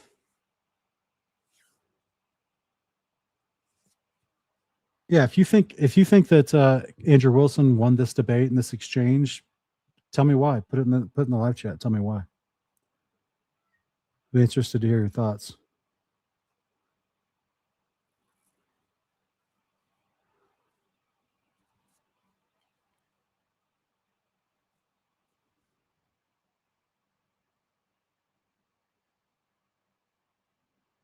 Zetetic, he claims I would have, it seemed kind of strange. She was mentioning something his wife tweeted. I don't know if he claimed that he was an Army sniper to his wife, or if that she said something, but he then claimed he wasn't publicly. Maybe there was miscommunication. I don't know. It's hard to say because we didn't have her tweet. They didn't bring it up and all that kind of stuff. But even though he's not an Army sniper, he is a gunsmith. He is a collector of guns. And so to me, it's completely crazy to me that he's claiming, oh, you can get dust in your barrel. Like just because you fire a gun doesn't mean there's dust going to come out of your barrel. What are you talking about, dust? What is this dust you're referencing? You talking about like the actual dirt that fills up in your barrel and your trigger mechanism and everything else that you need to clean your actual gun for because of the gunpowder, because of that, the oils, everything involved? Like, are you talking about that? Are you talking about actual like dirt dust because you're trying to say he threw it in a field wrapped in a towel, but you're saying because he threw it in the field in a forest that dust got in it? But I thought they found it wrapped in a towel. Like that's the claim. That's the official claim. He didn't even know that. I don't know why Candace didn't flay him open on that. She mentioned at the very end, she mentioned something about we were going to talk about the gun. We were going to talk about the towel. I'm like, no, Candace should have been much more assertive. The moment he's at the beginning of the debate, he's mentioning, oh, but they found just because you could fire a gun and dust can still be in the gun. Dust can get in the gun because he threw it in the forest. He threw it in the woods. Remember? Yeah, wrapped in a towel. He didn't just throw it into a pile of sand.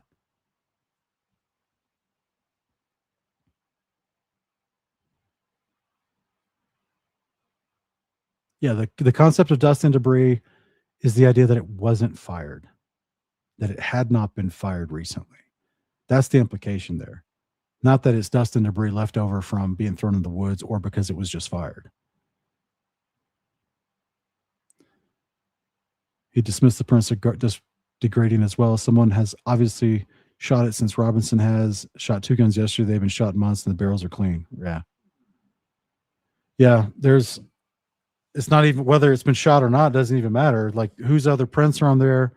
Clearly, it's not a clear-cut case of, I mean, in the video they have, pretty sure the guy's wearing gloves. Don't they have a video of, 1 second.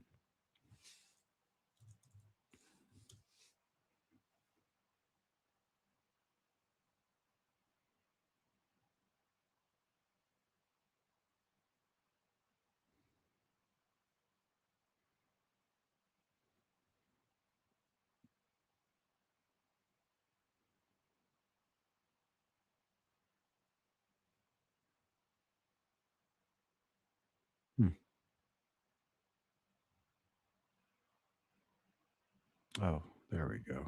That's why.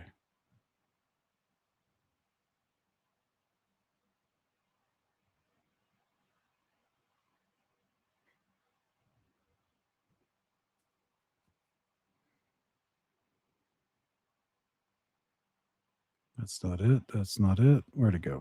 See if I can find this.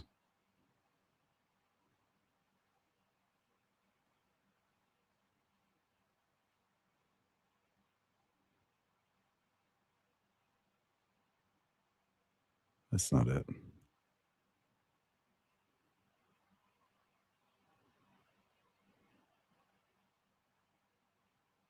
There it is. Okay.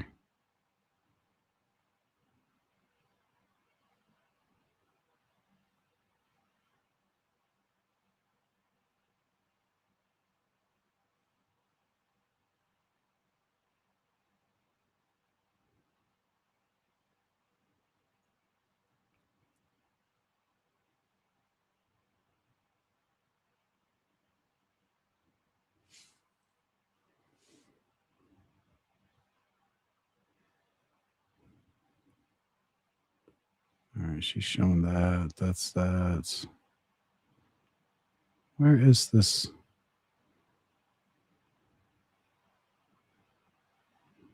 That's not it either. She's just going over the actual crawl. Huh. Man, I don't have, I'm doing this on the fly, so clearly I'm not prepped to find this. Let's see if I can find this real quick.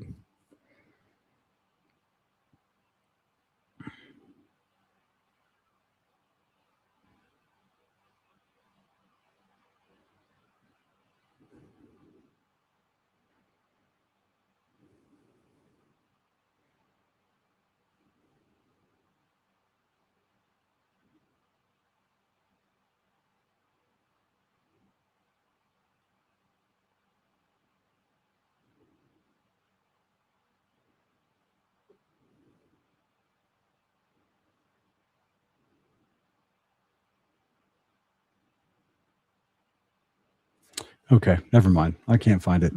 There was a video. Thank you, Aaron. I appreciate the super chat. Multi-million-dollar nothing burger debate. No change. Yeah. Yeah. By the way, speaking of Palantir, there were drones at the that nobody's talking about the drones that were there that are caught on camera that they've been talking about since the first month after a shooting. Like, whose drones are these? Why are they there? Nobody claims the drones. The official narrative is that there are no drones, but they're on camera. People saw them. People photographed them. People took cell phones video of them. The drones that were in the crowd, above the crowd, on camera.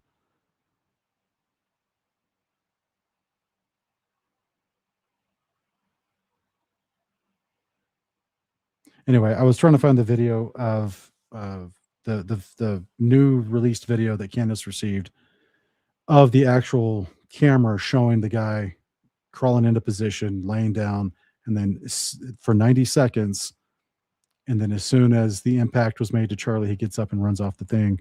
Doesn't have time to disassemble the rifle. Doesn't have time to stuff it in his pants or nothing like that. He just gets up and runs immediately. And I'm pretty sure he had gloves on, to my memory. So, but they'll say, of course, he took his gloves off because he would be careful to wear gloves while he's taking the shot, but not before. And he wouldn't be careful enough. Someone that plans all this out and wears gloves to take a shot with their rifle would not also be careful enough to wipe his prints off the gun or any pieces of the gun before disposing it and hiding it.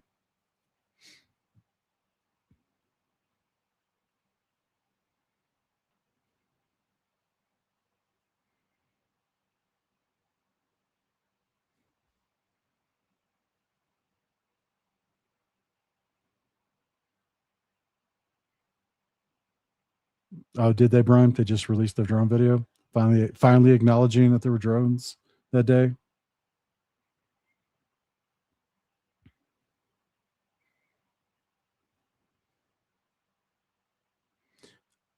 Yeah.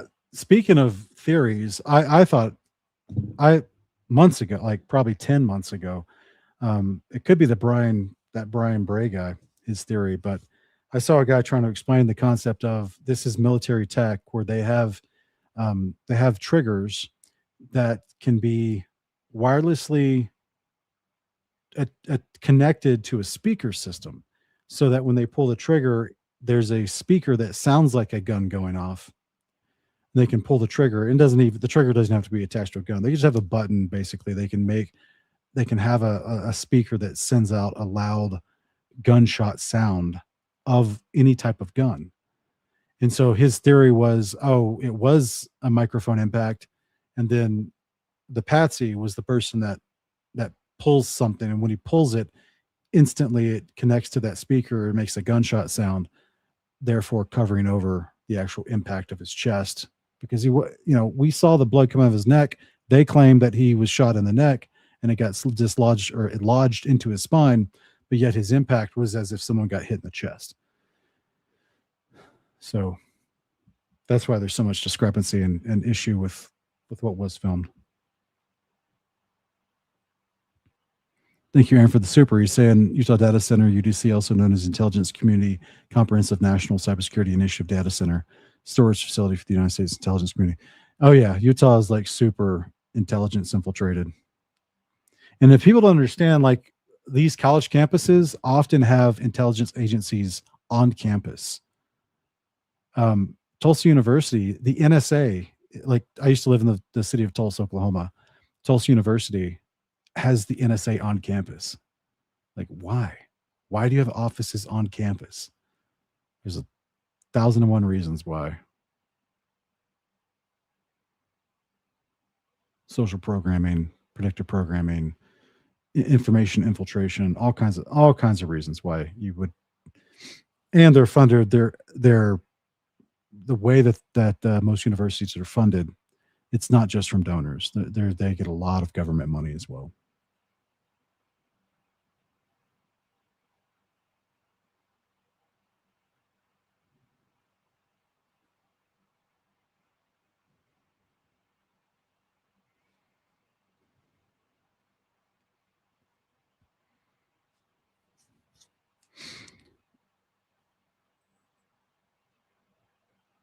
Wes, are you inferring that the microphone gunshot sound technology that I was talking about was also used in the Vegas shooting? Is that what you're inferring?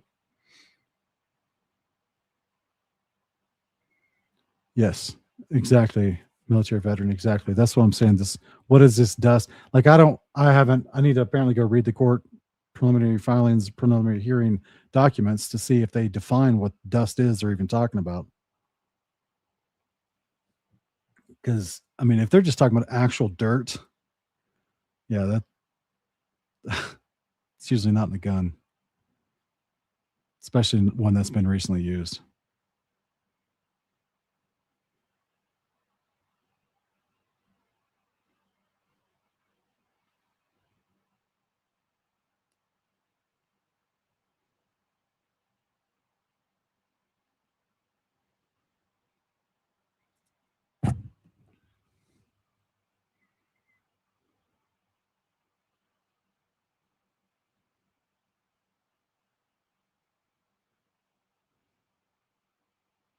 Seeing Lenny's asking me, what does my discernment tell me happened overall to Charlie Kirk? I don't believe the narrative is right, but wondering what could be had actually happened.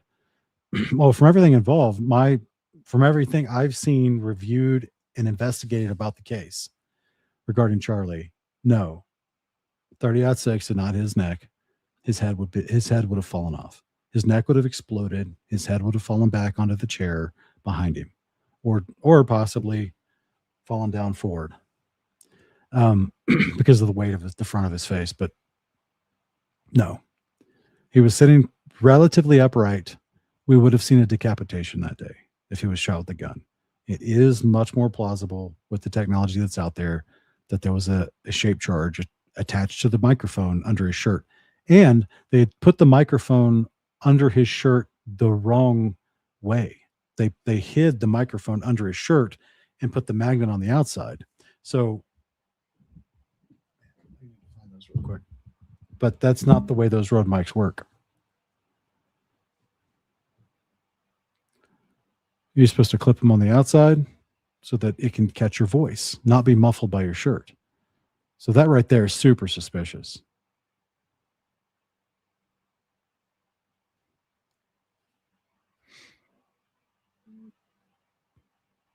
And yes, I clearly, like I said, they were grooming this dude to be president. He went against the narrative, and he started to turn against the people that were trying to make him president because he was formerly sympathetic to them. And then he turns on them. Yeah. Now he has power. Now he has influence, and he turns on what they want him to do. Of course, they're going to take him out.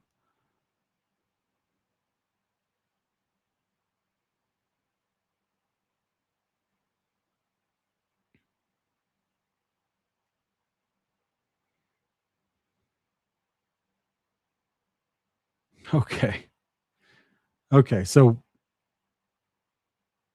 I asked a question a few minutes ago. I said, if you agree with Andrew, if you're part of the 30% that thought Andrew Wilson had a better argument during this debate, why?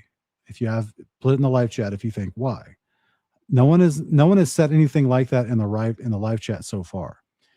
The only thing that we have substantially as an argument about this situation in the live chat so far is from our brother Trey. Trey, what do you think was terrible about Candace's argument during this debate?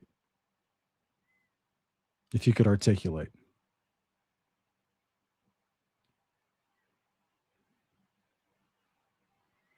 Yeah, easy. Yeah, it's so funny because I didn't wake up today thinking to review this debate for the sake of echo chambers, but I thought, because I've announced, as I've said multiple times in the last 5 hours, this is relevant to Christianity in America because of the Zionist dispensationalism that's being taught to pastors that causes so much foreign support for Israel, regardless of anything Israel does. It causes a Christian to act contradictory to the words of the Bible and to the interests of their own Messiah.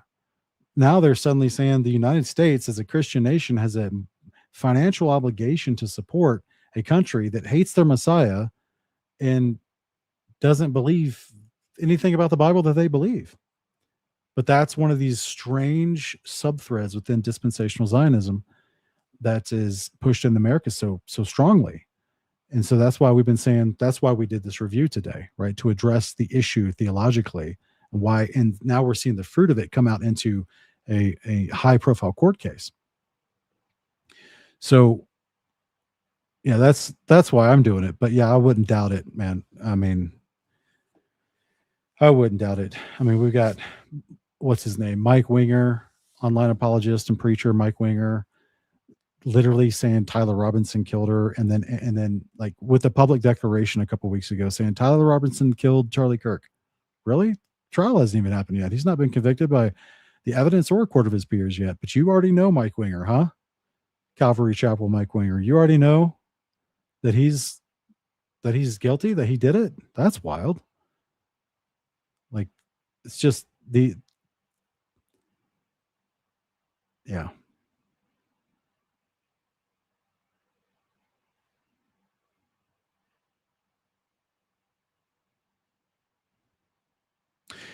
Okay, so they did. Okay, thank you for explanation, Trey. So yes, they did talk about insinuations and speculations And that is part of what all investigations do. It's called following a lead from the evidence it's based. And she did substantiate when pressed. So I'm a little confused on if we watched the same thing today. I'm not a Candace stan. I'm just trying to fairly evaluate. When you weed through all of the obfuscation and the meta-narrative argument from Andrew, trying to, oh, but you said this a minute ago. You said that. You said this. You said that. Wait a minute. Let's just stick with the facts. I kept saying for the last 5 hours constantly, let's just stick with the facts. Get the moderator, get them back on the facts. Because she was trying to substantiate and did at several points when pressed. So I don't know if we watched the same debate.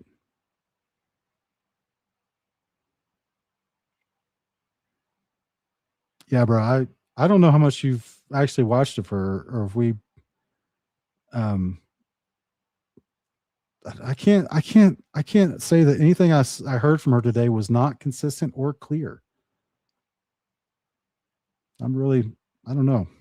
I would just have to disagree with your take.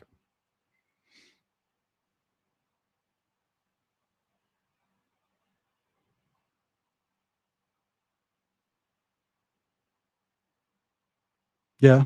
Yeah. The testimony from the Navy SEAL that Candace presented saying that it was definitely not a 30-06, that it was a, some sort of explosive device, and that his personal Navy SEAL testimony.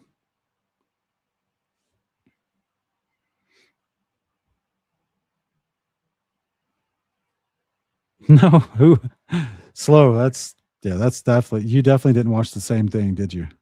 I'm not sure what you watched. I'm not sure what live chat you just dropped in from, but no, she did not retreat on any of her claims. She did not withdraw any of her claims. No.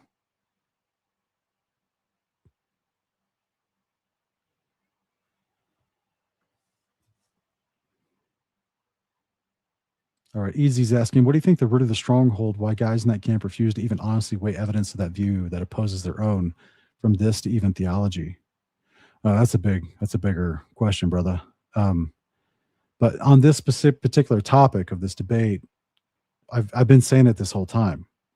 This is rooted in a dispensation. Guys, if you've been watching my channel for any amount of time, I've said this for years, that modern Judaism is a result of 2nd century reform by Rabbi Akiva, then further codified into a further modern day Judaism from Rambam around the 12th century.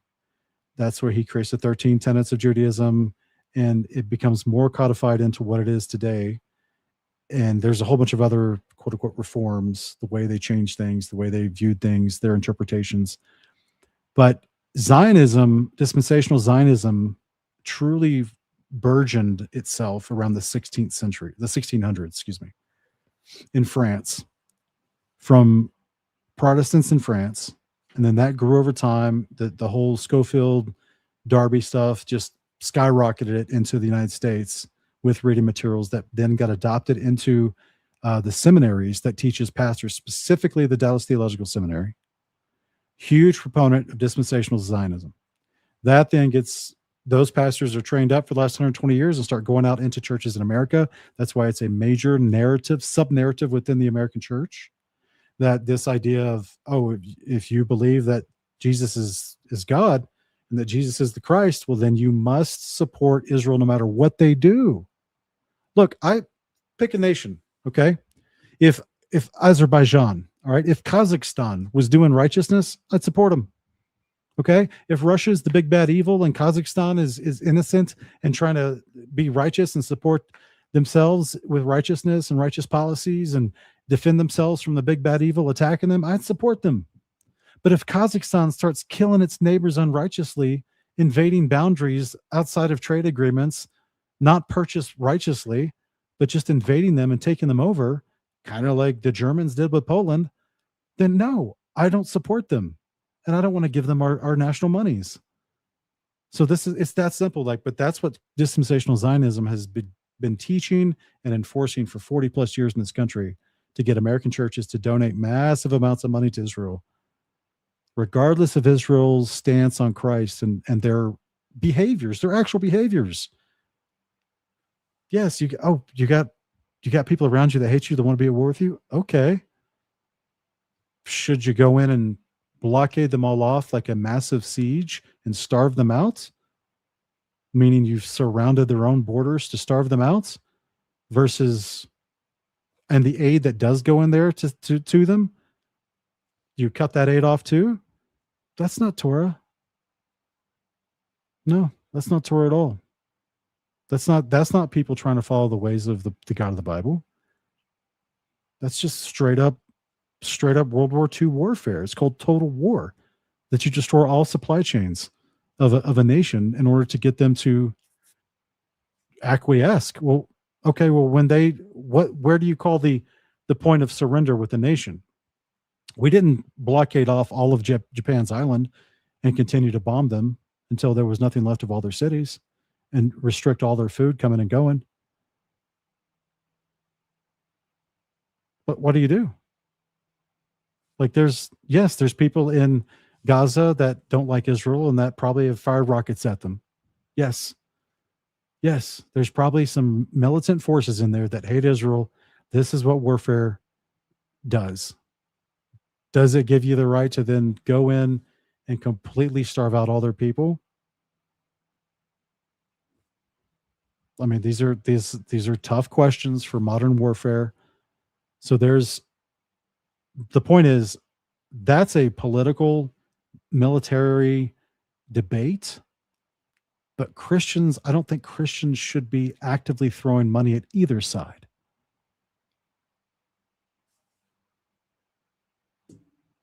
No, don't support terrorists, or don't support people that dress up and cover their face and want to kill Israelites either, that are racist towards Israelites. Don't support them. Don't support Israelites that want to stand on a hillside and lob bombs down onto the Palestinian village below, a village that they can't leave, that they're already trapped to stay in. It goes both ways. There's no innocent people over there. Just because they're Israel, because they have this flag and they claim that they're descendants of the people of the Bible, Christians should not be sending them money and sending them support. They're not the Israel of the Bible. God did not plant, the Rothschilds planted. God did not plant what we see as the modern day state of Israel. So no, I wouldn't. It's a huge theological question that we see all this false support trumped up in American churches to go towards that political agenda of the greater Israel, which is the name of the campaign given to the theological push of dispensational Zionism. Like I said earlier, it's literally a middle finger to what God says he wants to do when he comes down and establishes his kingdom.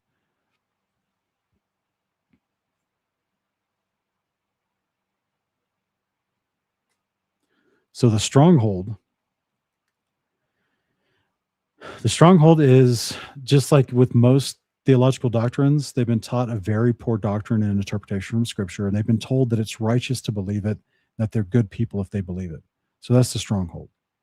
And then when you don't believe it, when you question it, you run into peer pressure opposition, which enforces the stronghold, right? It's the cult behavior. People don't want to be ostracized from their friends and family or from their church, so they don't question it.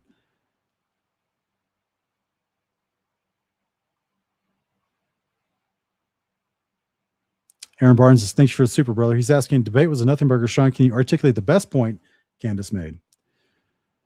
I actually made better points than her, but the point that she brought up was she made a whole bunch of points that she brought up that were not addressed by Andrew. How does this man get off the roof with a rifle that's almost 4 feet long? How come the video doesn't actually show him disassembling the rifle with the screwdriver, but just getting up and running away? How can he run with a rifle, even disassembled? That barrel's still 30 inches. How can he run as he did with a rifle and jump off a roof with a rifle tucked away? Because that rifle doesn't fit in that backpack. So the other theory is that he put it in his pants. So again, the footage doesn't match the actual point of the event where they claim the shot was taken. How come she brought up the car, which she didn't go into? Again, this is where I said she didn't do great, in my opinion, when it comes to debate, because the point she did bring up, she didn't stick to like kind of like a pit bull and just stick with it and not let go of it until he was held accountable for either not knowing about it or something somehow, some way addressing the issue of why is this thing being paved over. So she brings up the point of the supposed shooter taking the shot and running off the roof, the paving over of the actual crime scene as ordered by the governor of Utah, as well as the bodyguards taking Charlie's body into the SUV, driving to the hospital on their own without the medical ambulance, and then cleaning up the car, and it's not being turned in as evidence, as well as the FBI releasing the phone. So there's like 4 major things right there that are against normal protocol for murder investigations, for evidence, securing all evidence and making sure there's a crime scene that they can review and analyze. That's just 4 right there that she did bring up, but we're not delved into.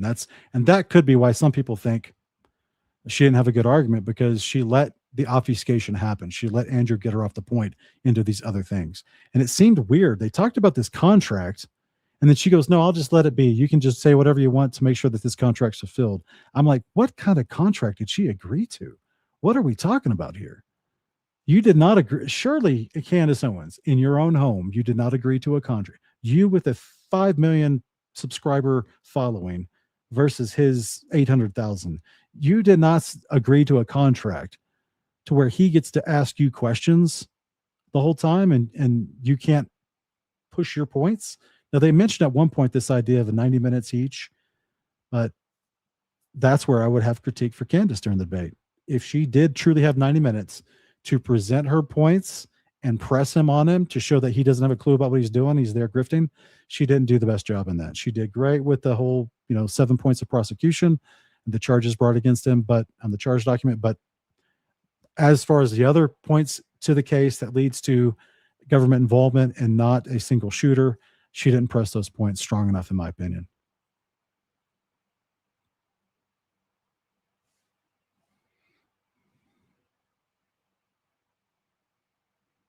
Hold the front, welcome, even though you're late. Yeah, Candace Owens, she made her, she made her name, so to speak, by going out and debating leftists at political rallies. So I don't think Andrew was ready for how smart of a person she actually is. Whether you agree with her conclusions, her inferences or not, it doesn't matter. She knows the case. She's extremely intelligent, and she's not someone that you can just bully in a debate.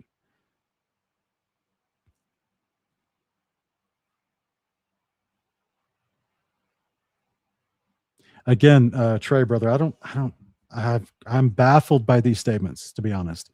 If you've spent any time reviewing the questions and all the details involved in the questions of this case, that no, they can withstand scrutiny. These are not just wild speculative theories. There's like lots of testimony, professional testimony, personal testimony, eyewitness testimony, video footage, like I said before, professional in the sense that people that come out and say, okay, well, if we are talking about, how you clean up blood off of a crime scene, that's exactly what you would do. Or, oh yeah, I can personally testify that, the guy who did the construction for paving over the crime scene said when he got there, the government had already came in and dug up all the soil 10 inches deep, deeper than they normally do, to put in pavers. Like, what?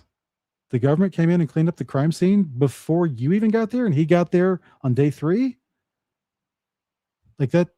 No, these things stand up to scrutiny, brother. I just don't know how much of this you followed.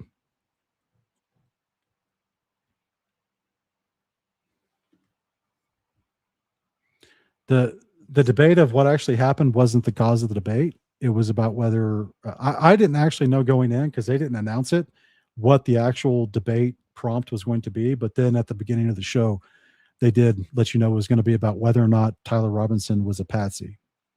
That was supposed to be the prompt. They got very far away from that prompt.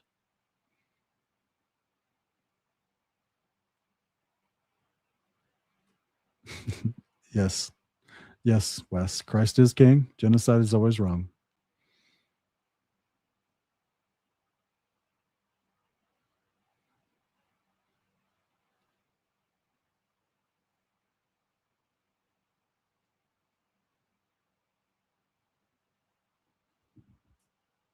Yeah, man, I would love to interview Barron. In fact, I might reach out to him. I don't know. Our channel's not that big, but I would love to reach out to him. This dude knows more than Candace. This dude's an actual attorney, so he knows how the legal process works. He knows what is considered substantial evidence and what's not. And this dude would mop the floor with opposition to, oh, this is just wild speculation. No, it's not. There's plenty of evidence that would be submitted in court and be valid to create, if not a strong case of prosecution against an actual country's involvement, at the very minimum, it would support the idea of reasonable doubt against this Tyler Robinson guy.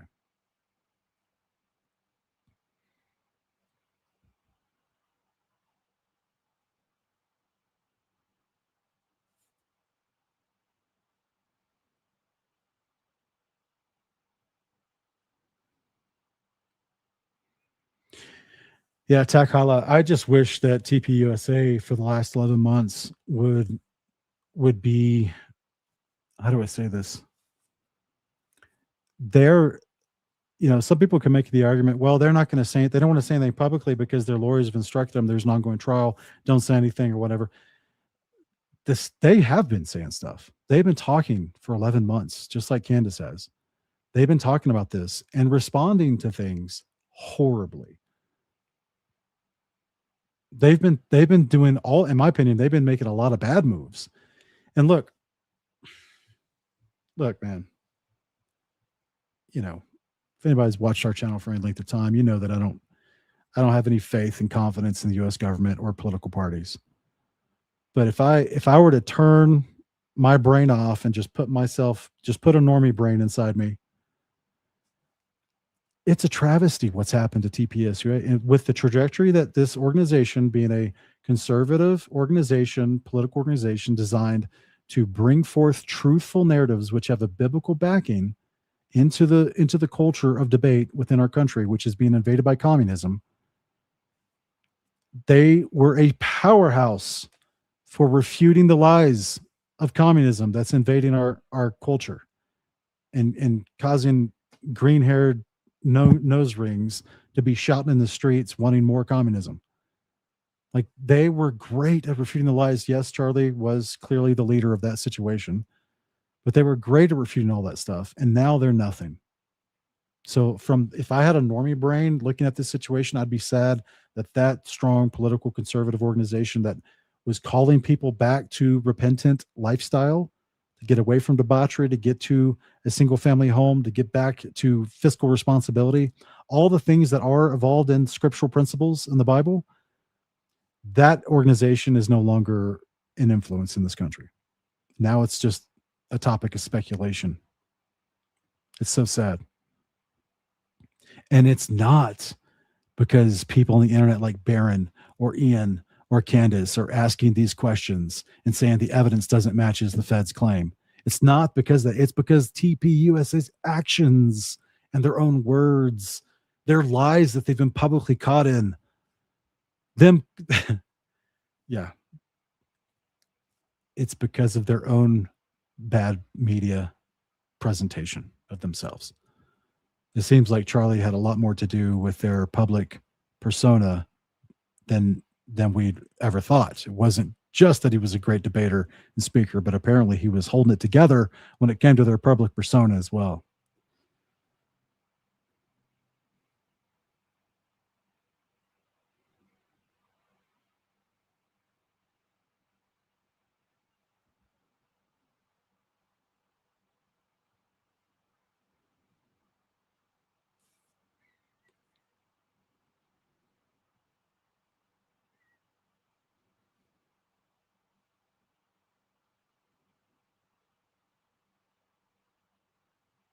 Thanks for being here, Ripcord.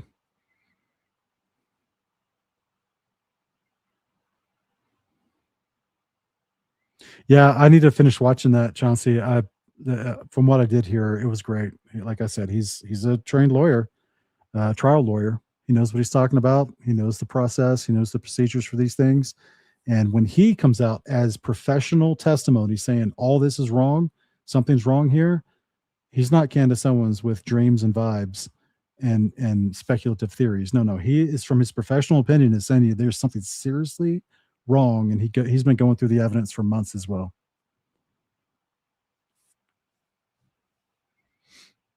Yeah, that's right. That's right, wifey. He was. He was trying to actually reach the youth with the proper perspective.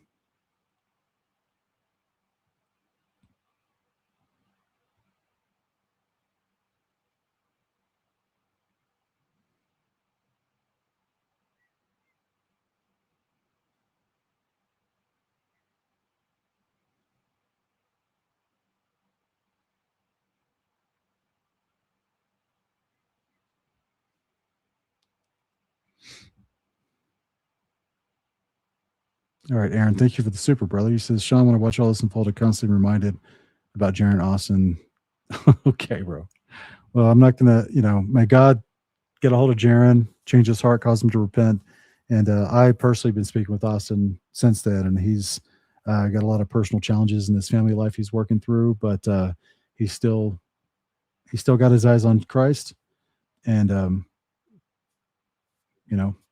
he's doing his best. He for whatever reason, the TFE experiment coincided with his own personal life and the pitfalls that happened, the sharp losses that as the Testament of Dan would say, the sharp losses that occurred in his personal life.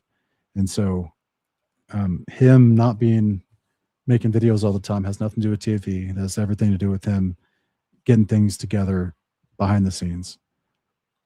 Because if you're not aware, if my life was in shambles behind the scenes, I couldn't do this. Like the fact that I have an amazing godly wife that loves me and prays for me, that helps us take care of her home and my child. That I'm able to have the time to research and read and do all the stuff. Like, you guys, yesterday, guys, I spent like 6 hours just researching for different things, videos I'm making, classes we're doing, different things like this. Like, praise Abba that I'm in this position where I am, but I couldn't do it without my wife and the peace and stability that she brings to me. And Austin lost all that, so he needs our prayers, but he's not. He still has a desire to speak truth and be a part, and create the content. He's just getting some things together currently.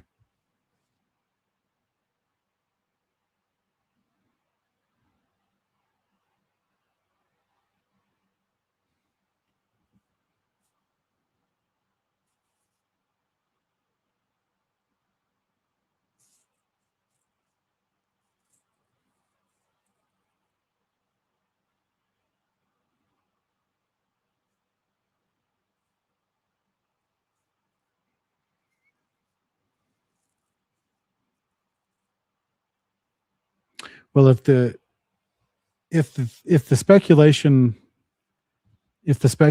is true, that foreign governments, in collusion with the United States government, because they all have the same military interests, were a part of the death of Charlie Kirk, then I agree.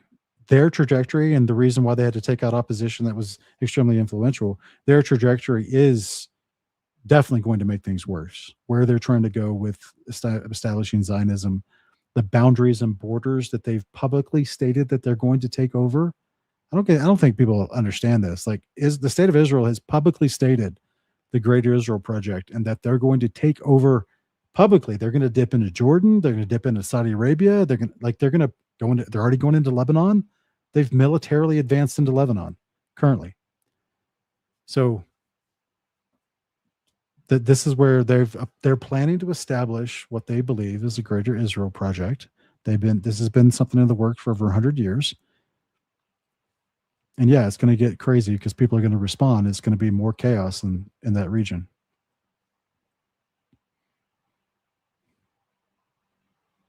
I appreciate it, not bread alone. Thanks for the kind words.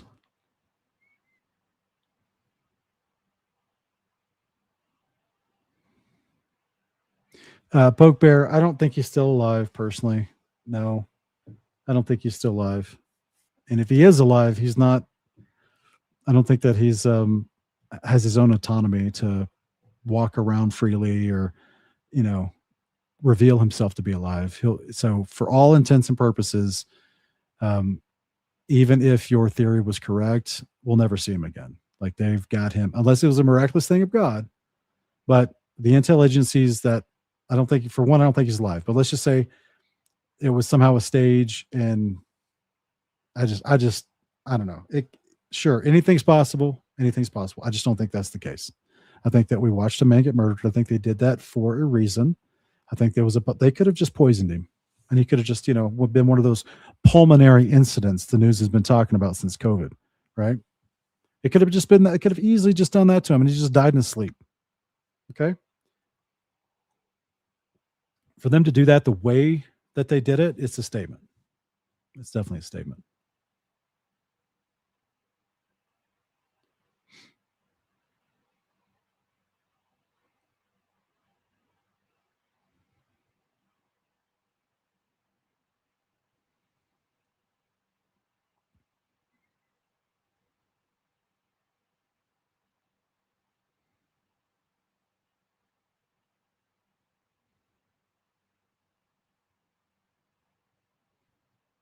Yeah, I think Charlie was an actual true Christian. I think he was a brother in Christ who sought peace, he was still growing his understanding of the word. I think he had a genuine heart, fruits of the Spirit, and displayed those with great abundance all the time. And I think that he did wake up to the corruption, the political orchestration with the military industrial complex that is involved with other countries, and tried to actually had the chutzpah to actually go to the White House and tell Trump, don't go to war with Iran. Apparently he didn't read the room. He didn't know that Trump is like a very long-standing committed Zionist. So that's not a meeting that's going to go the way you think, Charlie. But yeah, that's I think he was a Christian.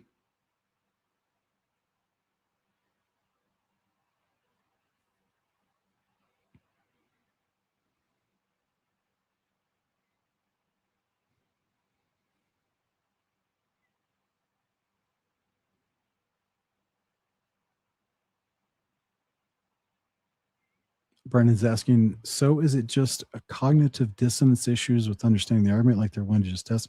No. Most of the people that think Candace is crazy aren't even willing to listen to what she's been saying. They're not willing to hear out the other side of the argument, so to speak, or just the claims of that side of the community that's saying, hey, there's something wrong with this investigation and with the details and events surrounding the death of Charlie Kirk. So they're not. Again, there's so many other people that have picked up on this or investigating this, not just Candace Owens. So that's, yeah.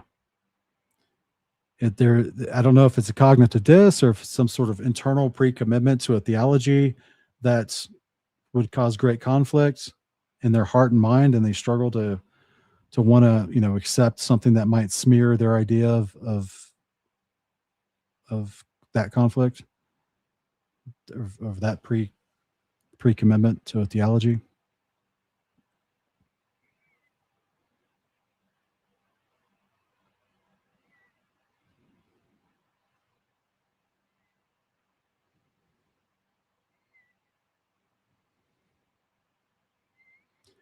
All right, guys. Everyone's always asking me about the Noahide laws. So thank you, Poke Bear, for the question. So to my understanding, the concept of Apollyon being let out in Revelation chapter 9 to go attack all nations, he's not going to be enforcing anything biblical or Noahide laws. He's trying to get you to worship him. That's why an image, which is an idol, is made by the second beast of the first beast. Apollyon is the first beast. So the second beast in Revelation 13, the false prophet, he makes a idol that people are forced to worship. And that idol is an image of the first beast. This is old school idolatry. Like the idea of the end of days, 42 months before Christ shows up, Apollyon, the first beast, comes out of the pit and starts attacking all nations. His henchman, his right-hand man, the false prophet, makes an idol of the first beast and forces people to worship that idol. And that, of course, the mark of the beast is included in that worship, in that allegiance. This has nothing to do with Noahide laws. This is not going to be This is not going to be, Judaism on steroids. No, it's a complete return to Apollo worship, ancient Ra worship, ancient Zeus worship through Apollo. This is why the dragon is also mentioned in chapter 13 of that same passage, to where the world wonders after the dragon, and it's the dragon who gives his authority to that first beast for 42 months. Okay. So even if they try to enact a Noahidic law in the United States, that would just be taking off all the Christians. That would just be like, that wouldn't go very far, personally, in my opinion.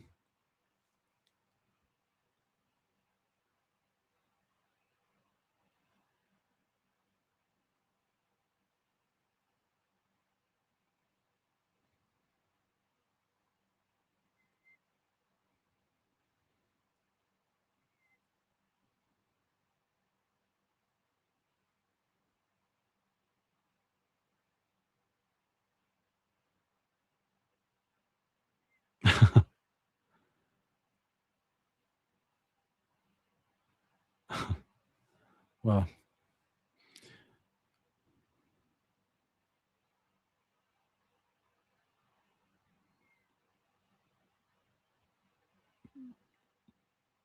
yeah, hopefully as we walk away from this particular live stream, and everyone that's listening and watching, you'll know that I didn't get on here just to say, hey, Candace is right about everything, and there's mass conspiracy. No, I'm just drawing out the deeper root of this whole argument, which is dispensational Zionism. And I think that, yes, Candace has been very outspoken about her disagreement with the current nation state of Israel. They're not the Israel of the gathering and the prophets that we see that is done by God and his Christ. They're not that. This is a modern political invention based off a theology that's 300 to 400 years old, which is a variant of Christianity. And of course, Orthodox Judaism is going to support that, because to them it just equals, we get all this military and financial support from one of the most powerful nations in the world at the time. But did you guys know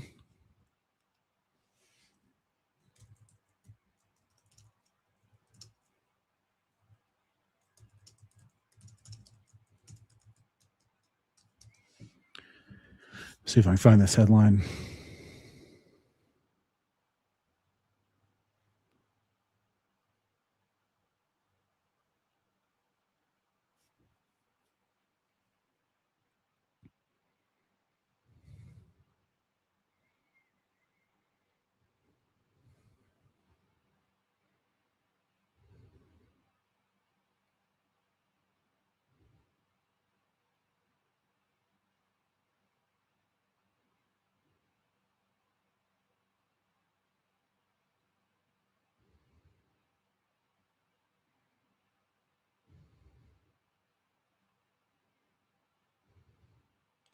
If you guys aren't aware, you can look up something called the Isaac Accords, where Israel has involved in a new strategic agreement with the prime minister Argentina's president, Javier Milei.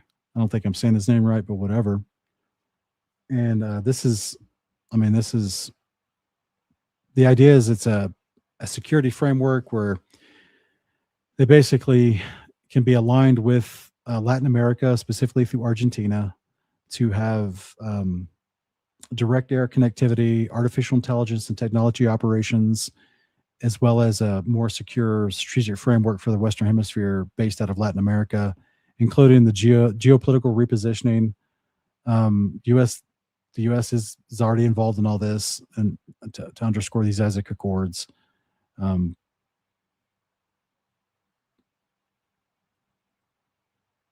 And of course, for energy and mining in Argentina as well, that would directly benefit Israel. And I have to find it further, but this would also make Argentina a place where Israel can relocate if they ever have to. That's just interesting to me. Why would they ever have to? Because they take off all their neighbors in this immediate region, and all the significant leaders of modern day nation state of Israel are kicked out, exiled from that region, and they need somewhere to go. It's the Isaac Accords. Happened in, when did this take place? April 19th, 2026.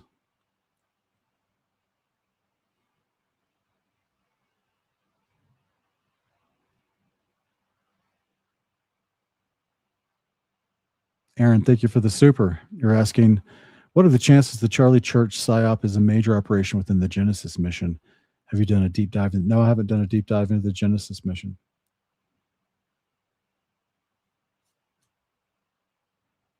So I'm sorry, I can't comment too much on that. Oh, if this is what you're explaining it to be. The world's AI driven incentive platform. Okay, yeah. Well, I don't know what, I mean, other than just, again, like we've already talked about, the idea with Charlie turning his support away from Zionism and all of its entailments and still maintaining this massive political influence, that's motivation for them to want to take him out. That's motivation enough. I mean, it's political motivation up the wazoo for them to want to silence him or take him out. And, but I don't know if that, even if he were still alive, if he would have gotten in the way of this Genesis mission as you're describing it, because Charlie wasn't making policies.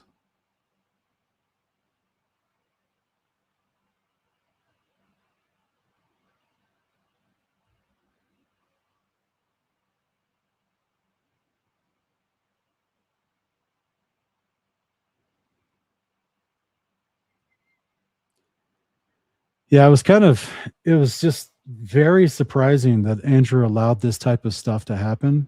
This idea of presenting a clip where Candace was literally mid-sentence. Like, even when the clip started, she's talking as it's starting. And then goes on to expound, and he cuts off the expounding and just says, see, you said this. And you're like, wait a minute. Wait a minute. And then that's after previously Andrew said, I don't even know what these clips are. I didn't prepare these clips. You're like, wait, what? What's going on here? What is this team that's working for you, Andrew? If that's the case, if you're so uninformed. But yeah, it's the whole concept of, and that's to where personally, as the moderator, I would have said, no, wait a minute. You're going to be presenting clips here. How long are these clips? We're going to make sure that these clips are in the context of whatever your argument is at the time. We're not just throwing up random things that, because with the Candace's podcast, she's not taking them all down. So if she says something in October 11th of last year and then finds new information out and corrects, qualifies, or even retracts something she said to provide the correction 2 months later in December, he could just pull the October 11th clip and say, see, you said this, it's wrong. You know what I'm saying? And then she's not prepared with saying, oh, but on December 12th, I corrected that on this show. Right. So that's why I don't even know if I would have allowed clips that hadn't been reviewed and approved by both parties to be brought into this debate. It's just setting it up for extremely bad faith tactics.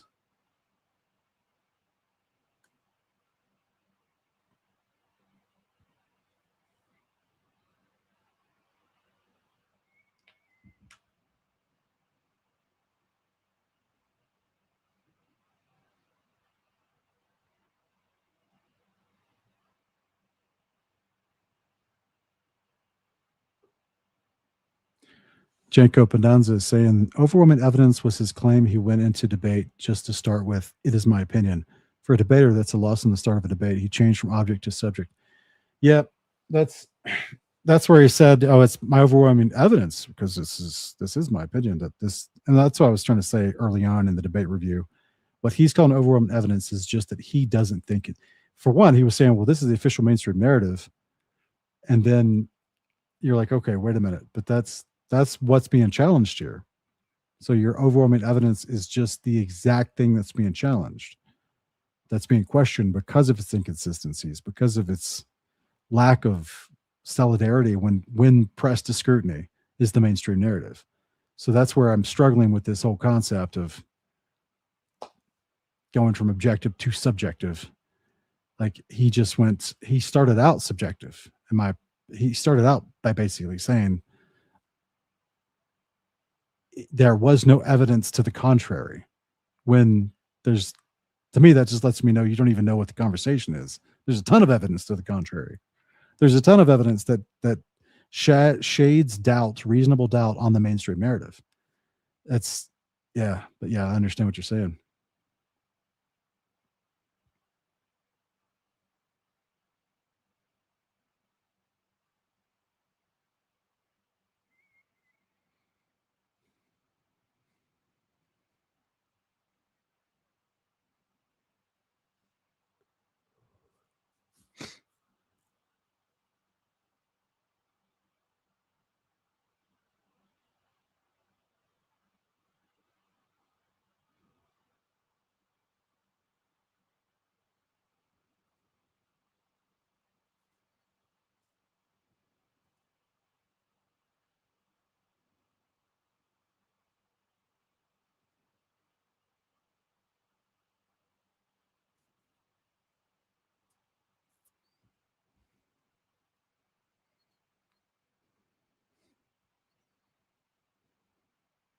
Yeah, so before you got here, we were talking about that, how even the evidence is presented and decided upon. Not everything can be submitted in as evidence, and it's sad. It's crazy sad what sometimes doesn't get allowed to be submitted as evidence, because the judge and the prosecutor may say, no, that's not valid evidence, but could be. It really could be. So this, of course, is where a lot of people are theorizing, already, because of the way that the defense attorney was chosen for Tyler Robinson by the prosecutor. Some people are already saying this is a kangaroo court anyway, that this isn't going to be a fair trial anyway, that this whole thing is staged anyway, because of all the political involvement with the mayor, actually not the mayor, but the judge, and then the governor calling for the repavement of the crime scene. And then just the whole, that is where the questions that's some of the early stuff that started coming out that started causing people to go, wait a minute, what's going on here? What's happening in Utah? Like, this is really weird, Same thing with the people at the hospital, just a month before the event, a month before Charlie's death. The people at the hospital, like the medical examiner was replaced. The lead surgeon that would have received him was replaced. So people are going, okay, wait a minute. That lines up with the timeline of the Hebrew searches in Google for Tyler Robinson's address that came out of Lincoln, Nebraska, which is where these Israeli planes were stationed a month before or 2 months before the event as well. So this is just, again, there's one thing to say evidence is weak or strong, that can be subjective. And Andrew Wilson kept saying, show me proof. You have to prove your evidence. I haven't seen you prove anything. But that's where, of course, evidence is not proven until a judge says, okay, this has been proven beyond the shadow of a doubt, beyond reasonable doubt. This evidence proves he's guilty or not guilty. Depends on how the trial is being ran. So this is where when just in the public, we talk about, oh man, that seems like really strong evidence. Yeah, it's all subjective, of course. Of course. Some people look at that footage of the guy jumping off the roof and they say, look, I saw the gun. That's Jack Posebic. By the way, I don't know if any of you guys know this or not. Like, I'm a little creeped out about this personally. Jack Posebic, who runs the app, which I tried to build with Goodland. Okay, Goodland was a failed project. Broke my heart. The guy who was our main investor, Joshua Johnson, died of cancer in 2022, and we couldn't finish the project because there just wasn't enough money, and we got scammed by the developers anyway. But even if he was alive, I don't know if he'd have had the extra money to fix what the developers scammed us on. But the point is, we were trying to build a community-based app for people that would get on there, like-minded people that would want to get on there, put their businesses and their ministries and promote themselves and be its own ecosystem. Well, that's an actual app. It's called Public Square, I believe, that came out literally the month that we were going to launch Goodland. Jack Posobiec put out an app. And now Jack Posobiec is the guy that they're thinking is going to run for president in the future, who at one point we suspected he could take over TPUSA. He's been a prominent influencer that is pro-Israel, pro-TPUSA in every regard, pro-MAGA. And I was just like, what are the chances? Literally the same month that I tried to launch Goodland, he launches Public Square and he gets all this free press from all these influencers about it. And it just skyrockets as a super popular platform. Now, granted, ours wasn't ready, but because we got scammed on the development. But the point is, I was just like, that's literally my idea. And it's this guy whom is also a massive voice of criticism and demonization against Candace Owens, who just tweeted recently, "Oh, I was at the preliminary hearing. There's 4K evidence of him with the rifle on the roof." And you're like, wait a minute, what? Like, we all watched that video. That's not 4K evidence. And there's no rifle in his hand or in his clothes as he's running and jumping. What are you talking about? Just makes you wonder how these people come up with these extremely strong statements. How are they coming to these strong statements when there's no video to show it? And there's other influencers that were at the preliminary trial who came out saying the exact opposite. Oh no, you couldn't tell it was Tyler Robinson, much less that he had a weapon. You couldn't tell any of that stuff. So why? It's just weird to me. It's weird to me. Something's not smelling right, guys.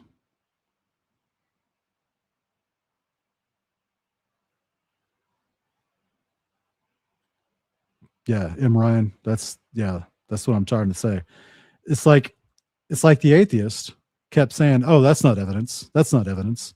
Give me some good evidence. That's not evidence. That's just your opinion."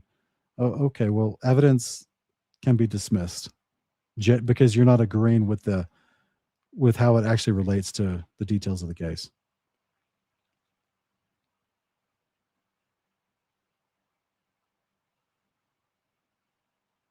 Yes, Karen. Yes. What's her name? Erica started with her mother, an orphanage in Romania many years ago, and there's got crazy funding. There's literally documented paperwork showing how they are endorsed and in conjunction with U.S. and foreign military intelligence agencies. From this, so it's highly believed that the orphanage is just a front for intel agencies. I truly don't think Charlie knew what he was getting into when he married Erica, personally.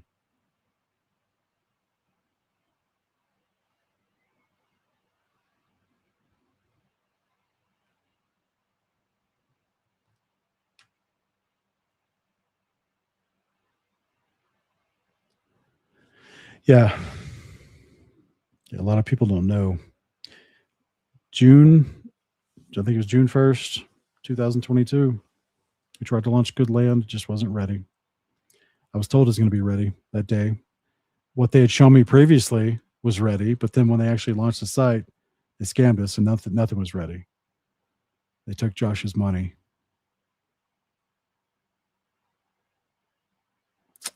Nothing could be done because you can't sue people for that kind of stuff.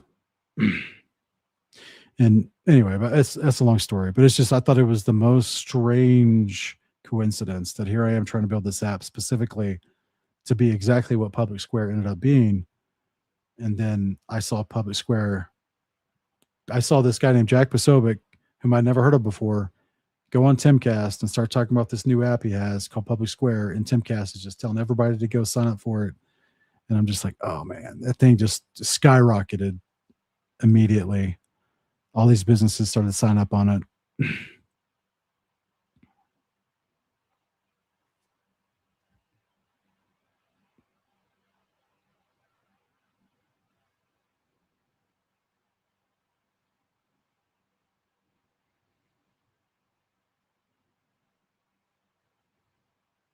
Yeah, isn't it so weird that in the modern day and age, with everything that we're doing with technology, that we still have all this ridiculous potato footage, super grainy footage that you can't tell anything. You can barely tell where his shirt ends and his pants begin. Like all this grainy footage, and supposedly we got all these extremely inexpensive cameras that have this little 4K camera that's recording me right now is like $60. No, actually, that's my other one. This particular one was more like 150, but that's an average price of a flock camera or a camera that you put as a security camera around a campus, around a business. Like, it's crazy. And there's like, oh, we don't have any good footage. Like, really? You had plenty of lights. It's a sunny day. That's what gives better clarity to cameras, is about more light. But yet somehow, some way, they just don't have any footage that you can actually clearly identify the person. It's all super grainy.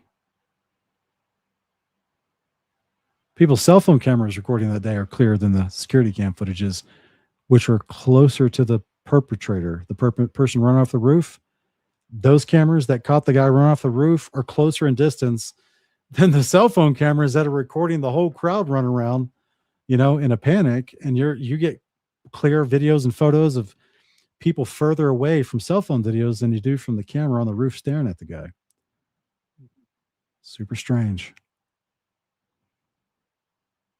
Yeah, and the supposed drones that were there that day that were caught on camera as well, which are camera drones that have 4K videos, most of them.